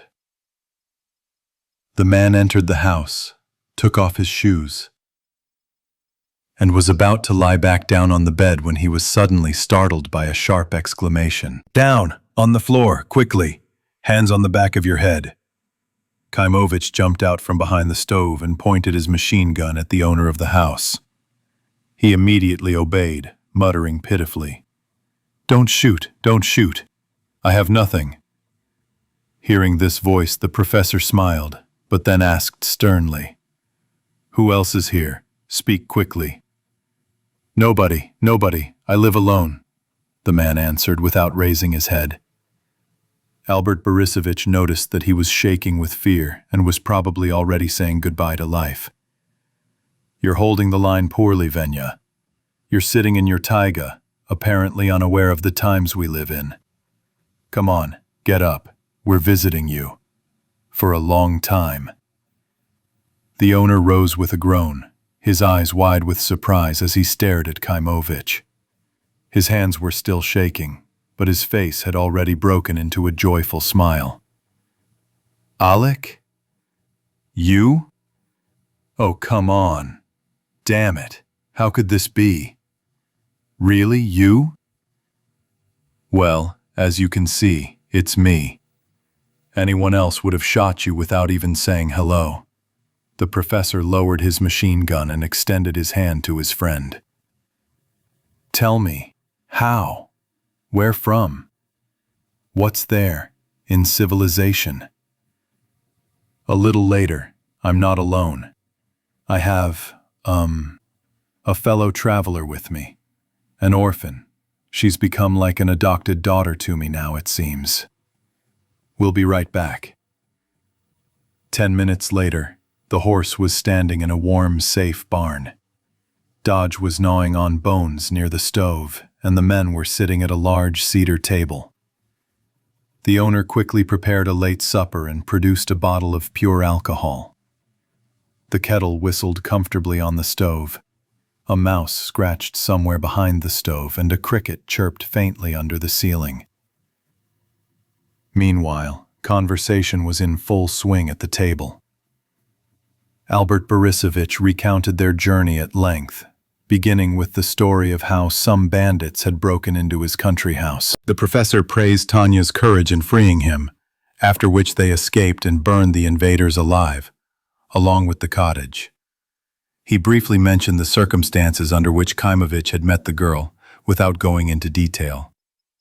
However, He described everything concerning the infected in great detail. Albert Borisovich was delighted to meet Venya here, the same old friend who, several years earlier, had invited the professor to spend his vacation at the research base.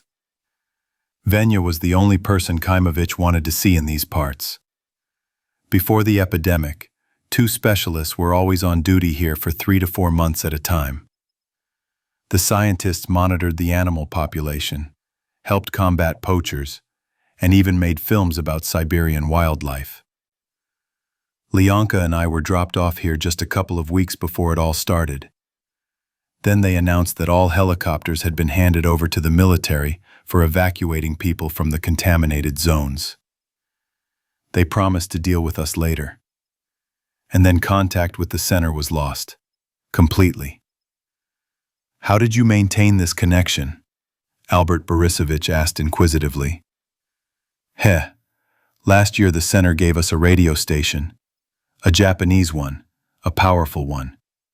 It's on the 2nd floor now. Our antenna is high up, so we can at least contact Moscow if we know the frequency. But who would we contact? At first, I still communicated with the surviving radio amateurs, but then they disappeared from the airwaves too. Looks like the big white scribe has come for everyone. The professor took off his glasses, put them on the table and rubbed his eyes. Oh yeah, he came to visit, but it's unclear when he'll leave. By the way, you mentioned some Lenya. Where did he go? He walked home. He's from Barnaul. His mother stayed there. He and his wife had separated, but they had 2 kids. So he went to them and told them he couldn't leave them. He tried to call a helicopter, but it was no use. They abandoned us here and simply forgot about us. And you? Albert Borisovich sniffed a piece of smoked chicken and bit into it with obvious pleasure. What about me? I grew up in an orphanage. Well, I had a cousin somewhere in Koltsovo, but I haven't seen her for about 30 years. I lived with this woman for a while, but we separated about 3 years ago. She got married, and now I have someone to take care of her. And I don't have anyone else. So I stayed here. It's nice and quiet here. Tourists hardly ever came here before, and now even less so. But there are plenty of different animals. Last summer, apparently, there were big taiga fires across Siberia, and there was no one to put them out. So wolves and bears came running to us from all over the area. We had a rainy summer here. Few fires. The forest survived. So they're a bit crowded. They probably smell my farm. They're trying to maraud. I've already chased wolves and seen bear tracks close by. Bear tea? Tanya asked with interest, taking a sip of strong black tea with blueberries and leaves from a large steel mug. Yeah, the nature reserve's right there, 3 kilometers from our hut. And I'm here as an inspector, keeping order and keeping a population count. Or rather, I was. What's the point now? The animals will multiply so much in the next 2 or 3 years without human control that you can kill them as much as you want. We'll be well fed, and the damage to nature won't be great. A different time is coming. A wild, primeval one. Nature is once again reclaiming the lost territories. Venya chattered incessantly. He'd always been known as a talker, but now he chattered like a machine gun, never ceasing for a minute. Kaimovich was surprised that such a sociable man had chosen such a remote job. The professor carefully examined his friend, who had hardly changed since their last meeting. He looked older than his age, about 50. Veniamin Alexievich had been called Venya or Vena since childhood. He was a plump man of average height, but still quite nimble in the local forests and mountains. His straight, uncut red hair at the temples and back of his head had grown almost to his shoulders, and his large bald spot, covering half his head, had turned bright red after just one drink. A short stubble sprouted on his face. Albert Borisovich remembered that even in the taiga, Venya shaved every other day. The reserve inspector had a slightly elongated face, with a large nose, strong eyebrows, and thick lips. Tanya watched her new acquaintance with curiosity, warming to him more and more. Some of his features, the way he spoke and laughed, reminded the little girl of her father. With his talkativeness and cheerful disposition, he seemed almost the opposite of the serious and taciturn professor. "And what farm were you talking about?" Kaimovich asked, glancing out the window. Venya ran his hand over his bald head, as if combing his hair back. Then he stood up, threw a couple of logs into the stove, and dusted off his palms. "We've started our own farm here, and it's boring to live for 3 months on nothing but canned meat and stew. Vegetables haven't worked out very well, but we've learned how to raise some livestock. We've built a little shed, basically, with rabbit hutches, a couple of goats in a pen, and about a dozen chickens. We were planning on getting piglets next year, but that's not in the cards now. They will freeze in winter, won't they?" "No. We've lined everything with insulation. We know how cold it is here. We should be able to survive. We've also stocked up on food. We'll definitely last until spring, and then we'll see."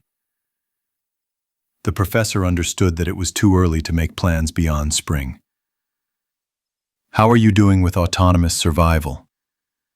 "Do you really need much?" the reserve inspector said, throwing up his hands. "The kitchen drawers are all stocked with noodles and grains. There's plenty of stewed meat and soury, too. There are onions, carrots, and potatoes, though not much, that's true. There's sugar and a bag of salt. There are about 20 packets of tea, too, black or green if you want. I also collect and dry various herbs.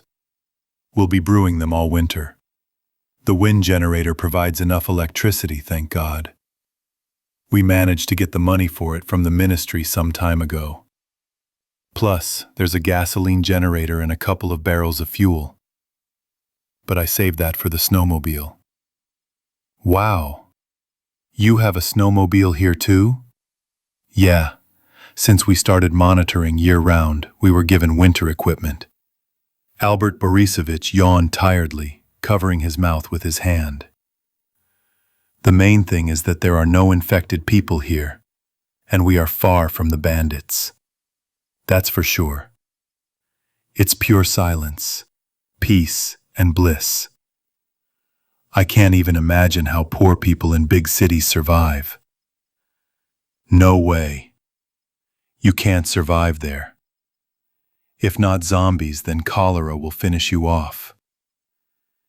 Can you imagine how many corpses are rotting in the streets? It all goes into the ground, into the water, poisoning the air. We have to wait until everything clears up, and then we can return to the cities." "Well, I don't know. I won't be returning to the city." Veniamin Alexeyevich poured Tanya some tea and splashed some spirit and water for himself and the professor. Then the inspector looked thoughtfully at Dodge. "Your dog isn't suited to winter. Its fur is too short. So this is a boxer. A house dog. I will keep him in the hut." Venya suddenly frowned. "Really? I don't like the smell of a dog in the house. Maybe we should build him a warmer kennel? Or put him in the shed with the goats, huh? Okay, we'll figure it out. My dog Buran, for example, is a real beast. A mongrel, but his skin is like a bear's. No frost can bother him. He'll burrow into the kennel. Just give him the most important food." "You have a dog too? Where is it?" Tanya asked in surprise. "He's been missing for 3 weeks now. He was just wandering around untethered. He was free-spirited, running wherever he wanted. Sometimes he'd even catch rabbits. Then a day didn't come, then a second. And I got worried, started looking for him, calling his name. I walked for 5 kilometers around, but to no avail. Maybe he got caught by the wolves, or maybe something else. The owner of the house visibly saddened, remembering his 4-legged friend. Kaimovich looked at his backpack against the wall, which contained the vaccine supply, but decided not to tell his friend anything for now. How are your medications? Do you have a first aid kit? Of course there is, but it's not really necessary. The energy of the mountains and nature here is such that the body heals itself from all sorts of infections. Seriously. And if you get your feet wet, drink this mixture before bed. Venya nodded at the bottle of alcohol. You'll sweat overnight, and in the morning it's like you're born again. And the banya, of course, helps. The banya is the first healer here. Well, we won't bother you too much with our company, I hope. Alec, how can I fire you? The inspector chuckled. Look at the arsenal you've got with you. You'll turn my hut into a sieve in no time.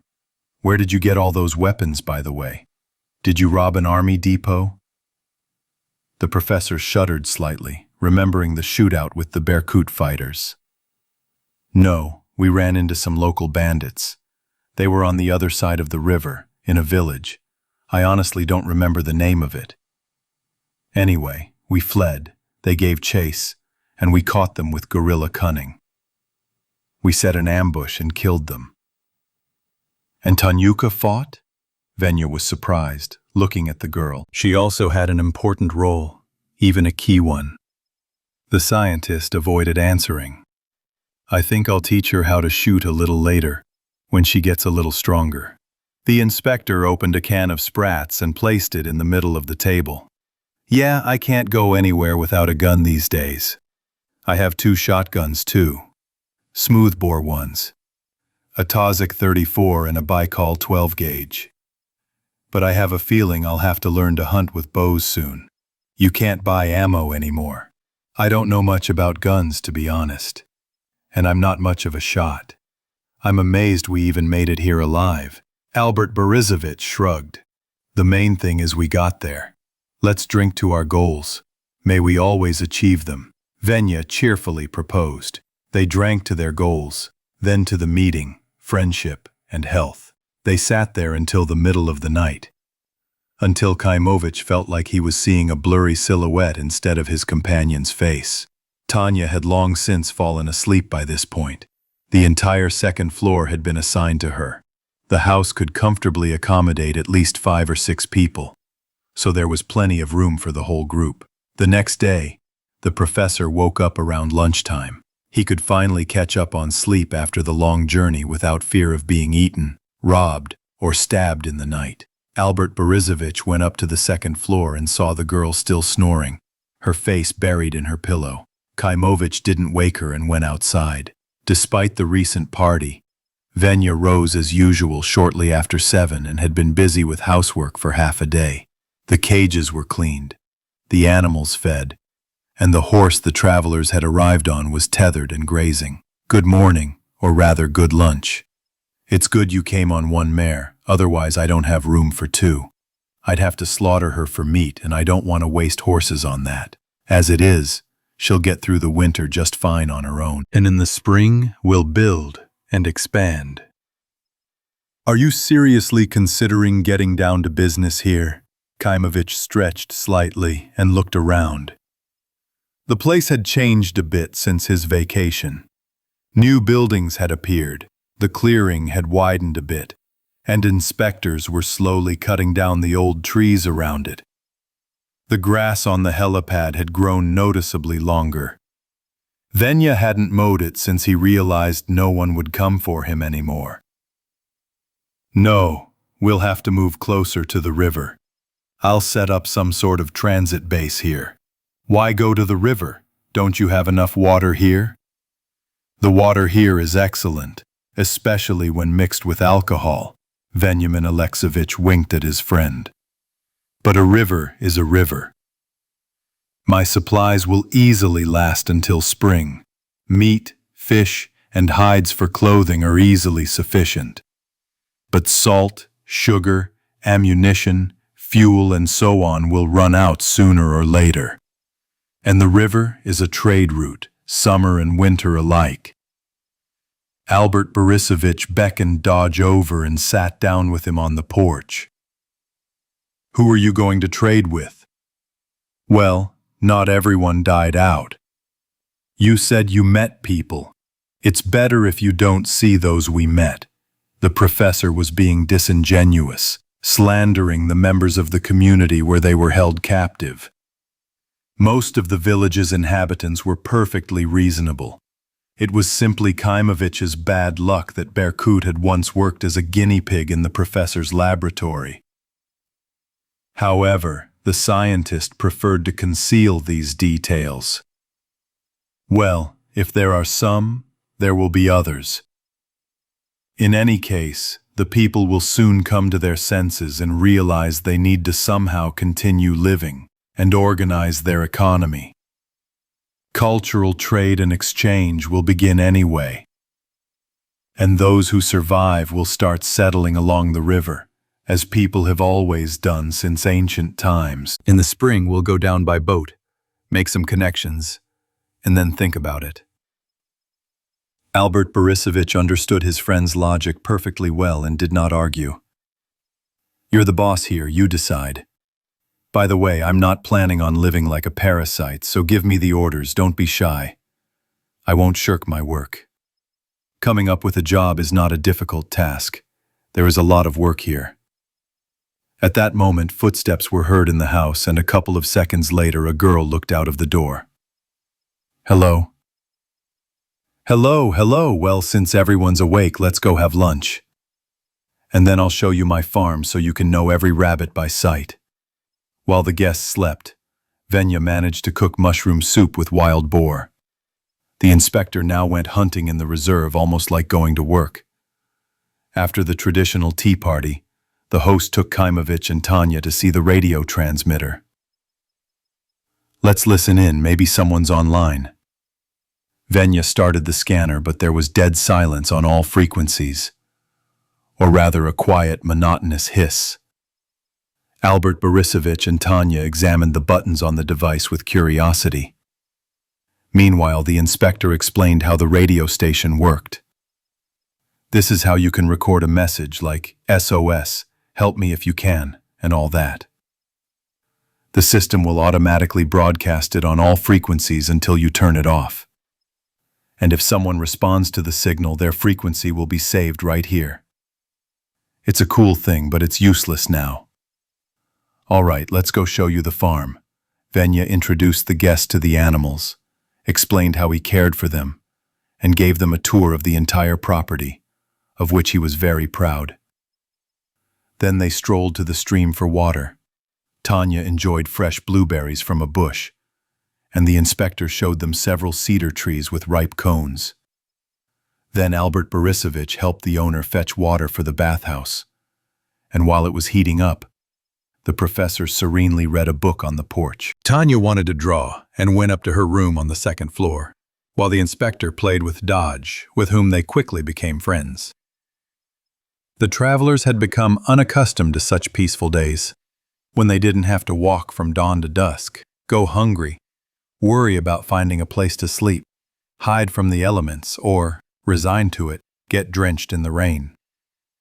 Finally, they had found a place where they could relax and feel completely safe. Chapter 90. The Inspector Returns. The next morning, Kaimovich found Venya when he was clearly getting ready to go somewhere. "Wow, someone's an early bird today? It's not even 9 o'clock and you're already up," the inspector greeted his friend with a hint of irony. "Go ahead, mock me. We usually get up early. Yesterday we just slept off the road on your feather beds. How far did you get to the soap?"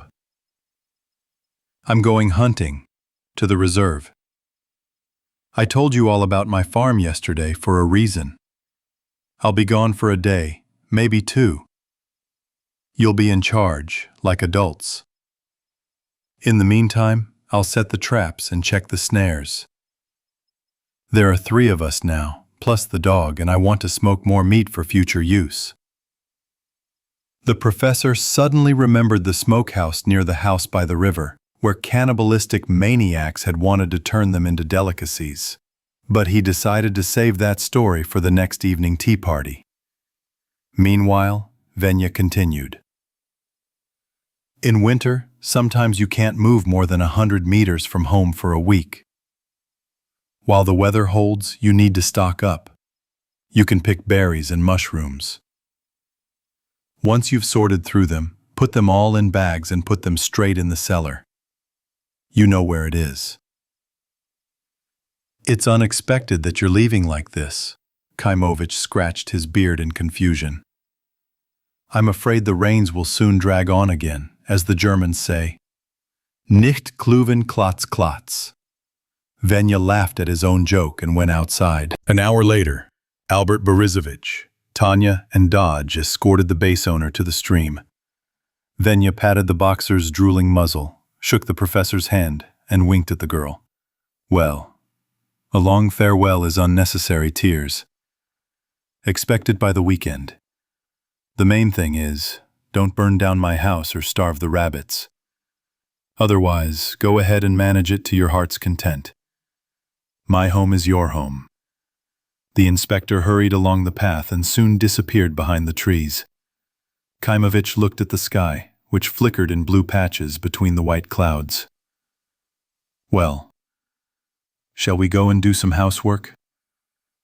We've got a ton of work to do. I can feed the rabbits. I know where to get grass for them. Tanya jumped cheerfully around her mentor. That'll be towards evening. Now we'll get to gathering. Venya put us in charge of the berries and mushrooms. We'll explore the area while we're at it. And tomorrow we'll try fishing. There are definitely fishing rods around here somewhere. The next 2 days passed quietly. The weather was overcast but rainless. It was the 3rd day since the inspector's departure. Kaimovich sat on the porch, drinking tea with fresh blueberries, and looking anxiously toward the path his friend would take to return. It's Sunday already, and our Venya is late. We were expecting him yesterday. We made him some compote, but he still hasn't arrived, Professor Dodge complained. The dog sensed the slight alarm in his master's voice and nuzzled his leg. The boxer breathed deeply and remained silent, only his left ear twitching slightly. Albert Borisovich kept an eye on Tanya, who was riding across the clearing on her horse. The mare walked lazily, bending down every now and then to nibble a tuft of grass. Another day passed, and the inspector did not return. At dinner, the professor said, "We'll go for a little walk tomorrow. I want to go in the direction Venya went. He's been gone for a while, and I don't like it. He may be armed, but who knows? Maybe he ran into a bear or something. Maybe he's lying wounded in his house waiting for help. Bears are kind, aren't they? I've seen them at the zoo 10 times. They're kind in fairy tales, but not always in real life. If a bear is hungry, it can easily eat a person. And you should stay as far away from a female bear with cubs as possible. If she attacks them, she'll kill anyone. It's so scary sometimes here in the forest." Tanya looked out the window. The frightening silhouettes of trees swayed in the darkness. It's even scarier in the city. Bears rarely seek out humans. The animals sense us long before we see them. But people, or rather what they've become, are far more dangerous. "Zombies are evil," the little girl agreed, "and they're not afraid of anything." Yes, that's why it's better to be in the forest with bears than in the city with infected people. The next morning, Albert Borisovich packed a small backpack with 2 days' worth of food, grabbed a machine gun and a shotgun. The professor, Tanya, and Dodge slowly made their way along the trail that led toward the reserve. According to the map, we need to go northeast. Venya said there's one trail to his hunting lodge, but beyond that, there are practically no trails. There's a nature reserve there, and tourists aren't allowed in without permission. But how can they be allowed in? Those who wanted to did. You can't keep track of every hiker, and you can't chase them through the mountains. Why aren't we on horseback? The girl had already gotten used to the mare and thought they would set out on the search on horseback. Well, first of all, we're not far. Secondly, I don't know the area very well. What if there's a scree blizzard and you can't get through on horseback? But this way we'll slowly squeeze through wherever we want. An hour later, the travelers made their first stop. It was getting warmer, and the narrow trail became lost at times. But overall, the walking was easy. No one was in a hurry. They were strolling leisurely. The dog trotted slightly ahead, occasionally pressing his muzzle to the ground, sniffing something intensely, then turning off the trail into the forest, only to return to his owners a few minutes later. 4 hours had passed since Albert Borisovich, Tanya, and Dodge had left the base. They had just crossed a small pass, rested, and begun their descent. Suddenly, the dog barked restlessly a few times, wagged its backside a couple of times, then fell silent, flattened its ears, and ran back to the professor. "What's up, buddy? Problems?" Kaimovich asked, wary, taking cover behind a tree trunk with his machine gun. Tanya was already lying nearby, peeking out from behind her mentor's backpack.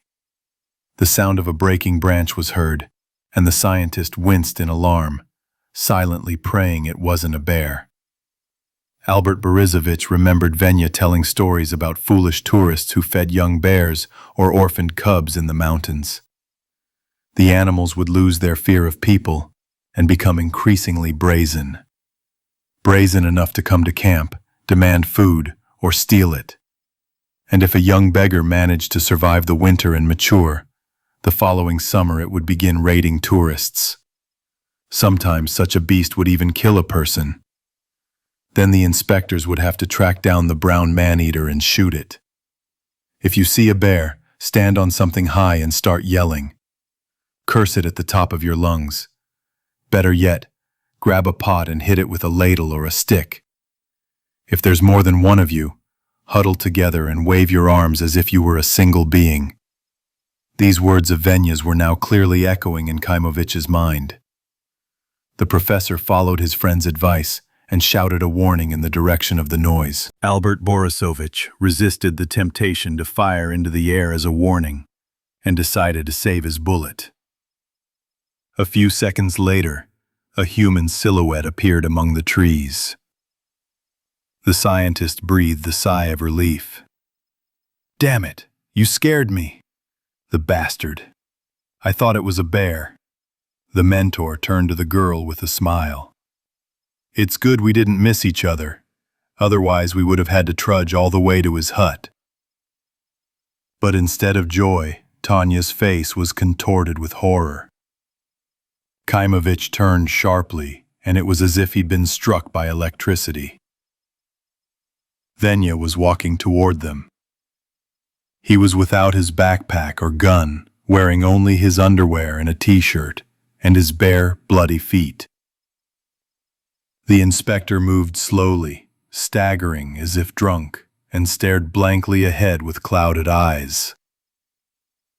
No, it can't be. How is this possible? Why? The professor muttered in confusion, backing away. Tanya cried, not understanding what was happening. She felt like it was just a bad dream and she was about to wake up. Dodge was alternately growling and whining, watching the zombie approach. There was no doubt left. It was no longer Veniamin Alexeyevich who was walking toward them. The Nova had done its dreadful work, penetrating the man's body. The inspector's face had turned a bluish lead color. Even his red hair seemed to have faded. His eyes, on the contrary, were inflamed and red. His lips trembled as if in a fever, His nose sharpened, and his gaze darted aimlessly among the trees. But then the infected noticed the humans. For a moment, the zombie froze and squinted, straining its vision. The infected brain began to think frantically. Then the body received the order to attack. Hemoglobin, fresh blood, meat. The virus urgently required nourishment for further reproduction. Albert Borisovich swallowed the lump in his throat and took several deep breaths, trying to control himself. His head was spinning slightly, and he realized his blood pressure had spiked. Kaimovich saw everything as if in slow motion. He aimed his rifle and fired. The zombie staggered and hit his shoulder against a tree. The bullet passed just above the heart, breaking his collarbone, but the infected's nervous system had already readjusted and muted the wound signal. The infected man took a couple more steps before a second loud bang sounded. Venya felt no pain, just as if someone had turned off the light in his head. The inspector's knees buckled and he collapsed face down. The professor cautiously approached his dead friend, while Tanya and Dodge kept their distance. Albert Borisovich examined the body but found no bite marks.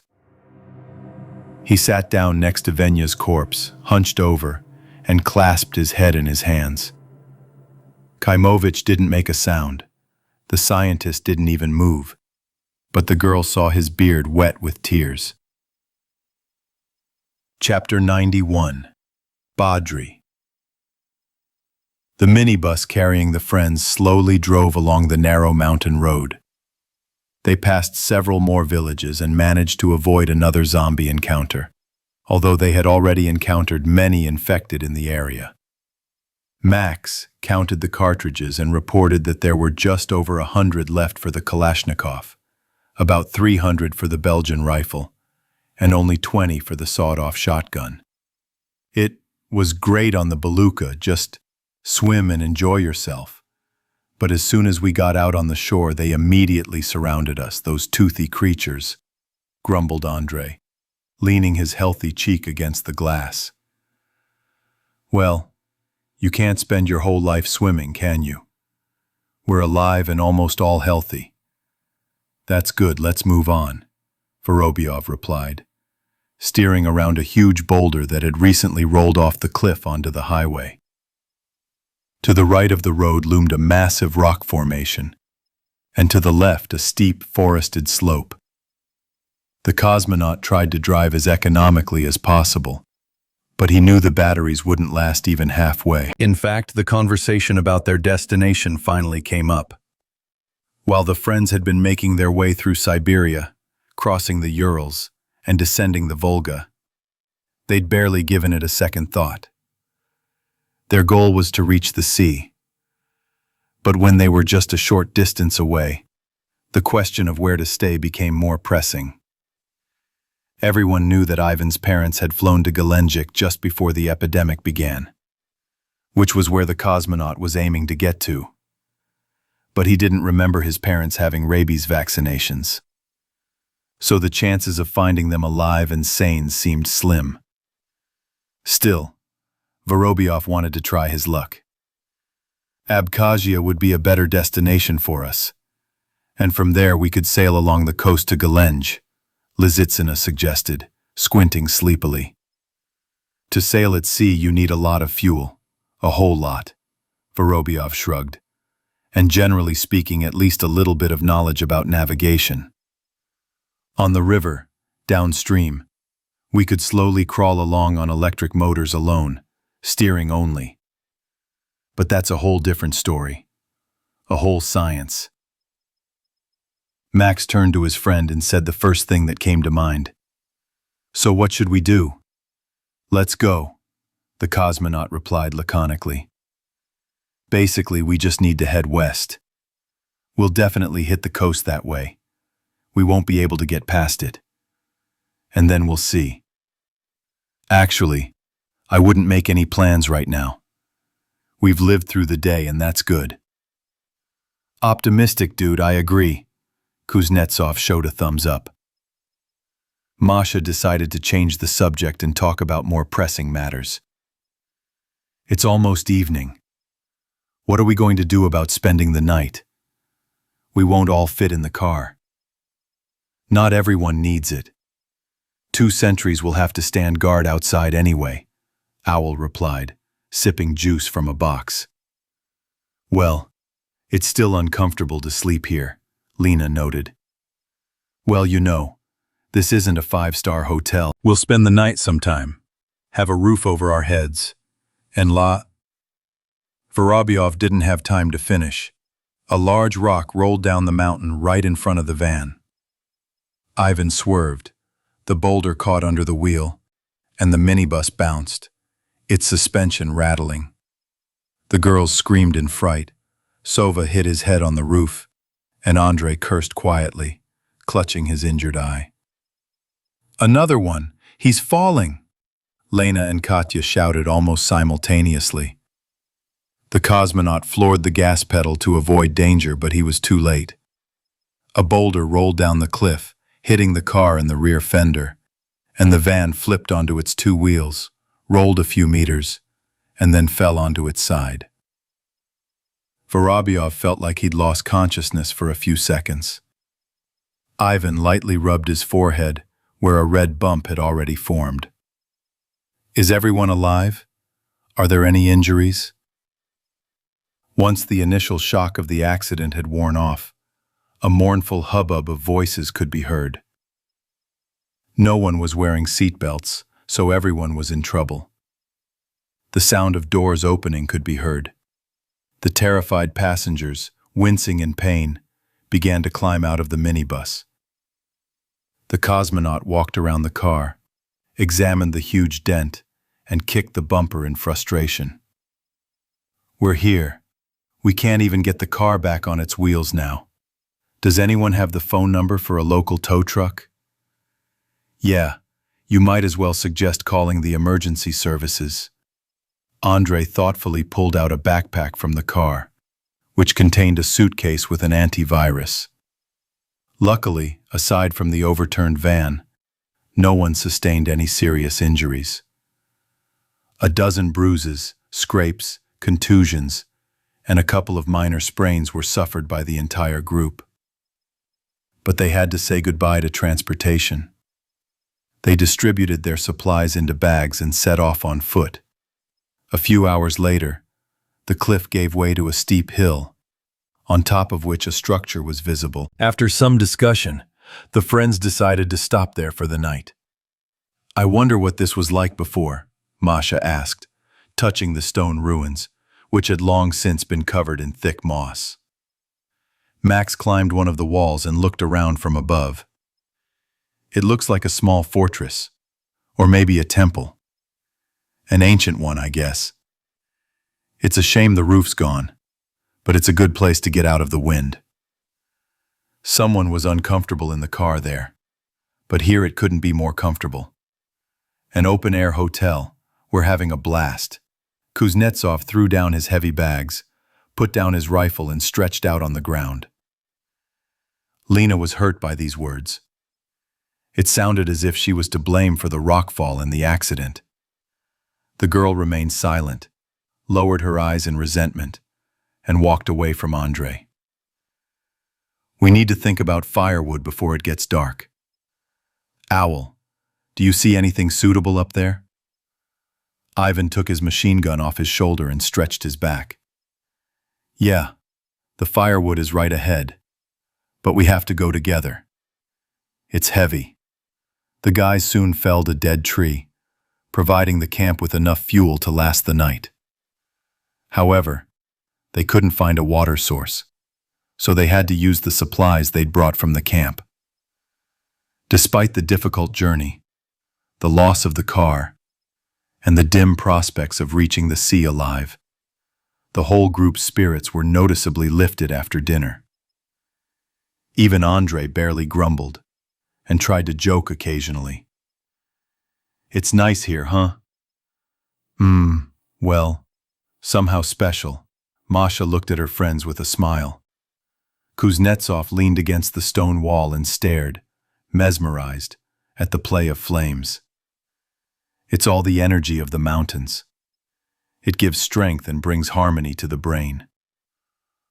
What? Max choked slightly and glanced sideways at his friend. Seriously, I read somewhere. It's hard to explain. It's a subtle matter. The scientist answered philosophically. Not for your mind, in short, Lena snorted sarcastically. The teenager didn't take offense, but threw a branch at his sister. Lizitsina sat closer to the fire and hugged her knees with her arms. And I think it's good that we've got such a group together. We're all different, but we have such a great time together. It's as if we've known each other for ages. Yes, the zombie apocalypse. It brings people together quickly. Ivan handed the redhead a mug of tea. Let's do my favorite thing. Pretend to be on duty for the night? Kuznetsov suggested, clutching 6 thin branches of varying lengths in his fist. He and Katya were chosen to stand first watch. The Vorobyevs were assigned the middle of the night, and the pre-dawn watch was assigned to Max and Lena. I don't want to sleep yet. I want to dream about something good. Lizitsina lightly touched her lips to the hot mug and took a small sip. Sausages. I'm dreaming of dairy sausages right now, Owl replied sheepishly. Masha winced. Ugh, how disgusting. Do you even know what they're made of? The cheerful chatter was abruptly interrupted by Lena's piercing shriek. She was the first to notice the dark silhouette standing near their shelter. The figure stared motionless toward the camp, holding a hunting rifle. Ivan managed to grab the machine gun before the figure took a step forward. Good evening, came the low, prickly voice of a stranger. Can I warm myself by your fire?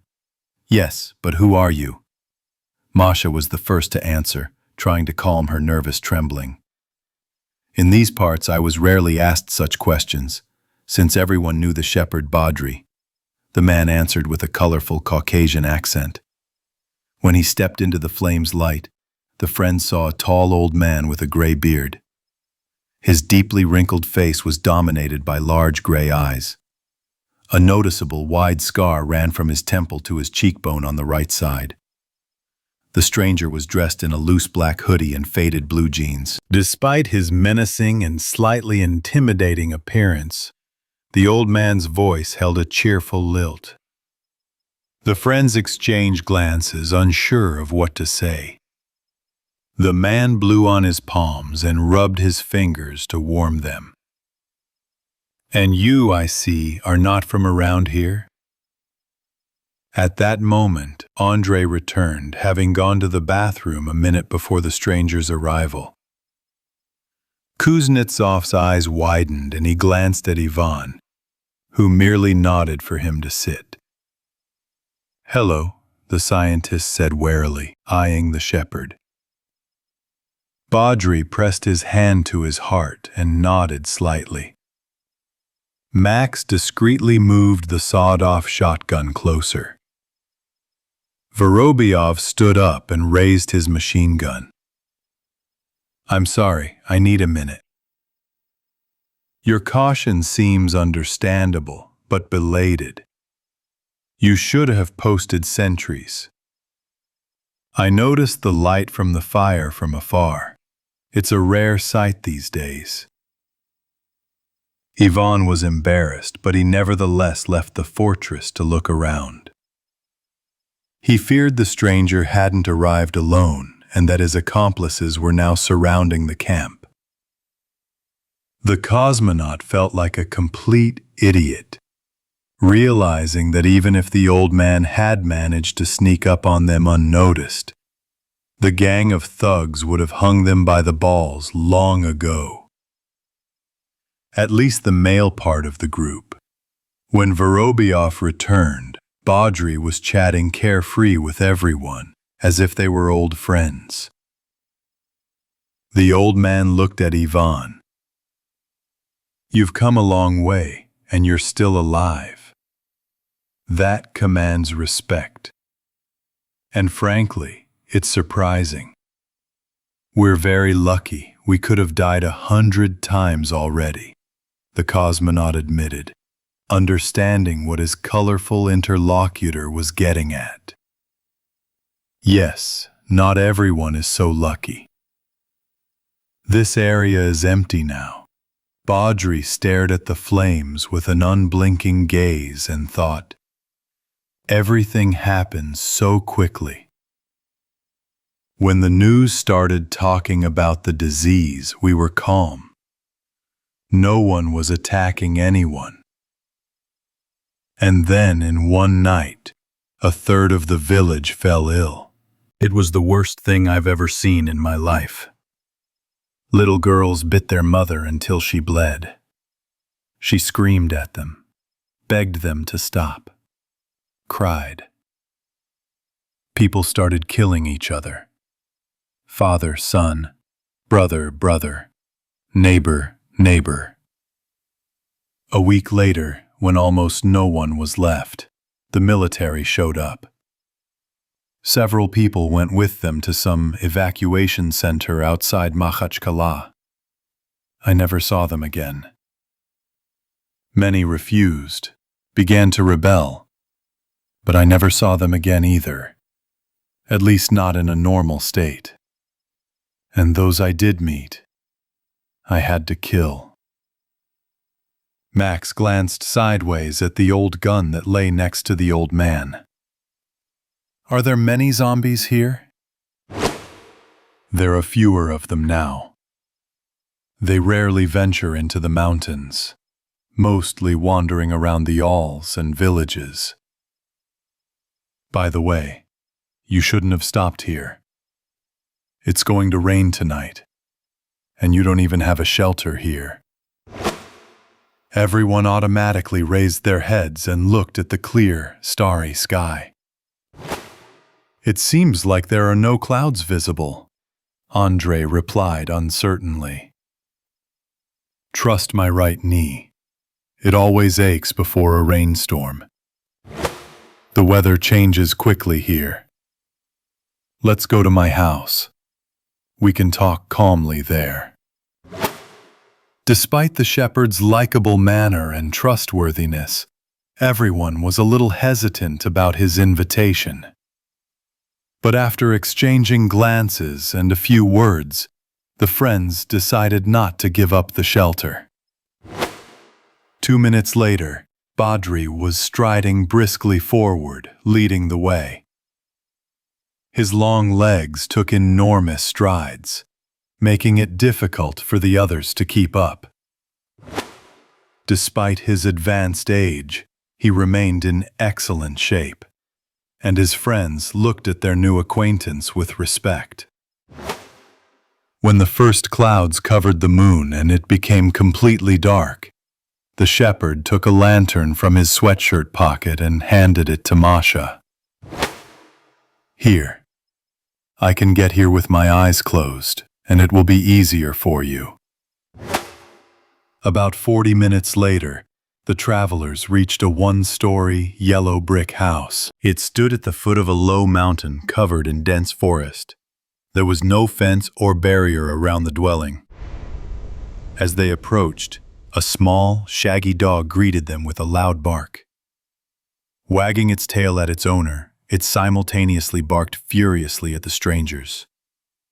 "Come in, no," the old man commanded curtly but authoritatively. The dog obeyed and fell silent, but kept a wary eye on the strangers. There were several other buildings near the house. Off to the side, under an awning, the dark silhouette of some kind of SUV could be discerned. Every guest was dear to me before, but now you're priceless.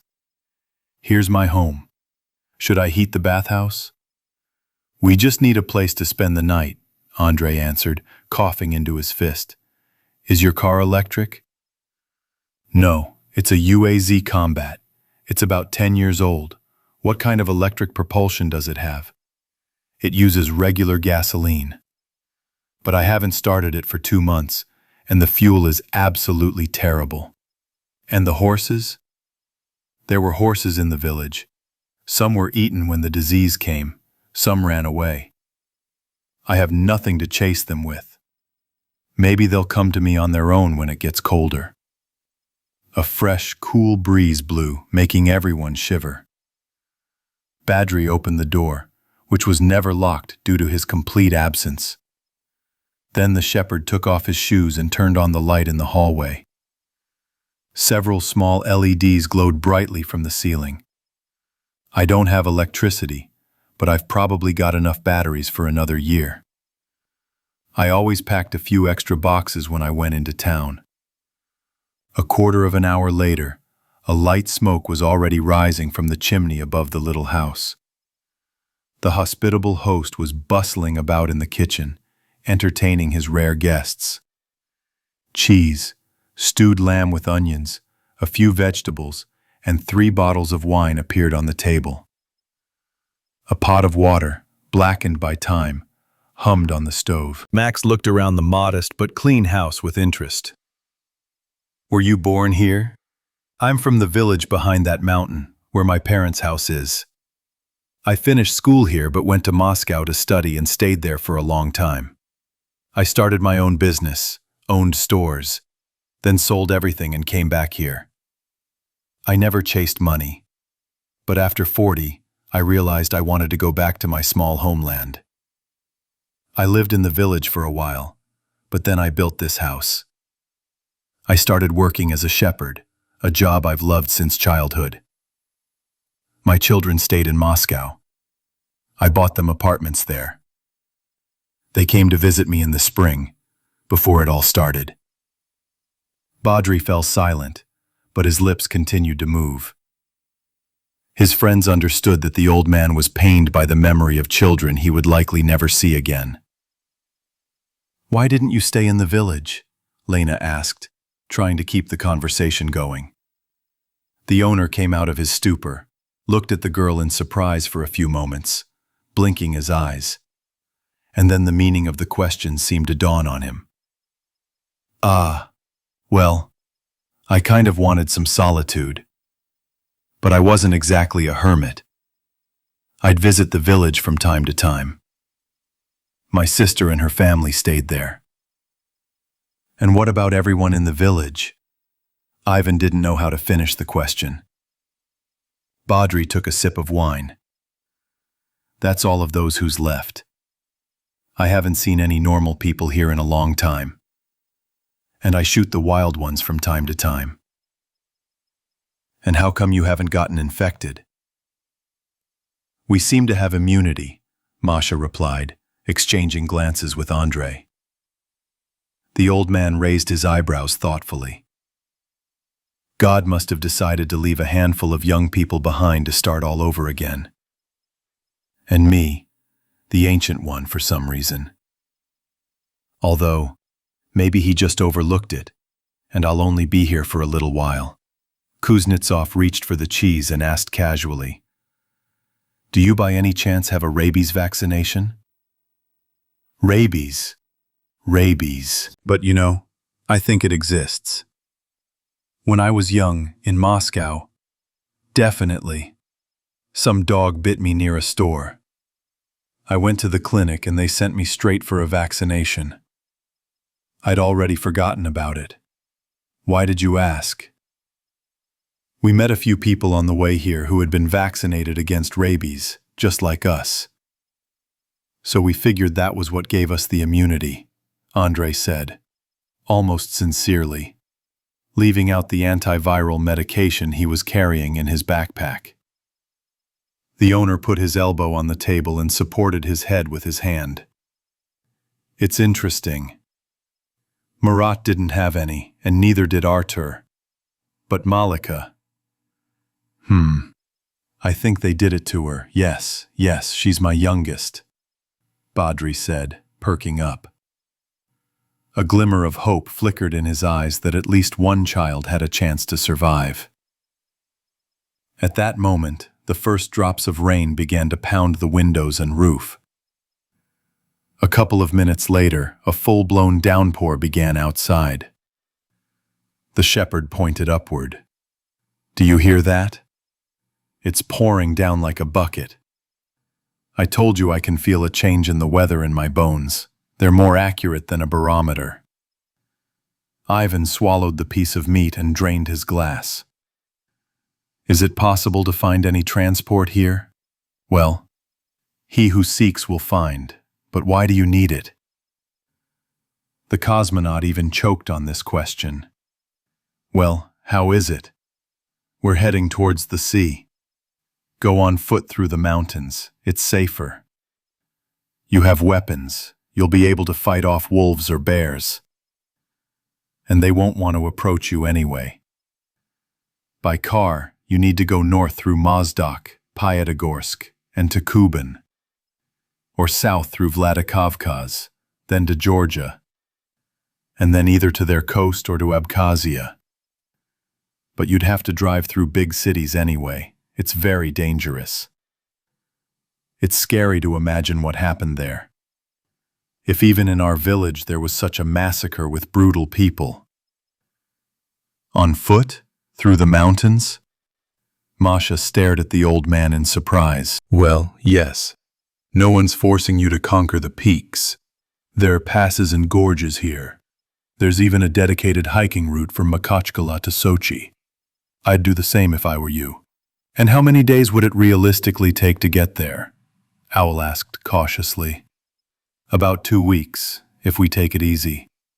A lot depends on the weather, too, and luck. The powerful roar of the rain told the friends that the weather wasn't much to look forward to. Everyone remained silent, pondering the shepherd's idea. We need to discuss this in the morning, with a fresh head. Ivan yawned, covering his mouth with his fist. But despite the god Morpheus's efforts, they chatted for another 2 hours. At such times, a conversation with a new, good companion was worth a lot, and yet fatigue took its toll.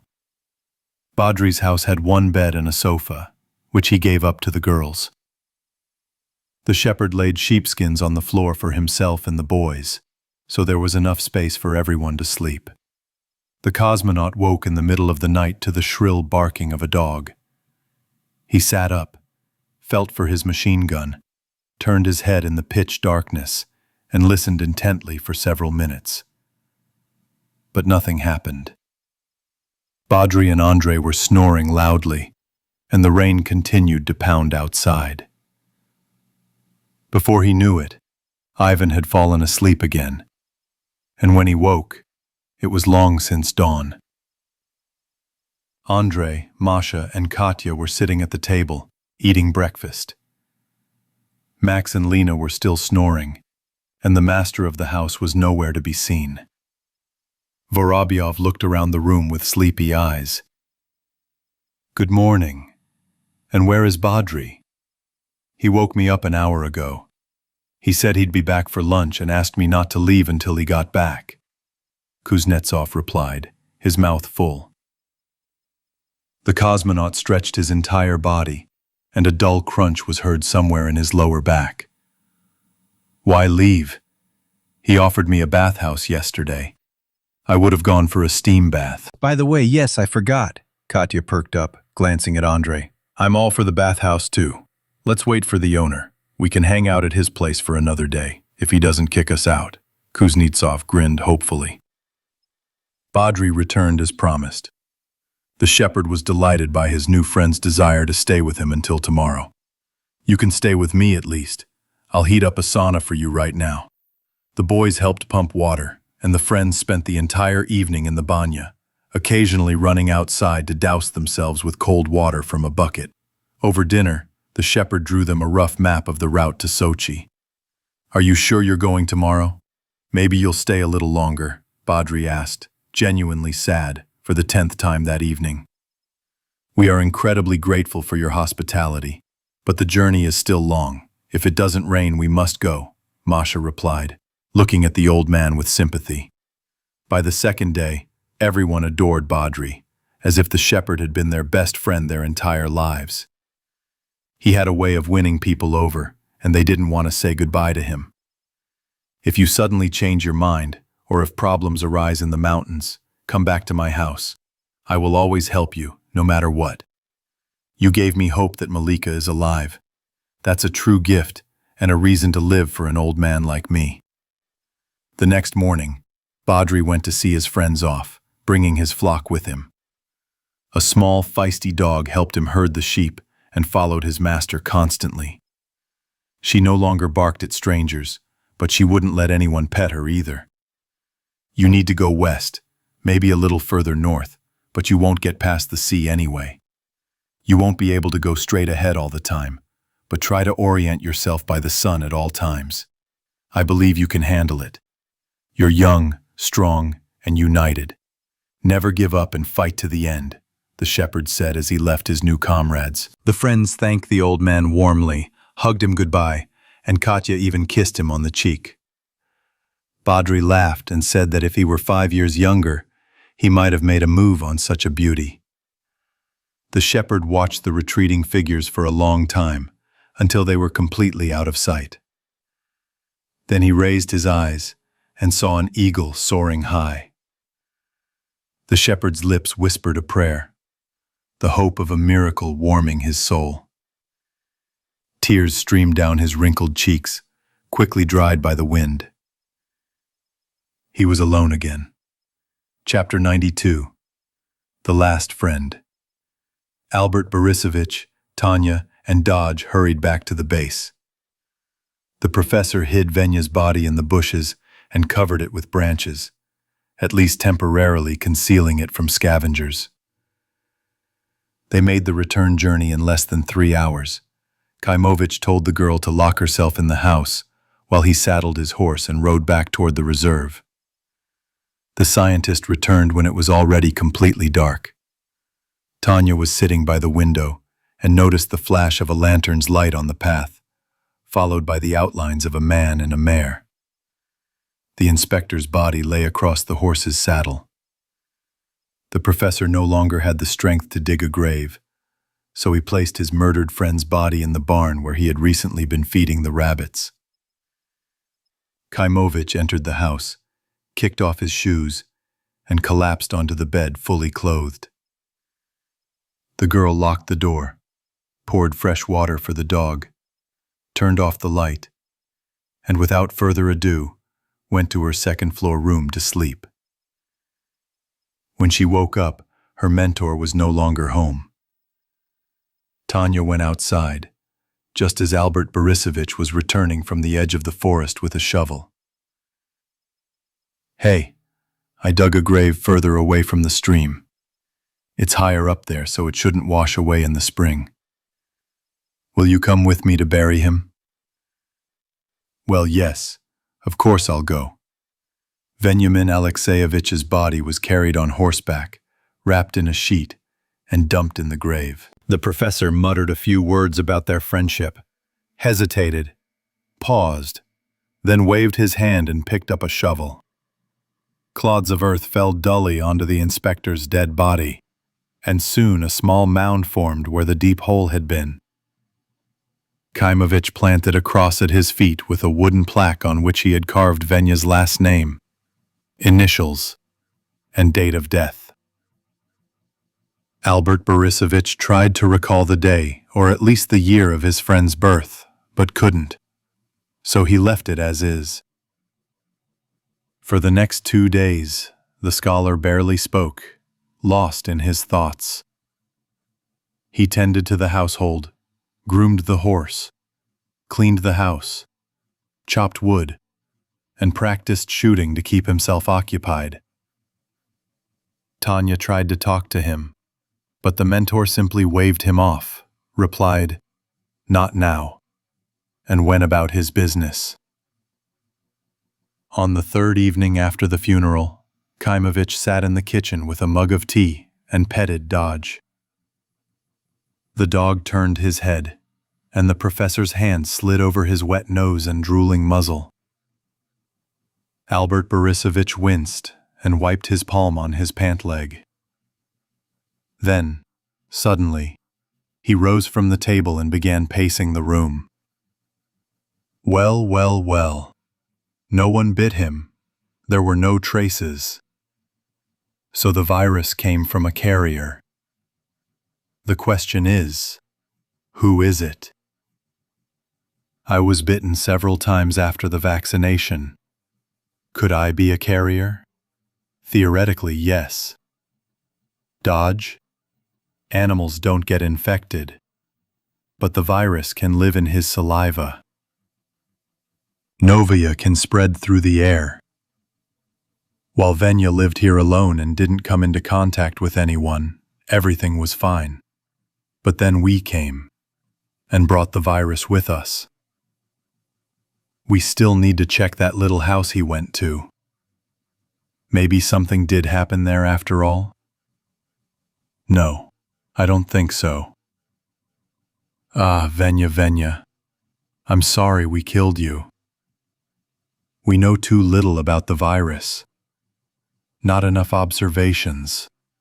Not enough experiments. It's stronger than I thought. Much stronger. We wanted to live. But we brought death with. We should have vaccinated you right away, but I didn't know. Didn't know how to explain it.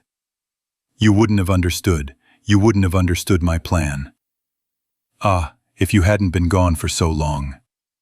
Tanya listened to her mentor with a mixture of interest and fear. He said almost nothing about his past, but the girl guessed the professor knew more about the disease than anyone else. The little girl closed her eyes, and at that moment, she longed so much to go home. To her real home. To crawl under the covers, snuggle up to her mother, and hear her father's cheerful murmur. Tanya burst into tears and ran up to her room on the second floor. Kaimovich watched her go with a surprised look, then decided she was upset about Venya and didn't bother her. Tanya cried for a full hour, remembering her parents, her friends, and her entire former normal life. She didn't want to sleep, but she didn't want to go down to Albert Borisovich either. Everywhere he went, someone died. First her parents, then almost everyone they met along the way. And finally, Uncle Venya.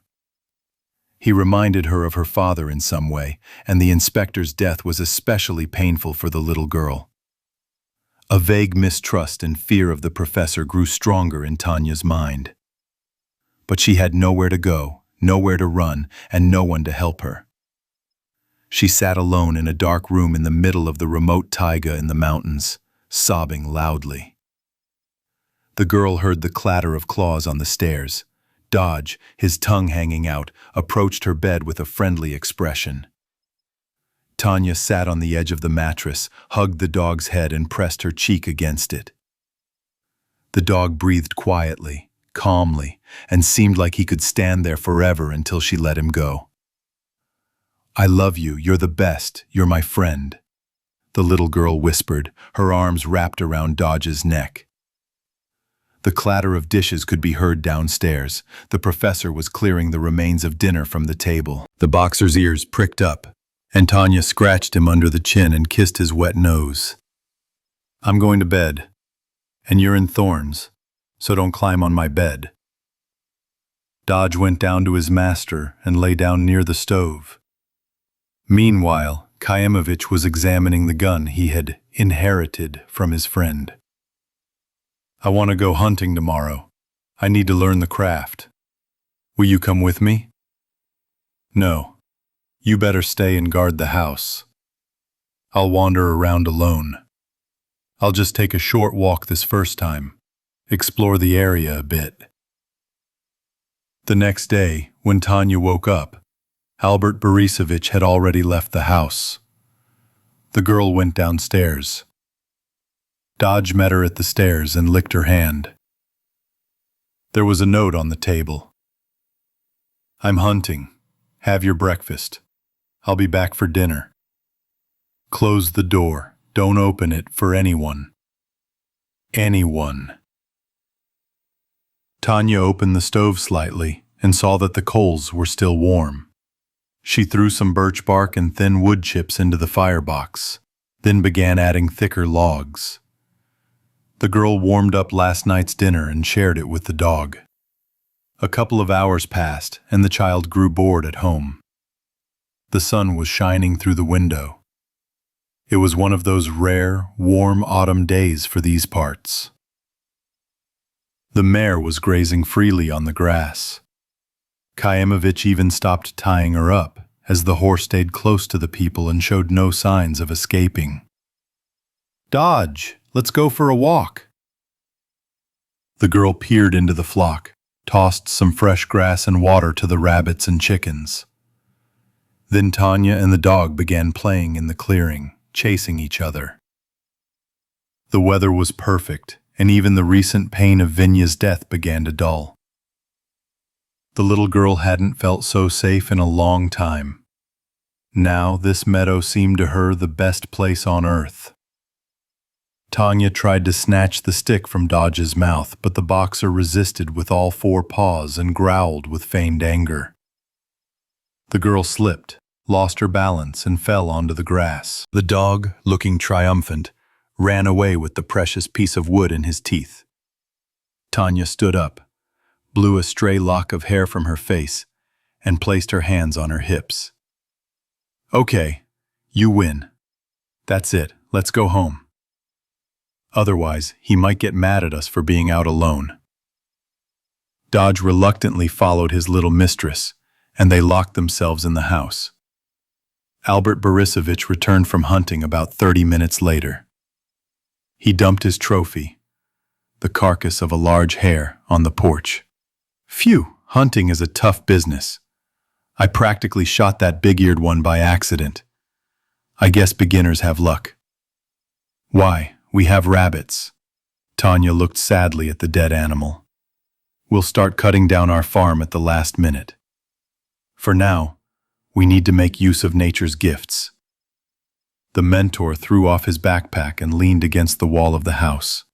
"Phew, I'll rest a bit and then go mow the grass. The mare needs to eat something in winter too, if we don't eat her first because we're starving." The girl felt very sorry for their calm, kind horse, which she already considered her friend. But the little one didn't respond and went into the house. The next day, Kaimovich set out hunting again, but in a different direction. He returned late in the evening, empty-handed. Every day for the entire week, the professor took his rifle and combed the surrounding area. He went beyond the pass, crossed streams, walked along the river for long stretches, and wandered through the forest. Kaimovich memorized the trails, learned to navigate by the sun, and understood that to survive, he needed to know these places like the back of his hand. Albert Borisovich regretted that Venya hadn't shown him how to set traps, but he hoped he could figure it out on his own, preserving his limbs. In a couple of days, the mentor planned to travel with Tanya and Dodge to the staging area in the reserve. This, he recalled from conversations, was where the poacher inspector's main arsenal was kept. The professor also hadn't forgotten about Zheka, the shore. They currently lived far from his property, but sooner or later their paths were bound to cross. And Kaimovich found this proximity unnerving. Another morning dawned. Tanya woke up earlier than usual and went down to the kitchen before her mentor left the house. Albert Borisovich was just packing his backpack for the day. "Hello, are you an early bird today?" "Dodge barked and woke me up," the girl mumbled sleepily. "Yeah, he met a hedgehog in the clearing and jumped around it for half an hour, the idiot." "What about the hedgehog?" "He went off into the woods. What will happen to him?" "Our Dodge is no match for such prickly prey." Tanya scooped up some clean water from the bucket with an aluminum mug and looked at her backpack. "Are you staying for long?" "I'll be back by evening. I want to cross the river. I found a narrow spot yesterday. I can jump over the rocks there to the other bank." "I want to go with you too. I'm tired of sitting at home all day," the little girl complained. "Tomorrow we'll all go looking for Venya's house.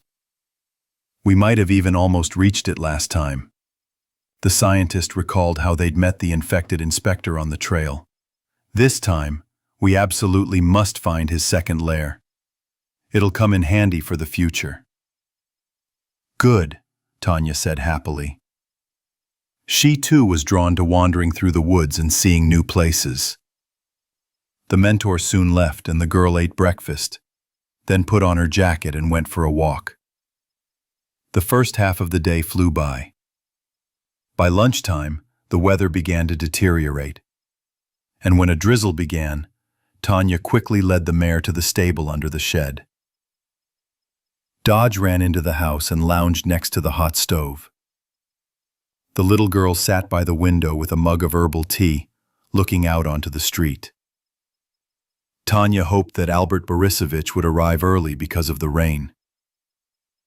But time passed, and the mentor did not return. The child pulled out an old, tattered book about Siberian berries and mushrooms and began to study the familiar pages for the 10th time.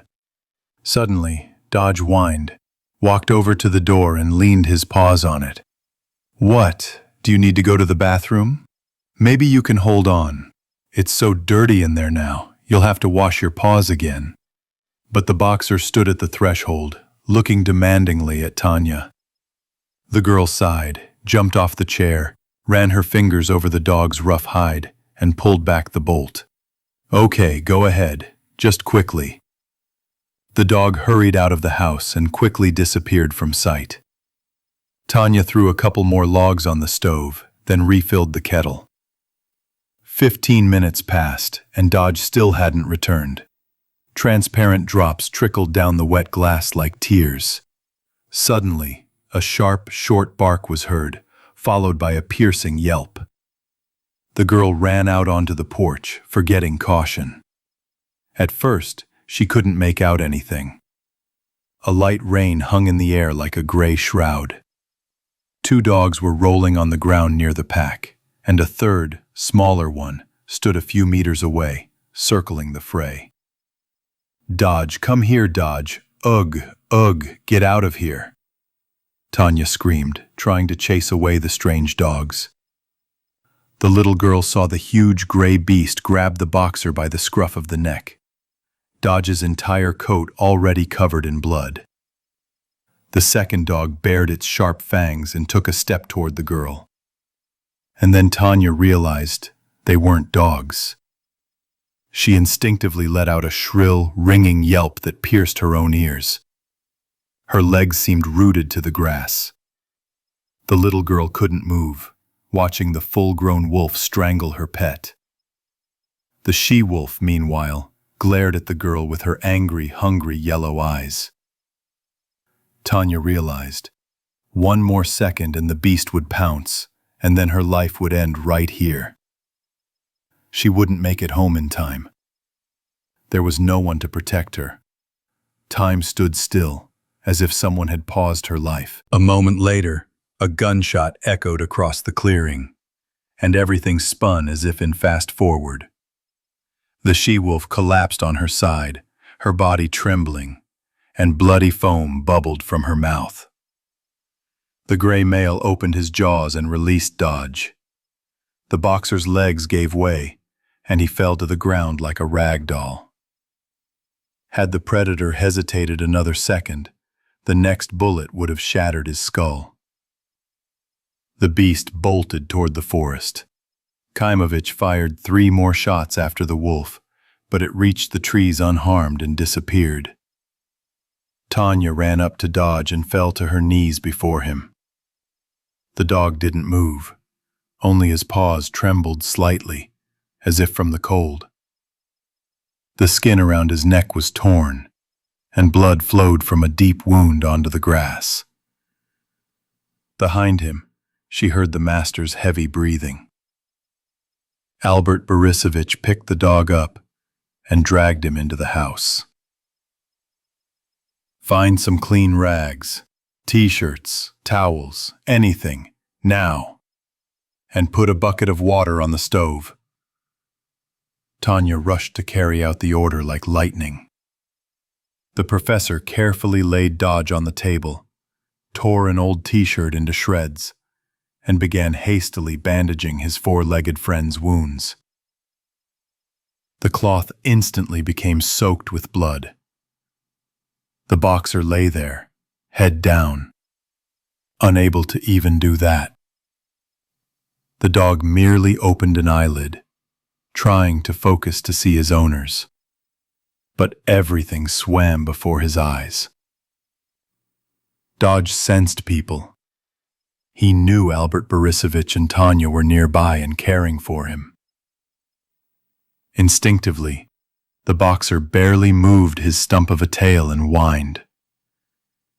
He whined like a puppy delighted at his owner's return from work. But the joyful note in the sound quickly gave way to a painful groan. The dog began breathing rapidly, as if after a long run. Then, more slowly and heavily, each breath causing a pain in his throat. Thump, thump, thump, thump. His heartbeats grew weaker, but his body fought to the end. The last thing the dog managed to do was stick out his tongue. The next second, Dodge felt as if he were falling. Darkness enveloped him. He felt cold and afraid. And then it was all over. His jaws unclenched, his tongue hung loose, and his breathing stopped. Kaimovich fell to the floor and screamed so wildly and terrifyingly that the girl recoiled in horror. The professor pounded the floor with his hands, tore at his clothes with his teeth, and sobbed, his whole body shaking. Tears streamed down Tanya's cheeks. She refused to believe it was all real. The little girl ran up the stairs to her room, fell onto her bed, and buried her face in the pillow. She imagined Dodge's lifeless eyes, and the scent of his wet fur on her palms was so strong, as if the dog were lying next to her. But she knew he was there, on the table, torn, motionless, and dead. About 10 minutes later, the front door slammed downstairs. Tanya struggled to her feet and looked out the window. She saw the wounded she-wolf still moving, trying to crawl into the forest. Kaimovich walked past the wounded animal, kicked it in the stomach, and moved on. Albert Borisovich disappeared into the pack and emerged a few seconds later with a shovel. And then he beat the dying animal for a long time with unbearable ferocity, venting all his anger. The professor tried to prolong the wolf's agony, aiming not for the head, but for the back and paws. He hacked and crushed her bones with a shovel until she finally fell silent, after a short, pitiful death howl. But Kaimovich couldn't stop. With the madness of a maniac, he pounded the gray beast's body into the ground until every bone was broken. The torn carcass, entrails, and minced meat remained on the muddy grass. That evening, another small mound appeared next to Venya's grave. After burying his four-legged friend, Kaimovich stuck the broken handle of the very shovel he'd used to finish off the she-wolf into the ground. The professor screwed a plywood plaque to the stick. All that was visible on it were 4 large, unevenly carved letters. Dodge. Chapter 93. Reluctant Tourists. The friends spent the night after parting with the hospitable Badri in the forest. A light rain began to fall before dawn, but the dense foliage kept them dry. Spending the night without tents and sleeping bags was not much fun, but the wanderers encouraged themselves with the thought that the end of their journey was near. On the 3rd day of the hiking trip, Lena jumped awkwardly off a rock and twisted her ankle. They were forced to set up camp and spend 2 days in one place. During this time, the guys went hunting several times and managed to shoot a small roe deer. For the next couple of days, everyone ate a heavy diet of roasted meat until it went bad. I told you we'd need some ketchup, but you didn't want to take any. Andre squeezed a little red paste onto a piece of cold venison. You wanted to take a whole box. How would we have lugged it around without a car? 3 tubes will be just enough for us to get started. Masha scratched the red mark on her wrist from the nettle burn. If only I knew how long this first period would last, Katya sighed. It was the 7th day of their trek through the Caucasus. The friends tried to conserve their energy, get enough sleep, and avoid straining their muscles. Fortunately, no one sustained any serious injuries. Once, the wanderers were even lucky enough to spend the night in an old tourist cabin with a smoky iron stove. Judging by the condition of the cabin, it had been abandoned long before the epidemic. On the 8th day of their journey, the group reached a small, beautiful lake in the valley. Everyone immediately wanted to take a dip, but after tasting the water, they quickly changed their minds. The lake was fed by underground springs and, even in summer, didn't warm up very much. Ivan and Max decided to take a short swim, while the others limited themselves to light soaks on the shore. The friends spent half a day lounging by the lake, sunbathing and chatting about everything. There was a special energy there, and it was a long time before they wanted to leave. But by evening, storm clouds began to roll in from the north, and they began to worry about the weather. Oh, it's time to get going, in case it starts pouring rain. We need to find a place to spend the night in the forest before it gets dark. Ivan stood up lazily, and to perk up, he washed his face and wet his hair. I'd stay here. Honestly, I'd build a house on the shore, with so much fresh water I could fill it up. There's game running around, and I could even grow my own vegetable garden. Andre yawned dreamily. Max looked around. And what will you build it out of here? By the time you felled and planed each tree, it'll take half a day. And winter will be here soon.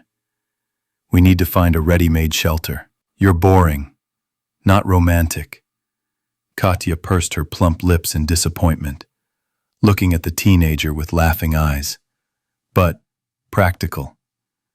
As things stand now, far more calculating, practical people will survive than dreamy romantics, Owl retorted. Masha stretched, warmed up a bit, and put her hair in a ponytail. Let's go to the sea, and then everyone will decide for themselves who will live where. It's strange, yeah. Lena looked thoughtfully at the lake. What? What's weird? Masha asked. Well, the 6 of us. We haven't known each other for long, really. But we've been together all this time, and it feels like we've known each other for ages. We travel together, eat together, sleep side by side, like one family. And then soon, bam, everyone will be on their own, all going to their own homes. I can't even believe it now. The friends fell silent, pondering the girl's words. Andre was the first to respond. You've got it all figured out, my friend. I never even thought about it. Well, we certainly won't each be on our own. We'll stick together anyway. And living separately, that's logical. When you grow up and find a husband, you'll want some privacy, at least at night, too. Lena bit her lower lip slightly, which made her face especially cute at such moments. Yeah, there's a whole army of suitors around. They're standing in a row. Take your pick. Okay, let's be more optimistic. We're not alone on the planet. We'll find you a boyfriend. We still have some vaccine left for your chosen one, right, Andriusha? Lysitsina hugged Lena and kissed her on the cheek. Yeah, let him get married first, and then come for the antivirus. I won't give it away for free. Everyone set off in good spirits. But they hadn't gone more than a couple of kilometers when Lena spotted danger. A figure was visible in the distance, sitting with his back to a tree. The friends stopped and began to examine the stranger. He seemed to be sleeping. His head was down, and he didn't move. The terrain was clearly visible, but the travelers still feared an ambush or some kind of setup. "Let me do the reconnaissance myself, and you'll cover me if anything happens," Kuznetsov volunteered after a quarter of an hour of observation. "Well, I was about to suggest the same thing, but since you mentioned it first, go ahead and be a hero," Ivan agreed and slapped his friend on the back. Andrei walked forward without hiding. He slowly approached the man, his rifle pointed down at him in a pacifistic manner. "Hey, buddy, are you alive?" Hearing the speech, the stranger raised his head. Then he awkwardly rose to his feet and limped slowly toward Kuznetsov. The scientist took aim and felt the now familiar slap of the rifle butt against his shoulder. He managed to knock the zombie down with the first shot, but the cannibal was still moving. Andrei decided to save his bullets and finished him off with a knife. Kuznetsov carefully examined the corpse. The infected man was dressed in army camouflage pants and a sleeveless vest with green and white stripes. Oh, now this is interesting. The guy noticed a backpack strap in the grass behind a tree. "Well, well, soldier. We met you in good luck." Kuznetsov waved his friends closer. When they approached, Andrei showed them the trophies. Look, there was a Kalashnikov lying next to him, 3 more loaded magazines and several boxes of ammunition in the backpack. A knife, matches, a sapper's shovel, clothes, rope, dishes, some small stuff. "There were no grenades?" Ivan asked hopefully. "What's not there isn't there, and so I think it's a nice bonus." Masha looked at the soldier's dead body. "I wish he would be buried properly." "Well, let's do it. It won't take long to dig one small grave, especially since he gave us a shovel, even though it's an entrenching one," the cosmonaut agreed and began looking for a suitable spot. Lena leaned towards her brother's ear and quietly asked, "Why do soldiers need a shovel?" "To quickly dig in during a battle in the open, like a field. It can also be used to hack someone to death if it comes down to hand-to-hand combat." Ivan turned the entrenching tool over in his hands and stuck it into the ground. "Okay, let's go. We'll take turns digging. For gifts like these, we'll give the soldier a proper burial." A couple of hours later, the friends left the area, leaving behind a small mound under a tree. A young starling perched on the unmarked grave, devoid of a cross or stone, grabbed a crawling worm and rolled away with a cheerful bird's trill. Life went on. Chapter 94. The First Hunt. Chernov came to and opened his eyes. Someone was standing on his hand. Alexander felt no pain, though a huge man's boot had pressed his toes deep into the mud. Chernov stirred and tried to rise, but it was difficult. Dozens of bodies were crowded around him. Some were sitting, others were standing on buckled legs, and still others were sprawled on the ground. It was just beginning to dawn. The zombies were still dozing and oblivious to him. The former presidential advisor didn't know how he'd ended up here. He didn't remember how he'd thrashed around in delirium that night, how he'd thrashed in a fever, how he'd finally fallen off a boulder into a crowd of infected. He remembered nothing, only distant, hazy images, like colored spots swirling before his eyes. Parents, friends, first love. All of it was lost forever. Alexander felt weak, but at the same time he sensed anger, which grew stronger with each passing minute. He freed his arm, shoved the nearest zombie aside, and rose to his feet. Chernov turned his head and met the gaze of one of the cannibals. Slightly clouded pupils stared at him, almost point blank. Hostile, yet indifferent. Those red, inflamed, watery eyes gleamed with rage, hatred, hunger, and pain. The former presidential advisor held that gaze, his upper lip lifting slightly like a wolf's, baring his upper row of teeth. The infected man turned away. Gradually, the remaining zombies began to awaken, but none attacked Alexander. They barely noticed him, as if he had always been among the crowd. The infected merely sensed that the victim hiding atop the boulder had vanished, meaning there was no longer any point in remaining near it. Gradually, the crowd of cannibals began to move, the leaders moving forward in search of prey, and the rest followed. Alexander instinctively walked along with the others, the pain from the wound in his thigh no longer bothering him. Nothing bothered him anymore, except for one thing. Somewhere deep in his stomach, an unpleasant, tingling feeling of hunger appeared. The virus had already begun to remind the host to feed, to stalk, to kill, to devour warm flesh and drink blood. The Nova had complete control of the body, like a puppeteer manipulating its marionette. Chernov had no idea where he was going, no goal in sight. He simply walked forward, hoping to quell his hunger so the virus could replicate again. An entire army of zombies advanced without encountering any resistance. They had become the dominant force in this region, surrounding and devouring their victims like locusts. No one could cope with such a numerous enemy. The horde of infected had already left a trail of dozens of gnawed corpses in its wake. A few days ago, the infected were lucky enough to tear apart an entire flock of sheep that were grazing unsupervised. But there was never enough food for everyone, and most of the zombies were already at their last gasp.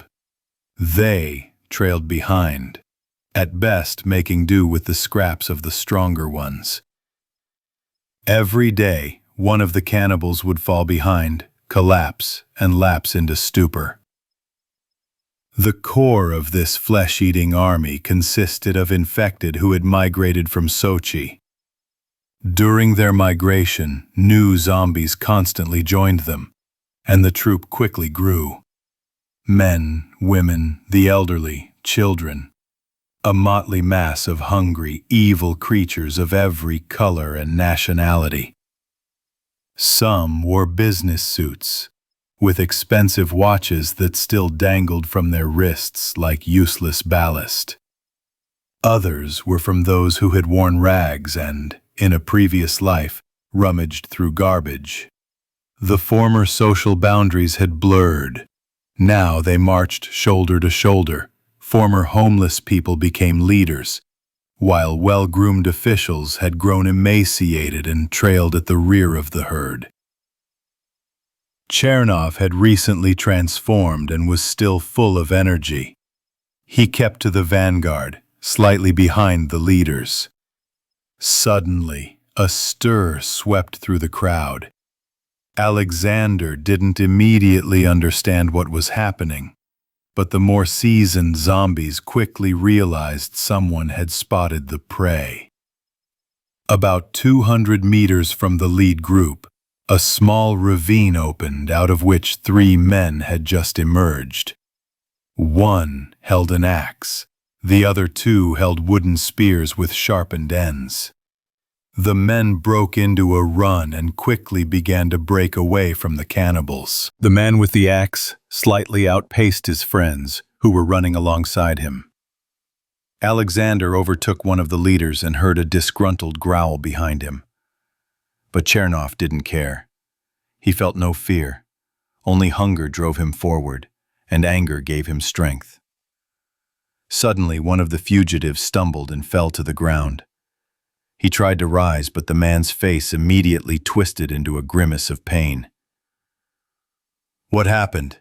the big guy with the axe barked, running up to his friends. "Damir, help me.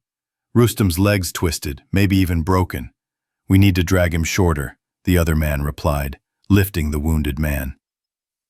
He leaned on his friend's shoulders and, tucking his injured leg under his arm, began to hop on his good leg. The human's speed dropped noticeably. The infected nearly halved their gap within minutes. "They're catching up," Damir muttered angrily. "There's a forest soon, we'll hide there, if we have time." The cannibals sensed their prey was close, and the Nova unlocked the host's hidden reserves, forcing them to run faster. While the humans slowed, the infected continued to accelerate. When no more than 50 meters remained between the fugitives and the zombies, Damir shook off his limping friend and ran to the side. "Leave him or you'll both die." "I don't want to die because of him." Without waiting for an answer, the big man with the axe ran alone. "Bastard, it's only a little bit left."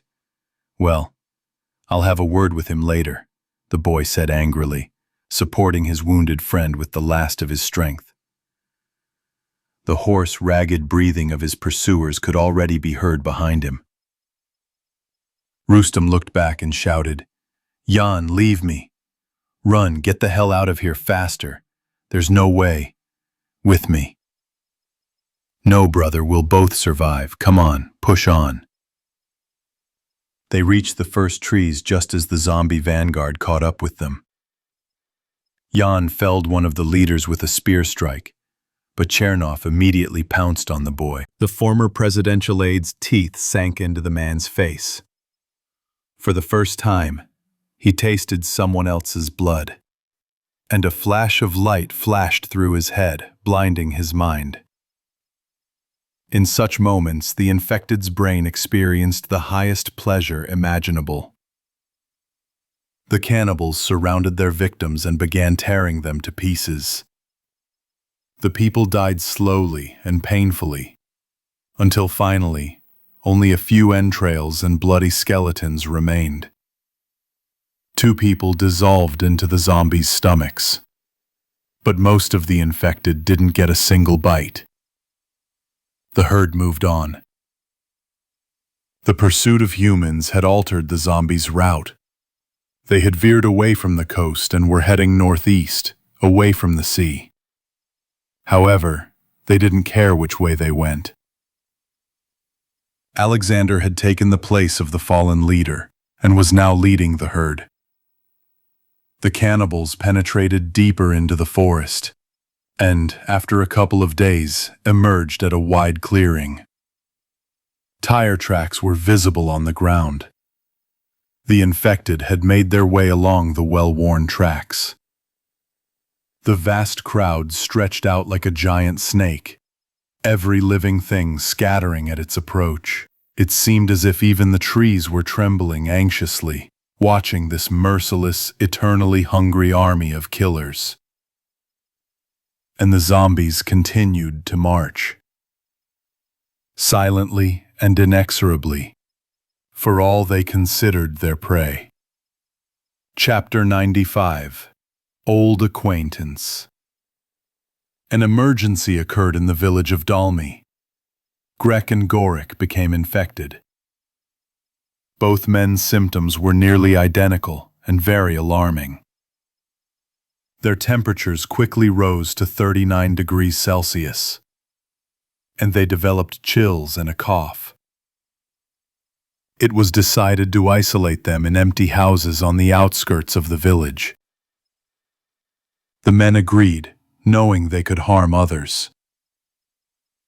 Each was given a supply of food, water, fever-reducing and antiviral medications. The doors were locked, and it was agreed they would be tested the following day. Everyone remembered that the zombie virus manifests itself within the first 24 hours, and the main thing was to survive the night. In the morning, Marina and Oksana, accompanied by armed Fyodor and Lev Nikolaevich, went to check on Gorik. They first stopped by the window to see him. The veterinarian was lying on his bed, reading a book. He waved at the guests and gave the OK sign. To be on the safe side, they decided not to enter the house and instead spoke through the glass. "I'm feeling a little better today.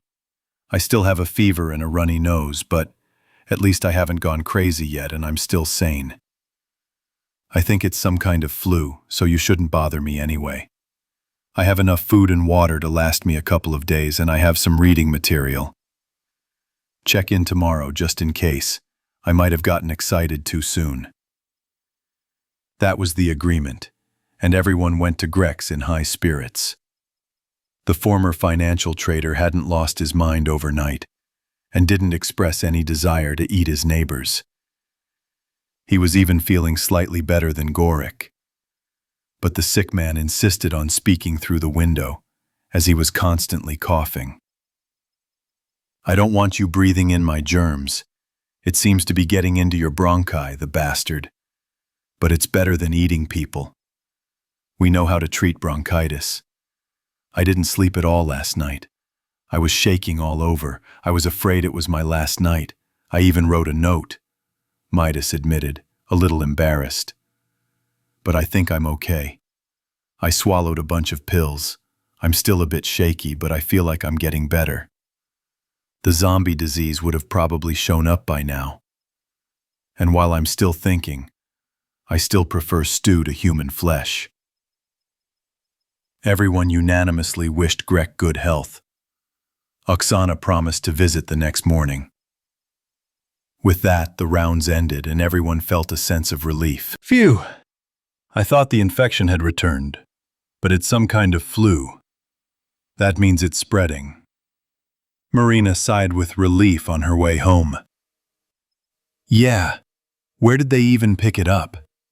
Both at once, on the same day," Fyodor mused.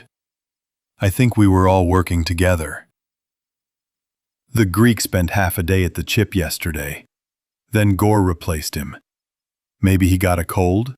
Lev Nikolaevich suggested. The Cossack raised his right eyebrow thoughtfully, while squinting his left eye. "One option.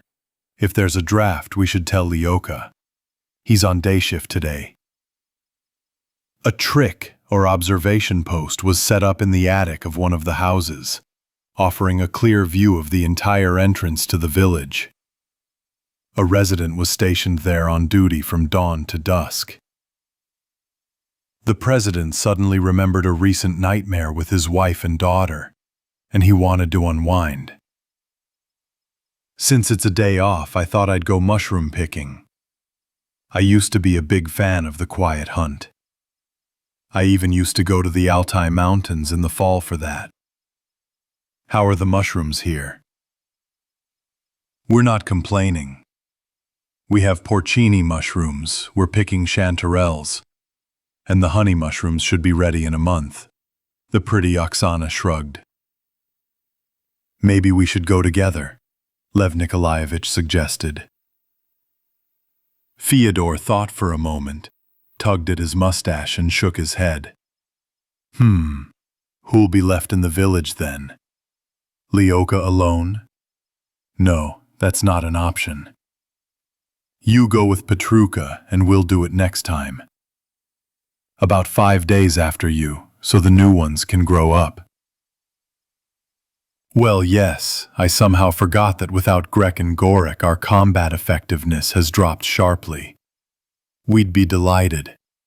Can Ksyusha and I join you?" Marina asked, a little shyly. "No, of course not. We'll chase you out of the forest." "Naturally, I invited everyone," Lev Nikolaevich smiled. "Well then, Petya and I will come by in about 30 minutes. "Agreed." Marina nodded and turned home to her daughter. Fyodor and his wife went home, and Kornilov walked to the river, where Pyotr was walking Agatha. The boy was playing with the German shepherd, trying to snatch a stick from her. The dog growled with excitement and shook its head from side to side, clenching its powerful jaws. "Hello, trainer. Well, shall we go into the forest? Marina and Ksyusha will be with us." "Great. Should we take Agatha with us?" "No need. He'll just get in the way and be a distraction. Let him guard the house." Soon the group of 4 emerged from the village and passed a barbed wire fence. The mushroom pickers turned off the road and decided to cut across the field to the forest. They armed themselves lightly. Lev Nikolaevich had taken a pistol each from his Javarov trophies for himself and his son. Pyotr was making remarkable progress in shooting. The boy quickly grasped any subject, which pleased his father. Marina and Ksyusha were unarmed, save for their mushroom knives, so they all agreed to stay together, within sight of each other. After a couple of hours, almost everyone had filled their baskets and bags to the brim. The silent hunt had been a resounding success. Marina suggested a snack outside and pulled out some sandwiches and a bottle of fruit drink. The president readily agreed and immediately sat down under a tree. "Young people, are you going to eat or what?" "No, Mom. I don't want to yet. And anyway, I have the least in my basket. You sit for now, and I'll pick a little more," Ksyusha replied, continuing to rustle her stick in the grass. "Yeah, me too," added Peter, carefully cutting off another mushroom. "Just walk around here," Lev Nikolaevich said, trying to sound stern. "Uh-huh, of course. You've already trampled everything around here," the boy muttered quietly under his breath. Ksyusha giggled softly, and the teenagers quietly disappeared behind the trees. At first, they walked side by side, but then they started finding mushrooms more often, each one getting excited, and gradually, Petya and Ksyusha split up. The boy stumbled upon a large family of chanterelles, tucked away in the grass, and set to work. He was so engrossed that he didn't even notice a branch snapping behind him. Footsteps were heard, and Petya concentrated on cutting another mushroom and shouted without turning his head. "Syuka, come join us. There's a whole field of them here. There's enough for everyone." Instead of a response, there was an inaudible hiss, and the teenager felt someone's hands clutching his hair. Peter was thrown face down, his nose painfully buried in the grass. Then, the stranger's fist crashed down on his neck, just below the nape. The boy tried to scream, but the pain stifled his breath, and only a weak groan came out. At that moment, the attacker sat on his back, pinning him to the ground with his weight. Pyotr tried to reach the pistol on his belt, but to no avail. Then he saw the knife, lying just half a meter from his face. The teenager grabbed the blade and swung it back without looking back. The blade struck something soft, but his attacker didn't react. The boy felt teeth sink into his shoulder, clamping down on his skin like hot pincers. But they couldn't immediately pierce his tracksuit. Pyotr jerked forward and rolled onto his back. Finally, he caught a glimpse of his attacker. Looming over him was a man with a gouged-out eye and a deep, fresh cut from temple to chin. The cannibal was of medium build, with a pale gray face and short, dyed green hair. A dozen earrings and rings dangled from the zombie's ears, nose, and eyebrows.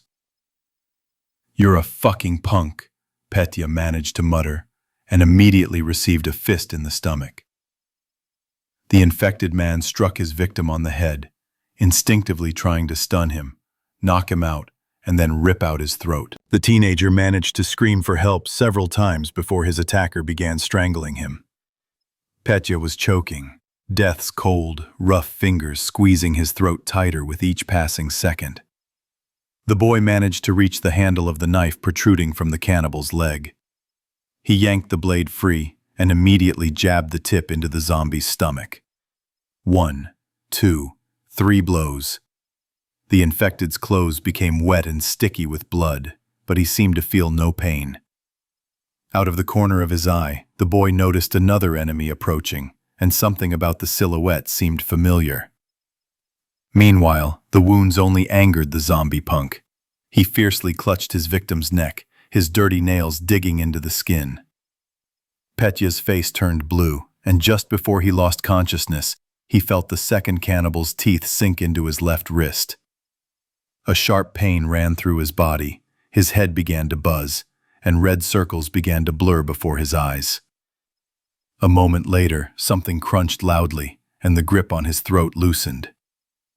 Ksyusha arrived just in time and brought a thick branch down on the punk's skull, the stick breaking in half on impact. The stunned opponent lost his bearings and collapsed on the grass next to the boy. Pyotr took a sharp, hoarse breath and opened his eyes. The second infected noticed the danger, but the taste of flesh robbed him of the last of his sanity. He no longer cared what was happening around him, for the virus had received the fresh blood it so desperately desired. The zombie bit deeper into the teenager's arm, and even after a blow to the temple with the stick, he didn't loosen his jaws. The boy screamed in excruciating pain but couldn't free his wrist. The infected creature had grabbed him like a bulldog. Ksyusha screamed throughout the forest and continued to rain blows on the cannibal. "Pugati, zombies! Mama, napush!" The teenager fumbled for a knife, and his face, twisted with rage, stabbed the infected man in the eye. The cannibal's pain threshold faltered, he recoiled, and the remains of the eye began to spread across his cheek. At that moment, something inside Petya snapped. He recognized his attacker. One-eyed, ragged, with a bloodied face, standing before him was Chernov. The president's son wouldn't have confused him with anyone else. So well did he remember and hate him. "Petya, let's run. There they come again." Ksyusha's voice sounded as if from far away, although she was standing 2 steps away from him. The teenager didn't have time to get up. The stunned punk came to his senses and tackled the boy to the ground again. Alexander also recovered, lunged at the girl, and knocked her down. But Ksyusha managed to twist away and avoid being bitten. She jabbed her enemy in the remaining good eye, blinding him.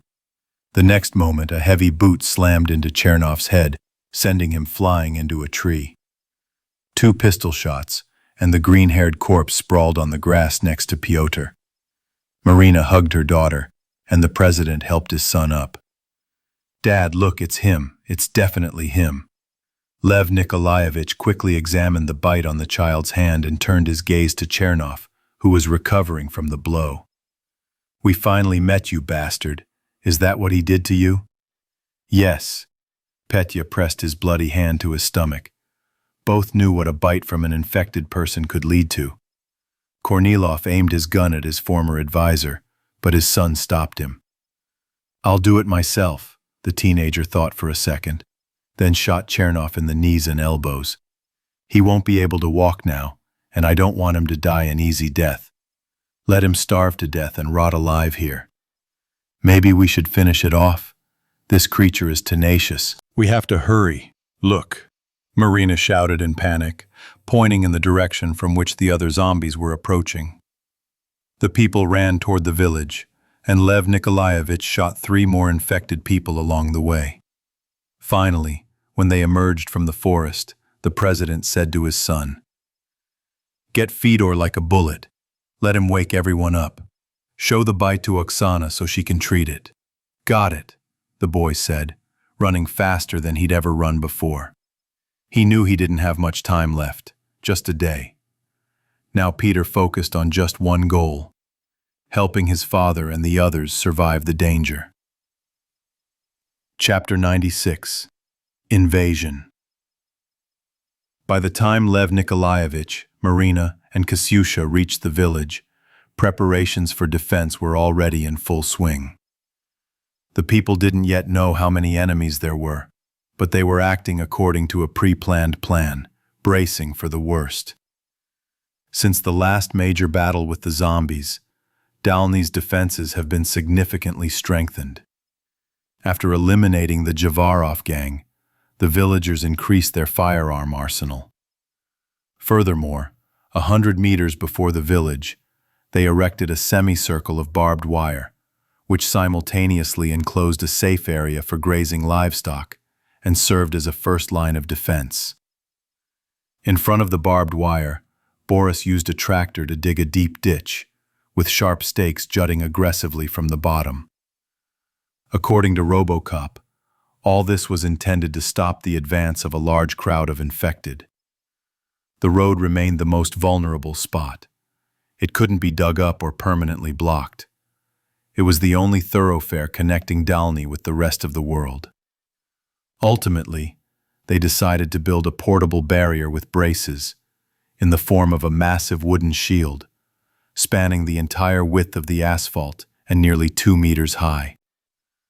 Dozens of long, sharp nails protruded from the outside of the shield. In peacetime, it stood on the side of the road, but now 5 men blocked the road with it, chaining it to the nearest fence post for safety. It wouldn't protect against humans, but it seemed quite reliable against zombies.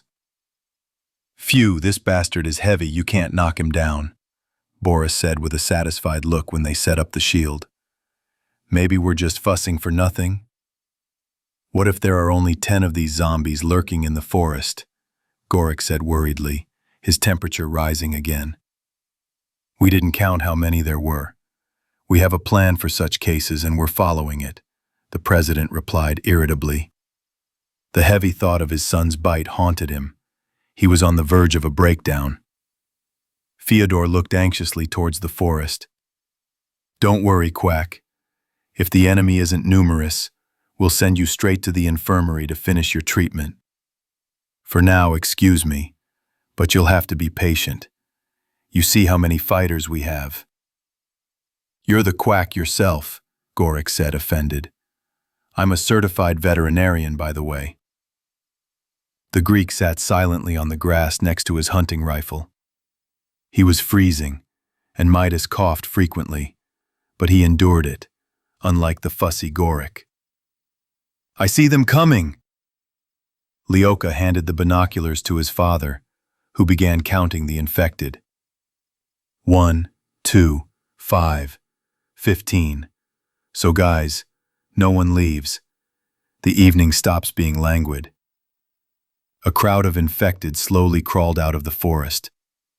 The people hadn't yet realized the scale of the threat and calmly prepared to shoot the living targets. Boris turned back and looked at the tractor, parked in a field on the outskirts of the village. The iron machine waited in the shade of an oak tree. "If anything, there is a plan B. Like last time, I will chase these ghouls across the field.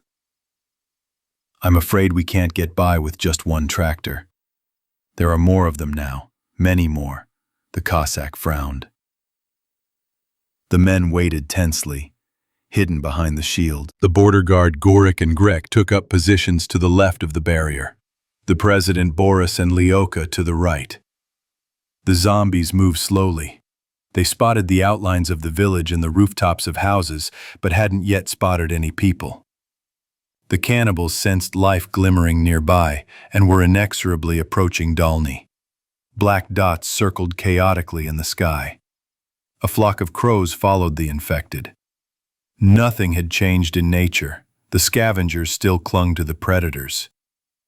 Suddenly, they heard footsteps and breathing behind them, and everyone turned. Marina, Ksyusha, Oksana, and Pyotr with a bandaged arm were running from the village. The remaining few residents barricaded themselves in their houses. "What are you doing here? Get back to your homes," the Cossack barked, looking sternly at his wife. "We will be useful to you." "I'm definitely not leaving. I know how to shoot, and I don't really have anything to lose," Petya replied, looking at his father. "Leave this talk to me," Lev Nikolaevich began hesitantly. "Dad, I'm not a little kid. I know I have 24 hours. I don't want to spend it trembling with fear behind a woman's skirt." Fyodor chuckled approvingly and said in a low voice to the president, "The guy has a backbone. Let him be there. under your supervision again. Okay, but do what I say. No willfulness. Understood? I get it, the boy rejoiced and hugged his father. And we won't leave either. We'll help, added Marina on behalf of the others. With what? Boris grumbled, aiming his rifle at the nearest zombie. We know how to reload weapons, for example, added Ksyusha. The men exchanged glances. The RoboCop border guard spat on the ground and hissed. Okay, but on the first command, they should run home like a whirlwind. A few more minutes passed, the excitement grew, and people nervously watched the cannibals approach. Boris commanded the defense and forbade firing until he gave the signal. As Lev Nikolaevich surveyed the crowd of zombies, he felt a sense of déjà vu. He'd recently dreamed of the same thing with his wife and daughter. A huge herd of cannibals was slowly approaching, and he couldn't move. The president recalled how a feeling of utter hopelessness had washed over him. But now everything was different. He had a machine gun in his hands, his friends were by his side, and they weren't about to give up. Fire! The border guard barked. The women gasped at the sharp roar of gunfire and cowered in fear. Bald spots appeared in the ranks of the advancing soldiers, and at the same time, a stir began. The infected finally saw humans. The virus gave the command to attack. The zombies grew faster, some even breaking into a run. The field was covered with corpses, the cannibals stepping over the dead and trampling the wounded. Shoot with short bursts, keep it short. What are you doing shooting at the sparrows? Save your bullets, Boris yelled at Gorik. His face terrified, he fired one long burst after another. His shots did minimal damage to the cannibals, but the boy seemed paralyzed with fear and couldn't stop. The border guard's patience quickly ran out, and he took the machine gun away from the veterinarian. Take the double-barreled shotgun. There are 2 bullets here, so you can hit the head with each one.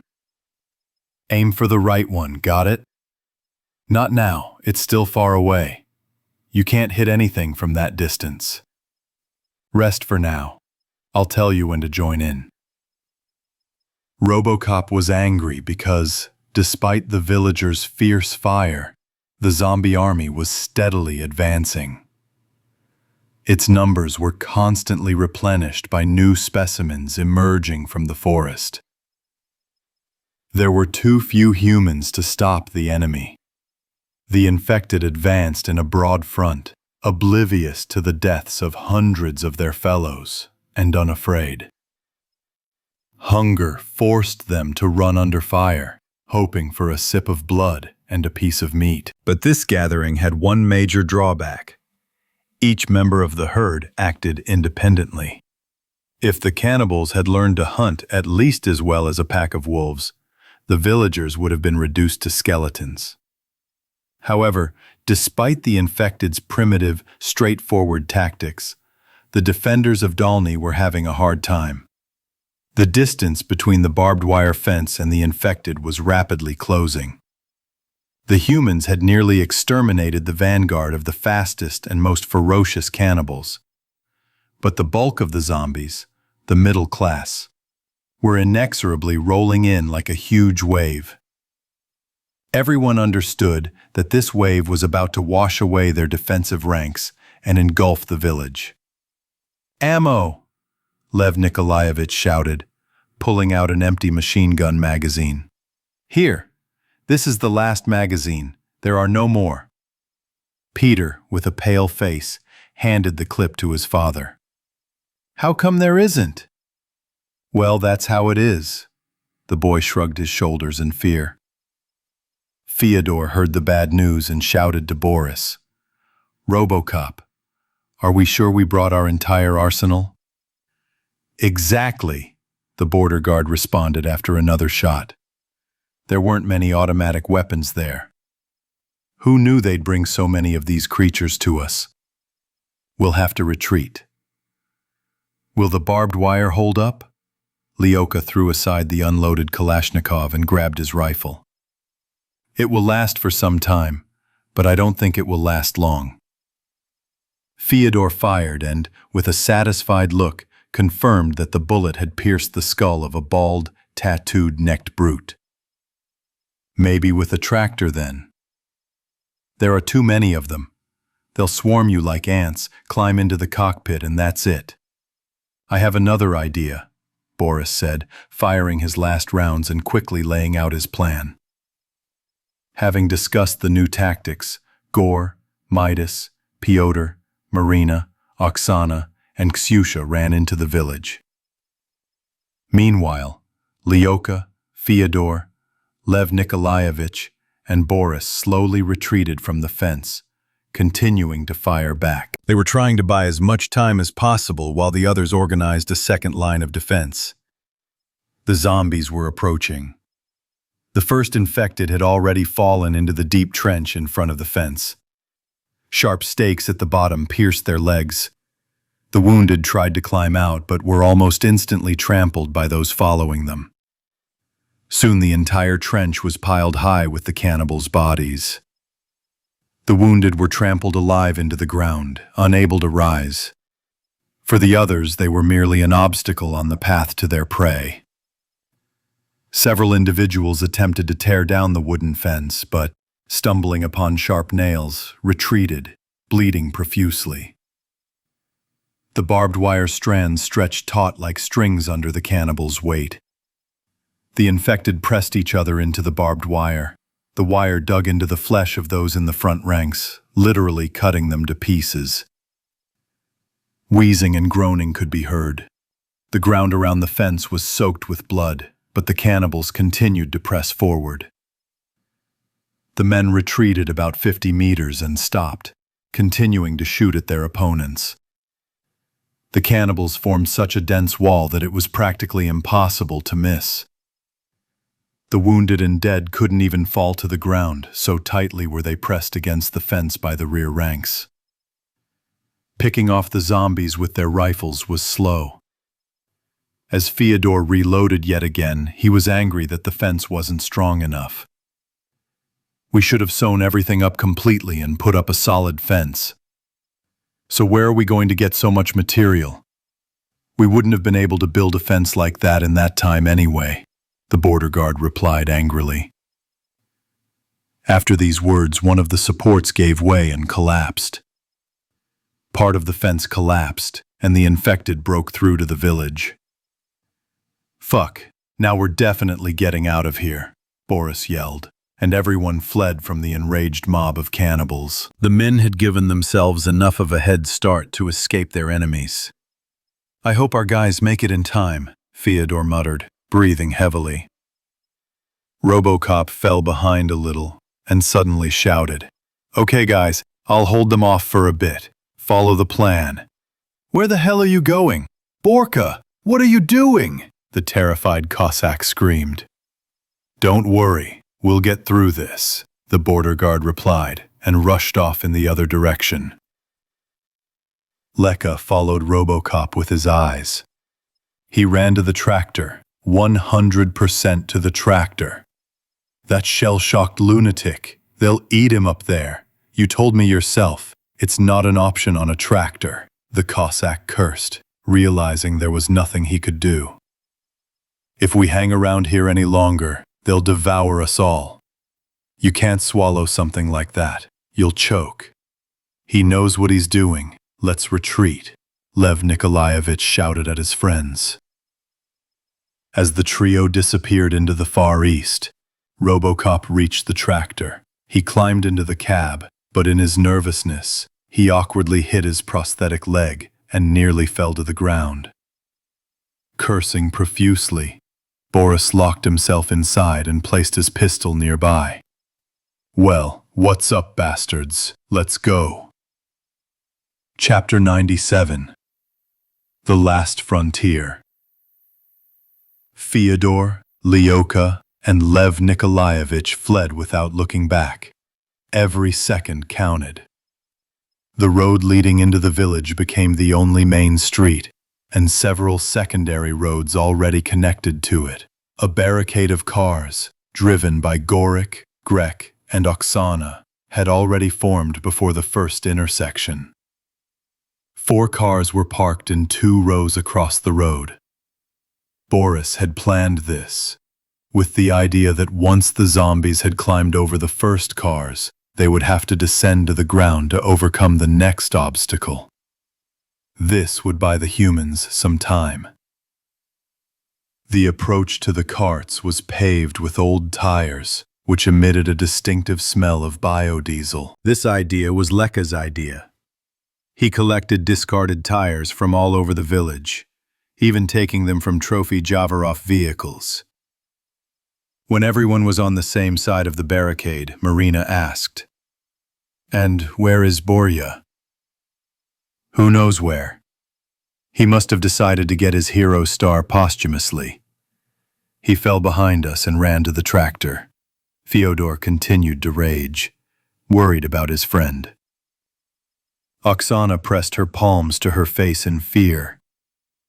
"Mommies, he's the only one there." "We didn't have time to do anything, you know, RoboCop," Leka answered a little guiltily. The president loaded his gun and took a seat behind the trunk of the pickup truck. "Let's not bury him. Do you hear that? The tractor's running. That means the border guard is okay. Our job is to keep the zombies from getting past this intersection." "What about our ammo?" We looked at the remaining arsenal and realized that it was clearly not enough for the entire army of infected. There's not much left. We put about half of them in the field. There won't be enough for the other half. Fyodor raised his eyes to the sky and whispered a prayer. RoboCop will crush some of them with a tractor. We'll take out the rest in hand-to-hand combat. There they come. Lyoka laid his double-barreled shotgun on the roof of a car parked bumper to bumper with a pickup truck.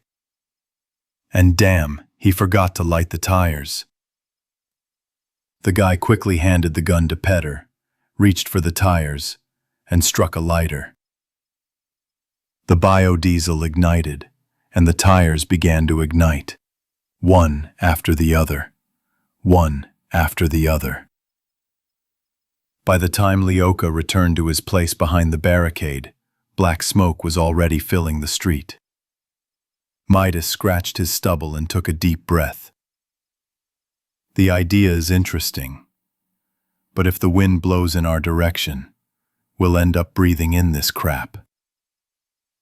I've already prepared some handkerchiefs and water. Go ahead and take them. Tie one around your face. It'll help a little. Marina quickly handed out the pieces of fabric. Everyone wrapped wet bandages around their faces. The seconds of agonizing anticipation before the decisive battle began. A vast sea of cannibals slowly flowed into the village as if into a funnel. The zombies walked over burning tires, heedless of the flames and acrid smoke.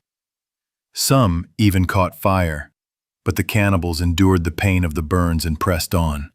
The president turned to his son. "Petya, you have a task. Take these bags and go to our little shed behind the house. Bring all the ammunition we've whipped up." "Got it. I'll be right back." Fyodor looked questioningly at his friend, and Lev Nikolaevich briefly explained. "I did some carpentry there in my spare time, and then Petka started helping me. We sawed up some things for close combat. Well, with God," the Cossack crossed himself, "the last battle is the hardest. There is nowhere to retreat." Kornilov took aim at a man of about 40 with a Caucasian profile and a bushy black mustache. The cannibal was practically running, swaying from side to side. Aiming was difficult. The rifle cracked, and the bullet sank somewhere in the infected man's chest. He slowed, leaned against the fence, and slowly slid to the ground. A thin trickle of blood flowed from the cannibal's mouth. He turned his head and met Lev Nikolaevich's eyes. For a second, the president thought he saw the infected man grin, his gaze seeming to say, "So you shot me, so what? We'll eat you anyway, every last one of you. If not me, then others. And you're already corpses. You just don't want to believe it. You don't stand a chance." "No." Kornilov felt a tightness in his left chest. A sharp, unpleasant chill appeared in his lower abdomen, then ran up his legs, causing them to tremble. His hands began to sweat profusely. His blood pressure soared. Sweat appeared on his forehead, and his heart pounded like a Chinese drum. Lev Nikolaevich took several deep breaths to calm himself. His nerves were stretched to the limit. "We can't panic, we can't. Things have been worse, but I managed. And now I'm not alone, we'll fight back," the president whispered to himself. Shots rang out to the left and right. Fyodor, Gorik, Lyoka, and Grek methodically picked off the nearby zombies. A voice was heard from behind, but Kornilov didn't immediately realize they were speaking to him. "Dad, here you go. I brought everything." Peter threw the bags with throwing clubs and 4 spears onto the road. The clubs were half-meter-long wooden handles with a dozen long, sharp nails protruding from one end. The spears were 3-meter-long sticks, as thick as a wrist, tipped with a metal spike at the end. "Good job. Now the second task is to protect the women. Run home and barricade yourself. You have a gun." "What do you mean? I'll stay with you." The boy was indignant. "I told you what to do. I don't have time to argue with you. Get out of here, everyone." Lev Nikolaevich shouted unexpectedly angrily with a hint of despair. Fyodor, reloading his gun, added, "Oksana, Marina, take Petya and Ksyusha and leave. Just like Nikolaich said. It's going to get really hot here soon. If we don't stop the zombies, we'll be retreating back to you." The women had a hard time dragging the teenager away, who resisted and was almost in tears, but his father's stern gaze finally forced him to comply. Now there were only 5 of them left. The roar of gunfire never ceased. Burning tires mercilessly smoked and scorched the infected. The smoke ate at their inflamed eyes and poisoned their lungs, but they fearlessly pressed forward. The road in front of the barricade was already littered with corpses. The cannibals stumbled over the dead, but still their crowd advanced toward the people. Having invaded the village, the infected found themselves in a bottleneck. Sturdy, high fences along the street edges squeezed the crowd of attackers, forcing them to attack in a narrow front. There were no openings to bypass the barricades and surround the people. The zombie army advanced under intense fire, losing dozens of individuals every minute. I remembered the story about the 300 Spartans. "So we're tougher than them? There's only 5 of us," the Greek shouted, shooting a plump woman in a torn pink dress. Gorik knocked down the nimble guy with the broken arm and looked at Midas. "Ah, you are, after all, a descendant of the Greeks. Perhaps you have some ancient Spartan blood in you?" "Ha, it's not just leaking. I'm the reincarnation of King Leonidas," the Greek declared solemnly. Fyodor winced at the fact that he had wasted 2 bullets on one zombie. "Guys, I'm not an expert on history, but it seems like those guys ended badly." "That's it. I'm empty." Lyoka slammed his fist on the roof of the car and turned to his father. "Here, the last one." The Cossack handed his son a box of cartridges. A minute later, Lev Nikolaevich carefully placed the shotgun on the hood of the car and picked up the clubs and nails. Previously, he'd only practiced throwing at the barn wall. A live, moving target proved much more difficult. The president hurled the first handle. It spun through the air and pierced the face of a tall woman with colorful braids. The nails pierced her right eye and embedded themselves in her cheek.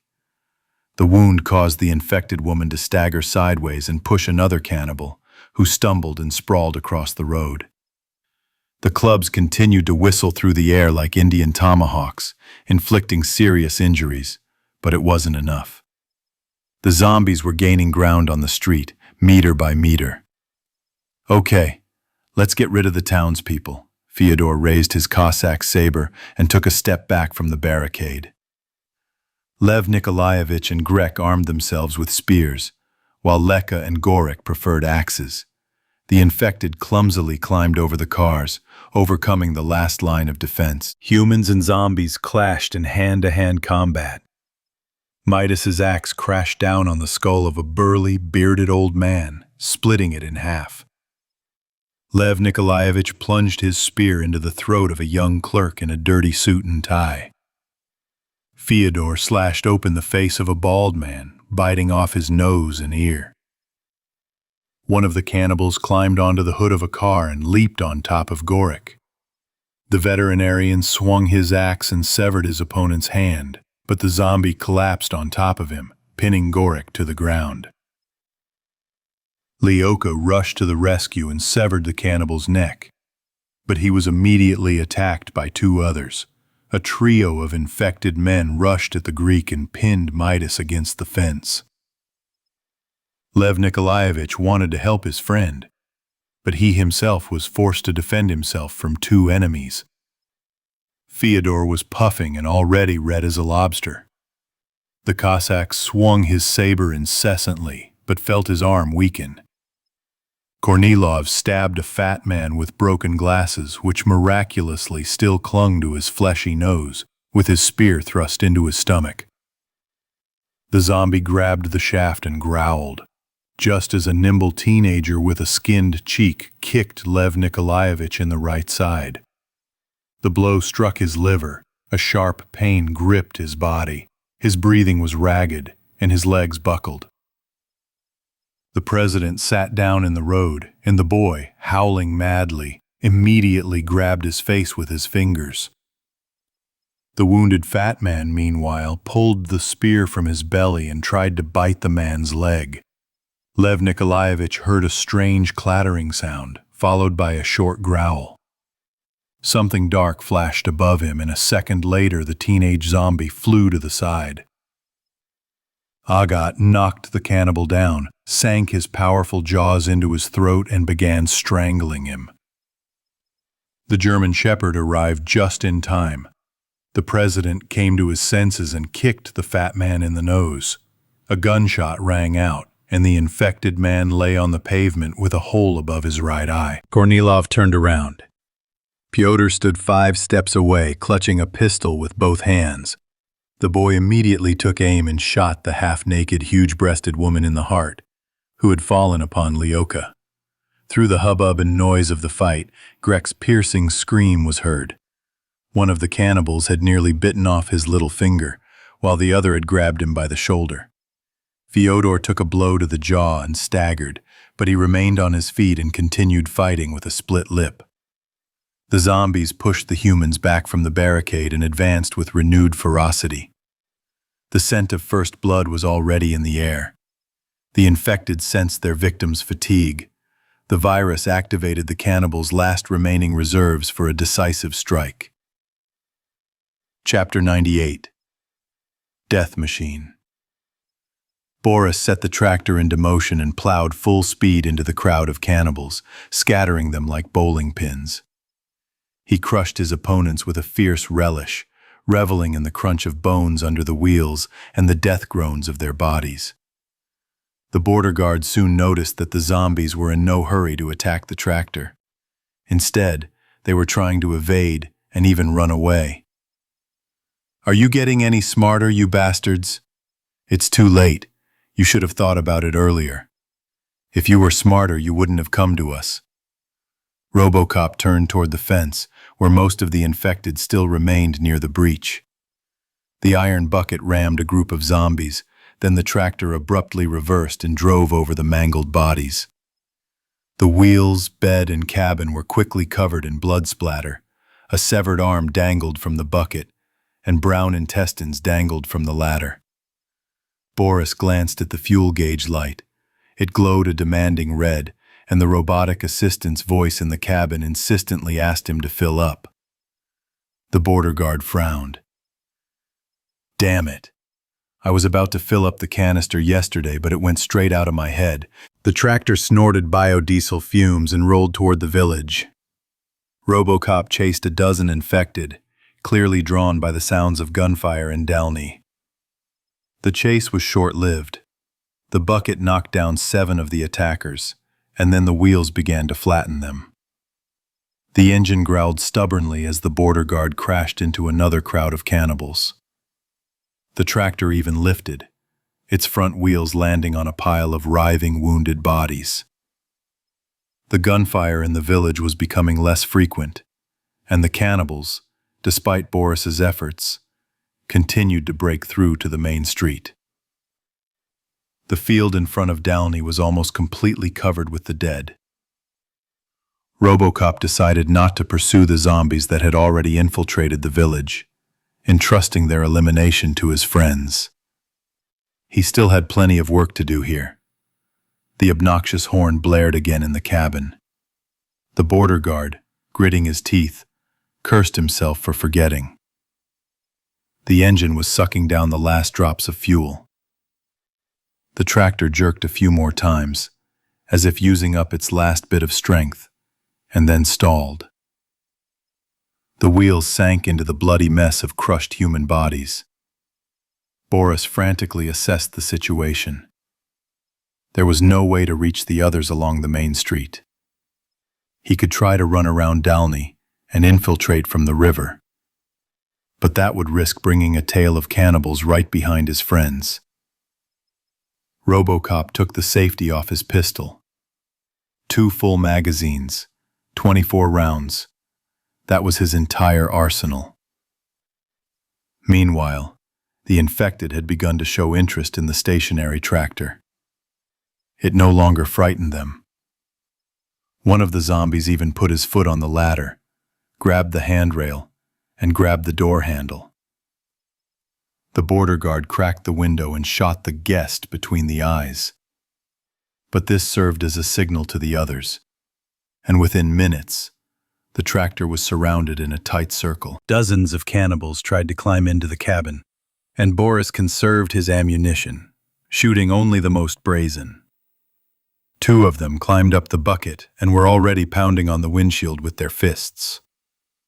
Meanwhile, the side window cracked and threatened to shatter. RoboCop inserted his last clip, knowing it was too little. He needed a plan, but not a single good idea was forming. There were too many enemies around, too few bullets, and the tractor idea now seemed too risky and foolish. There was a crack, and a bloody hand reached into the car through a hole in the glass. The border guard took his time, calmly aiming. The bullet shattered the frontal bone and the zombie fell. One more brief respite before another infected took its place. Boris knew they would soon smash all the windows, climb inside, and start devouring him alive. It was time to move and take risks. He leaned out the window and shot 5 cannibals near the door. Then he climbed out of the cabin, climbed down the boom into the bucket, and shot 3 more. He needed to act quickly and brazenly. RoboCop jumped to the ground, right into the thick of the infected. The border guard managed to get to his feet before he was attacked. A few more pops, then the click of a blank. The bullets were gone. Boris grabbed the pistol by the barrel and slammed the handle into the nearest cannibal's face like a hammer. The zombie's nose crunched, and RoboCop immediately elbowed the second cannibal away. With his next move, the border guard kicked the third enemy in the stomach with his bioprosthetic. A small gap opened between the rows of infected, and Boris rushed forward, pushing his enemies aside with his shoulders and raining blows. RoboCop weighed at least 100 kilograms, and taking him down wouldn't be easy. Boris fought his way through like a bulldozer. A dash, a blow, and he knocked 2 more zombies out of the way. With room to maneuver, the border guard dashed toward the river. Suddenly, the artificial leg skidded on something slippery. Robocop slipped on the bloody mess he'd just turned the cannibal's body into with the tractor's wheels.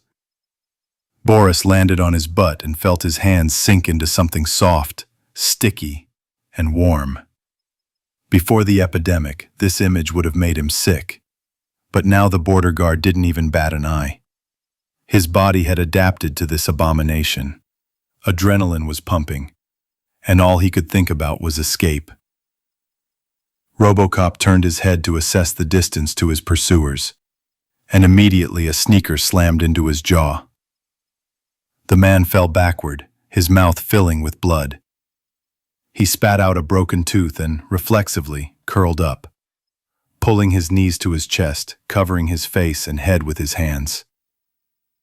Boris tried to roll over, but the crowd of infected had already fallen on top of him. "Beasts," the border guard managed to wheeze, feeling the foul breath of the zombies from all sides. Chapter 99. Death Never Comes Alone. Today, the friends moved very slowly through the forest. In the last couple of hours, they'd already encountered about a dozen infected. This is despite the fact that in 2 weeks of hiking, they'd only seen one half-dead zombie, which Andre had shot. Fortunately, the infected were rather sluggish, and people noticed them before they could activate. The guys tried to act quietly, without shooting, and dealt with them using clubs and knives. Andre and Max were stealthily scouting, about 50 meters ahead of Ivan and the girls. Sova lightly tapped his friend on the shoulder, crouched down, and pointed. A zombie emerged from behind a tree, its back to them, limping slowly forward. The boys cautiously approached the enemy from both sides. The teenager distracted it, and the scientist struck it on the back of the head with a thick wooden stick. Another second, and the cannibal was writhing in agony. Its eye gouged out, and its skull fractured. "It's a bad sign. We're probably approaching a big city," Max suggested, having already lost count of how many cannibals they'd killed today. Andre pressed his back against the tree to catch his breath. How could there be a big city here in the mountains? All life here was concentrated on the coast, and I don't see any sea yet. Then why did the cans come up to the mountains? Maybe we're a bit off? Lost? You should ask our Susanin about that. The one who brought the poles in, by the way, was also named Ivan. Kuznetsov grinned. "Okay, let's wait for them here, otherwise we've gotten way ahead." The hike through the Caucasus took longer than the friends had expected. First, they deviated northwest to skirt a mountain range. Then they got stuck at a pass and had to turn back and look for another passage between the mountains. However, the travelers managed to overcome these obstacles, and the road became easier. At this point, the friends had little idea where they were, and simply continued west, hoping to eventually reach the sea. The muffled sound of footsteps was heard. 4 figures appeared between the trees. The tall, broad-shouldered Vorobyov walked ahead, the girls following him, peering closely into every suspicious bush. "What do you have? Another dead man?" Ivan asked in a low voice, drawing level with his friends. "Yep, alone and lame. They took him down before he even had a chance to chomp," Andre said, pointing to where a zombie corpse lay in the grass. The cosmonaut wiped the sweat from his forehead and adjusted his backpack on his shoulders. "Phew, is this covered in honey or something?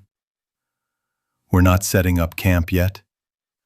Masha sat down on the ground and greedily took several large gulps of water.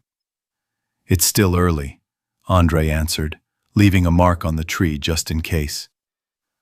A gust of wind rustled the treetops, and a disturbing rustle of leaves rolled over the forest. The group continued on, maintaining their previous tactics. Half an hour later, they heard the echoes of gunfire and stopped. The gunfire was frequent, bursts and single shots, somewhere nearby. Maybe we should wait here until tomorrow? And by morning, I hope, everything will be over. Lizitsina suggested cautiously. Kuznetsov took off his sneaker and winced painfully, examining the red callus near his big toe. It's unclear what's going on there. Maybe they're taking down the cannons, or maybe they're just training, like they've set up a shooting range. We need to investigate. Agreed. Sova and I will go while you lick your leg wounds. Ivan quickly disappeared from view, taking Max with him. They returned about 15 minutes later, tired and out of breath. The boys ran non-stop the entire way back. Basically, it's a real mess out there.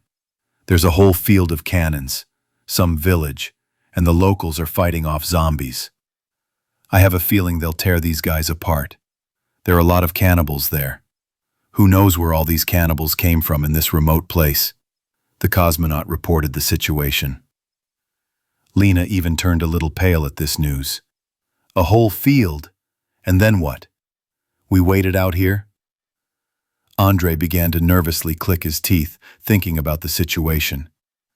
The idea is certainly tempting. But if the infected devour the locals, they'll become masters of the area.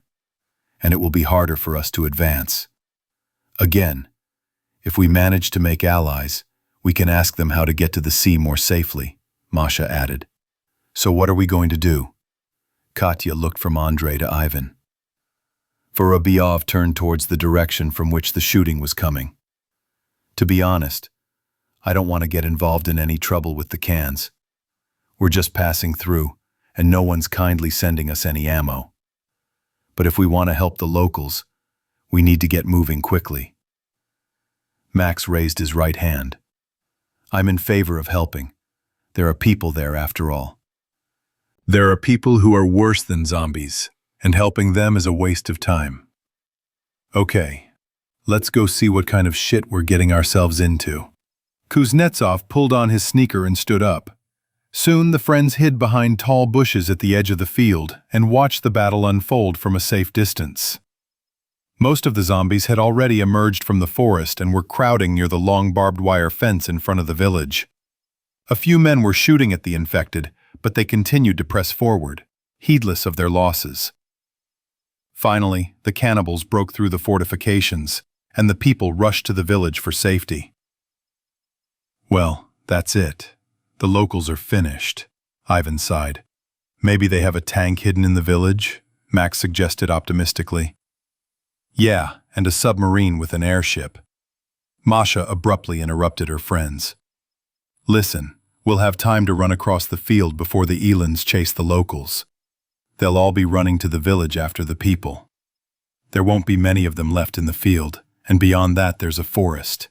We'll hide in it. That's a good idea. Are you suggesting we just ignore those guys? Andrei clarified. We don't have to rush through the field to do that. We can go around the edge of the forest. We'll give them a detour, of course, but we're used to it. Katya agreed with her friend. How are we supposed to save them?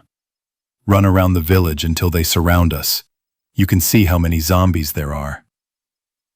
Meanwhile, the owl noticed how one of the men separated from the rest. Look, that guy seems to be up to something. Everyone waited a few more minutes, then heard gunshots coming from the village. A tractor appeared in the field and began ramming the enemy, scattering them like bowling pins.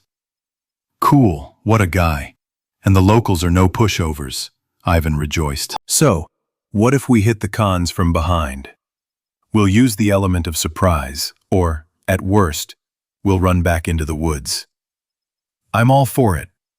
But it would be better for the girls to stay here, Max suggested. The sister immediately began to argue. How's that any better? What if more zombies show up in the forest and attack us? It's safer with you. If anything happens, we can all run away together, like Vanya said. I support Lena, Masha and Katya declared in unison. While the friends were discussing and arguing, the tractor suddenly stalled. This is bad. That guy seems to have some problems, Andrei said sadly. Should we still take the risk? The cosmonaut took everything unnecessary out of his backpack except the cartridges. So it seems like you've already decided. Well, if we've made up our minds, then we've made up our minds. Kuznetsov rose to his full height.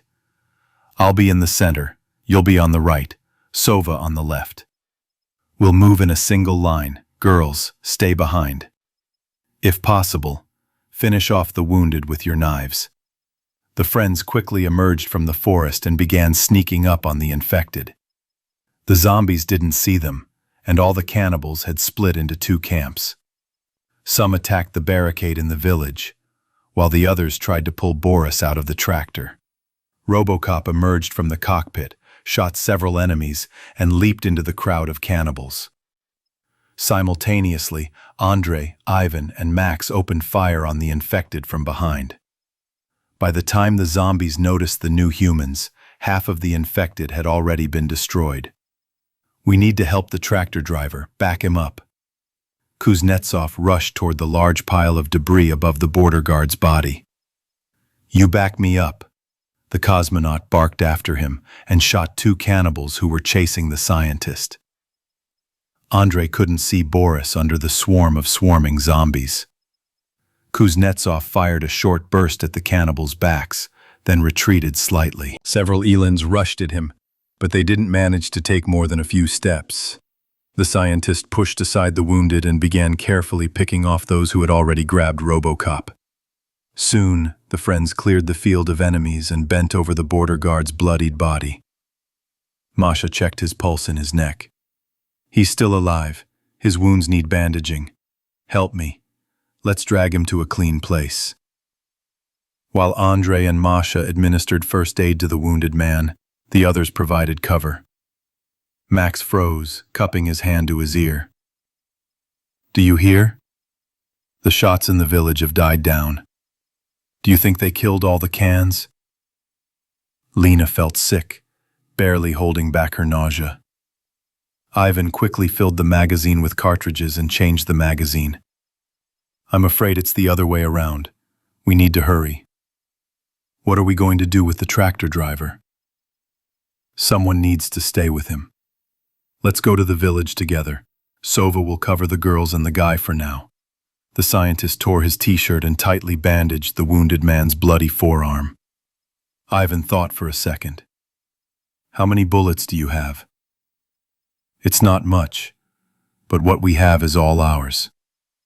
If we've already gotten ourselves into this mess, we need to see it through to the end. Okay, let's go, Andreyuka. Chapter 100. Finale. The boys struck the infected from behind as they stormed the vehicle barricade with virtually no resistance. The arrival of armed reinforcements dramatically changed the balance of power. The defenders of Dalny were now fighting hand-to-hand and were clearly losing the battle. The unexpected and swift attack of their new allies deprived the cannibals of what had seemed a sure chance of victory. Soon, not a single infected person remained standing in the village. But people spent several more hours clearing the area, finishing off the wounded. No one could sleep peacefully with even a single zombie breathing nearby. Of the vast herd of infected, only piles of corpses remained. Crows swarmed in from all directions, greedily pecking at the fresh corpses. Finally, all the survivors gathered at Lev Nikolaevich's house. Marina carefully tended to the president's wounds, which had taken a beating. A split lip, a concussion, a broken nose and rib, and numerous bites and lacerations on his body. Gorik was slightly luckier, and Lyoka managed to escape without a scratch. Fyodor was bitten.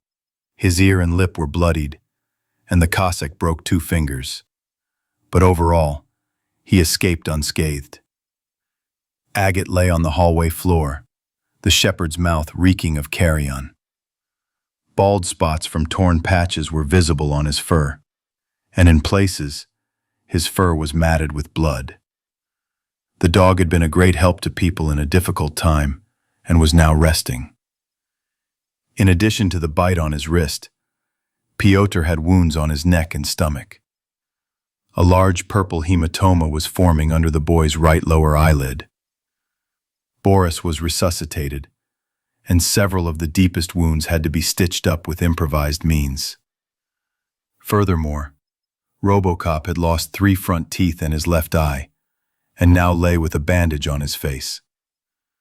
The border guard was given half a bottle of moonshine instead of anesthesia to ease the pain. But Grek couldn't be saved. The zombies had managed to gnaw through his carotid artery and chewed off half his face. Midas had lost too much blood before help arrived. Now his body lay in the yard, wrapped in sheets, while Max and Ivan were digging a grave outside the village. Despite their victory, the survivors looked very depressed. They realized that, due to the bites, they might soon follow the Greek. All they could do was wait and hope for a miracle. Masha treated the wound on Fyodor's arm and applied the last bandage. "Well, soon you'll be as good as new." "Thank you, daughter. But I think I'll start biting myself soon. We'll tell you what to do now. You can live here. Stay. You can take my house after you shoot me," Boris added, barely moving his tongue. Vorobyova didn't answer, walked up to Andrei and quietly asked, "How much vaccine do we have left?" "Well," Kuznetsov drawled thoughtfully, "it's not enough anymore, of course." The girl looked sternly at her colleague. "I'm serious." "That's enough." "Well, what are you waiting for?" The scientist sighed, turned away from the window, and rose from his chair. "What's the rush? They were just bitten. Better ask someone who has a rabies shot so you don't waste extra antiviral. I'll get everything ready." Andrei slowly opened his backpack, where the vaccine vials and syringe were carefully hidden. None of the wounded yet realized they had a second chance. The sky over the village of Dalny darkened, and lights came on in the houses. Much work lay ahead in the morning. Mending the fence, clearing the street and field of corpses, burning and burying the remains of the dead before they caused outbreaks of malaria, typhus, fever, and other diseases. A detachment of humans had defeated the zombie army in yet another battle. But the real war had only just begun.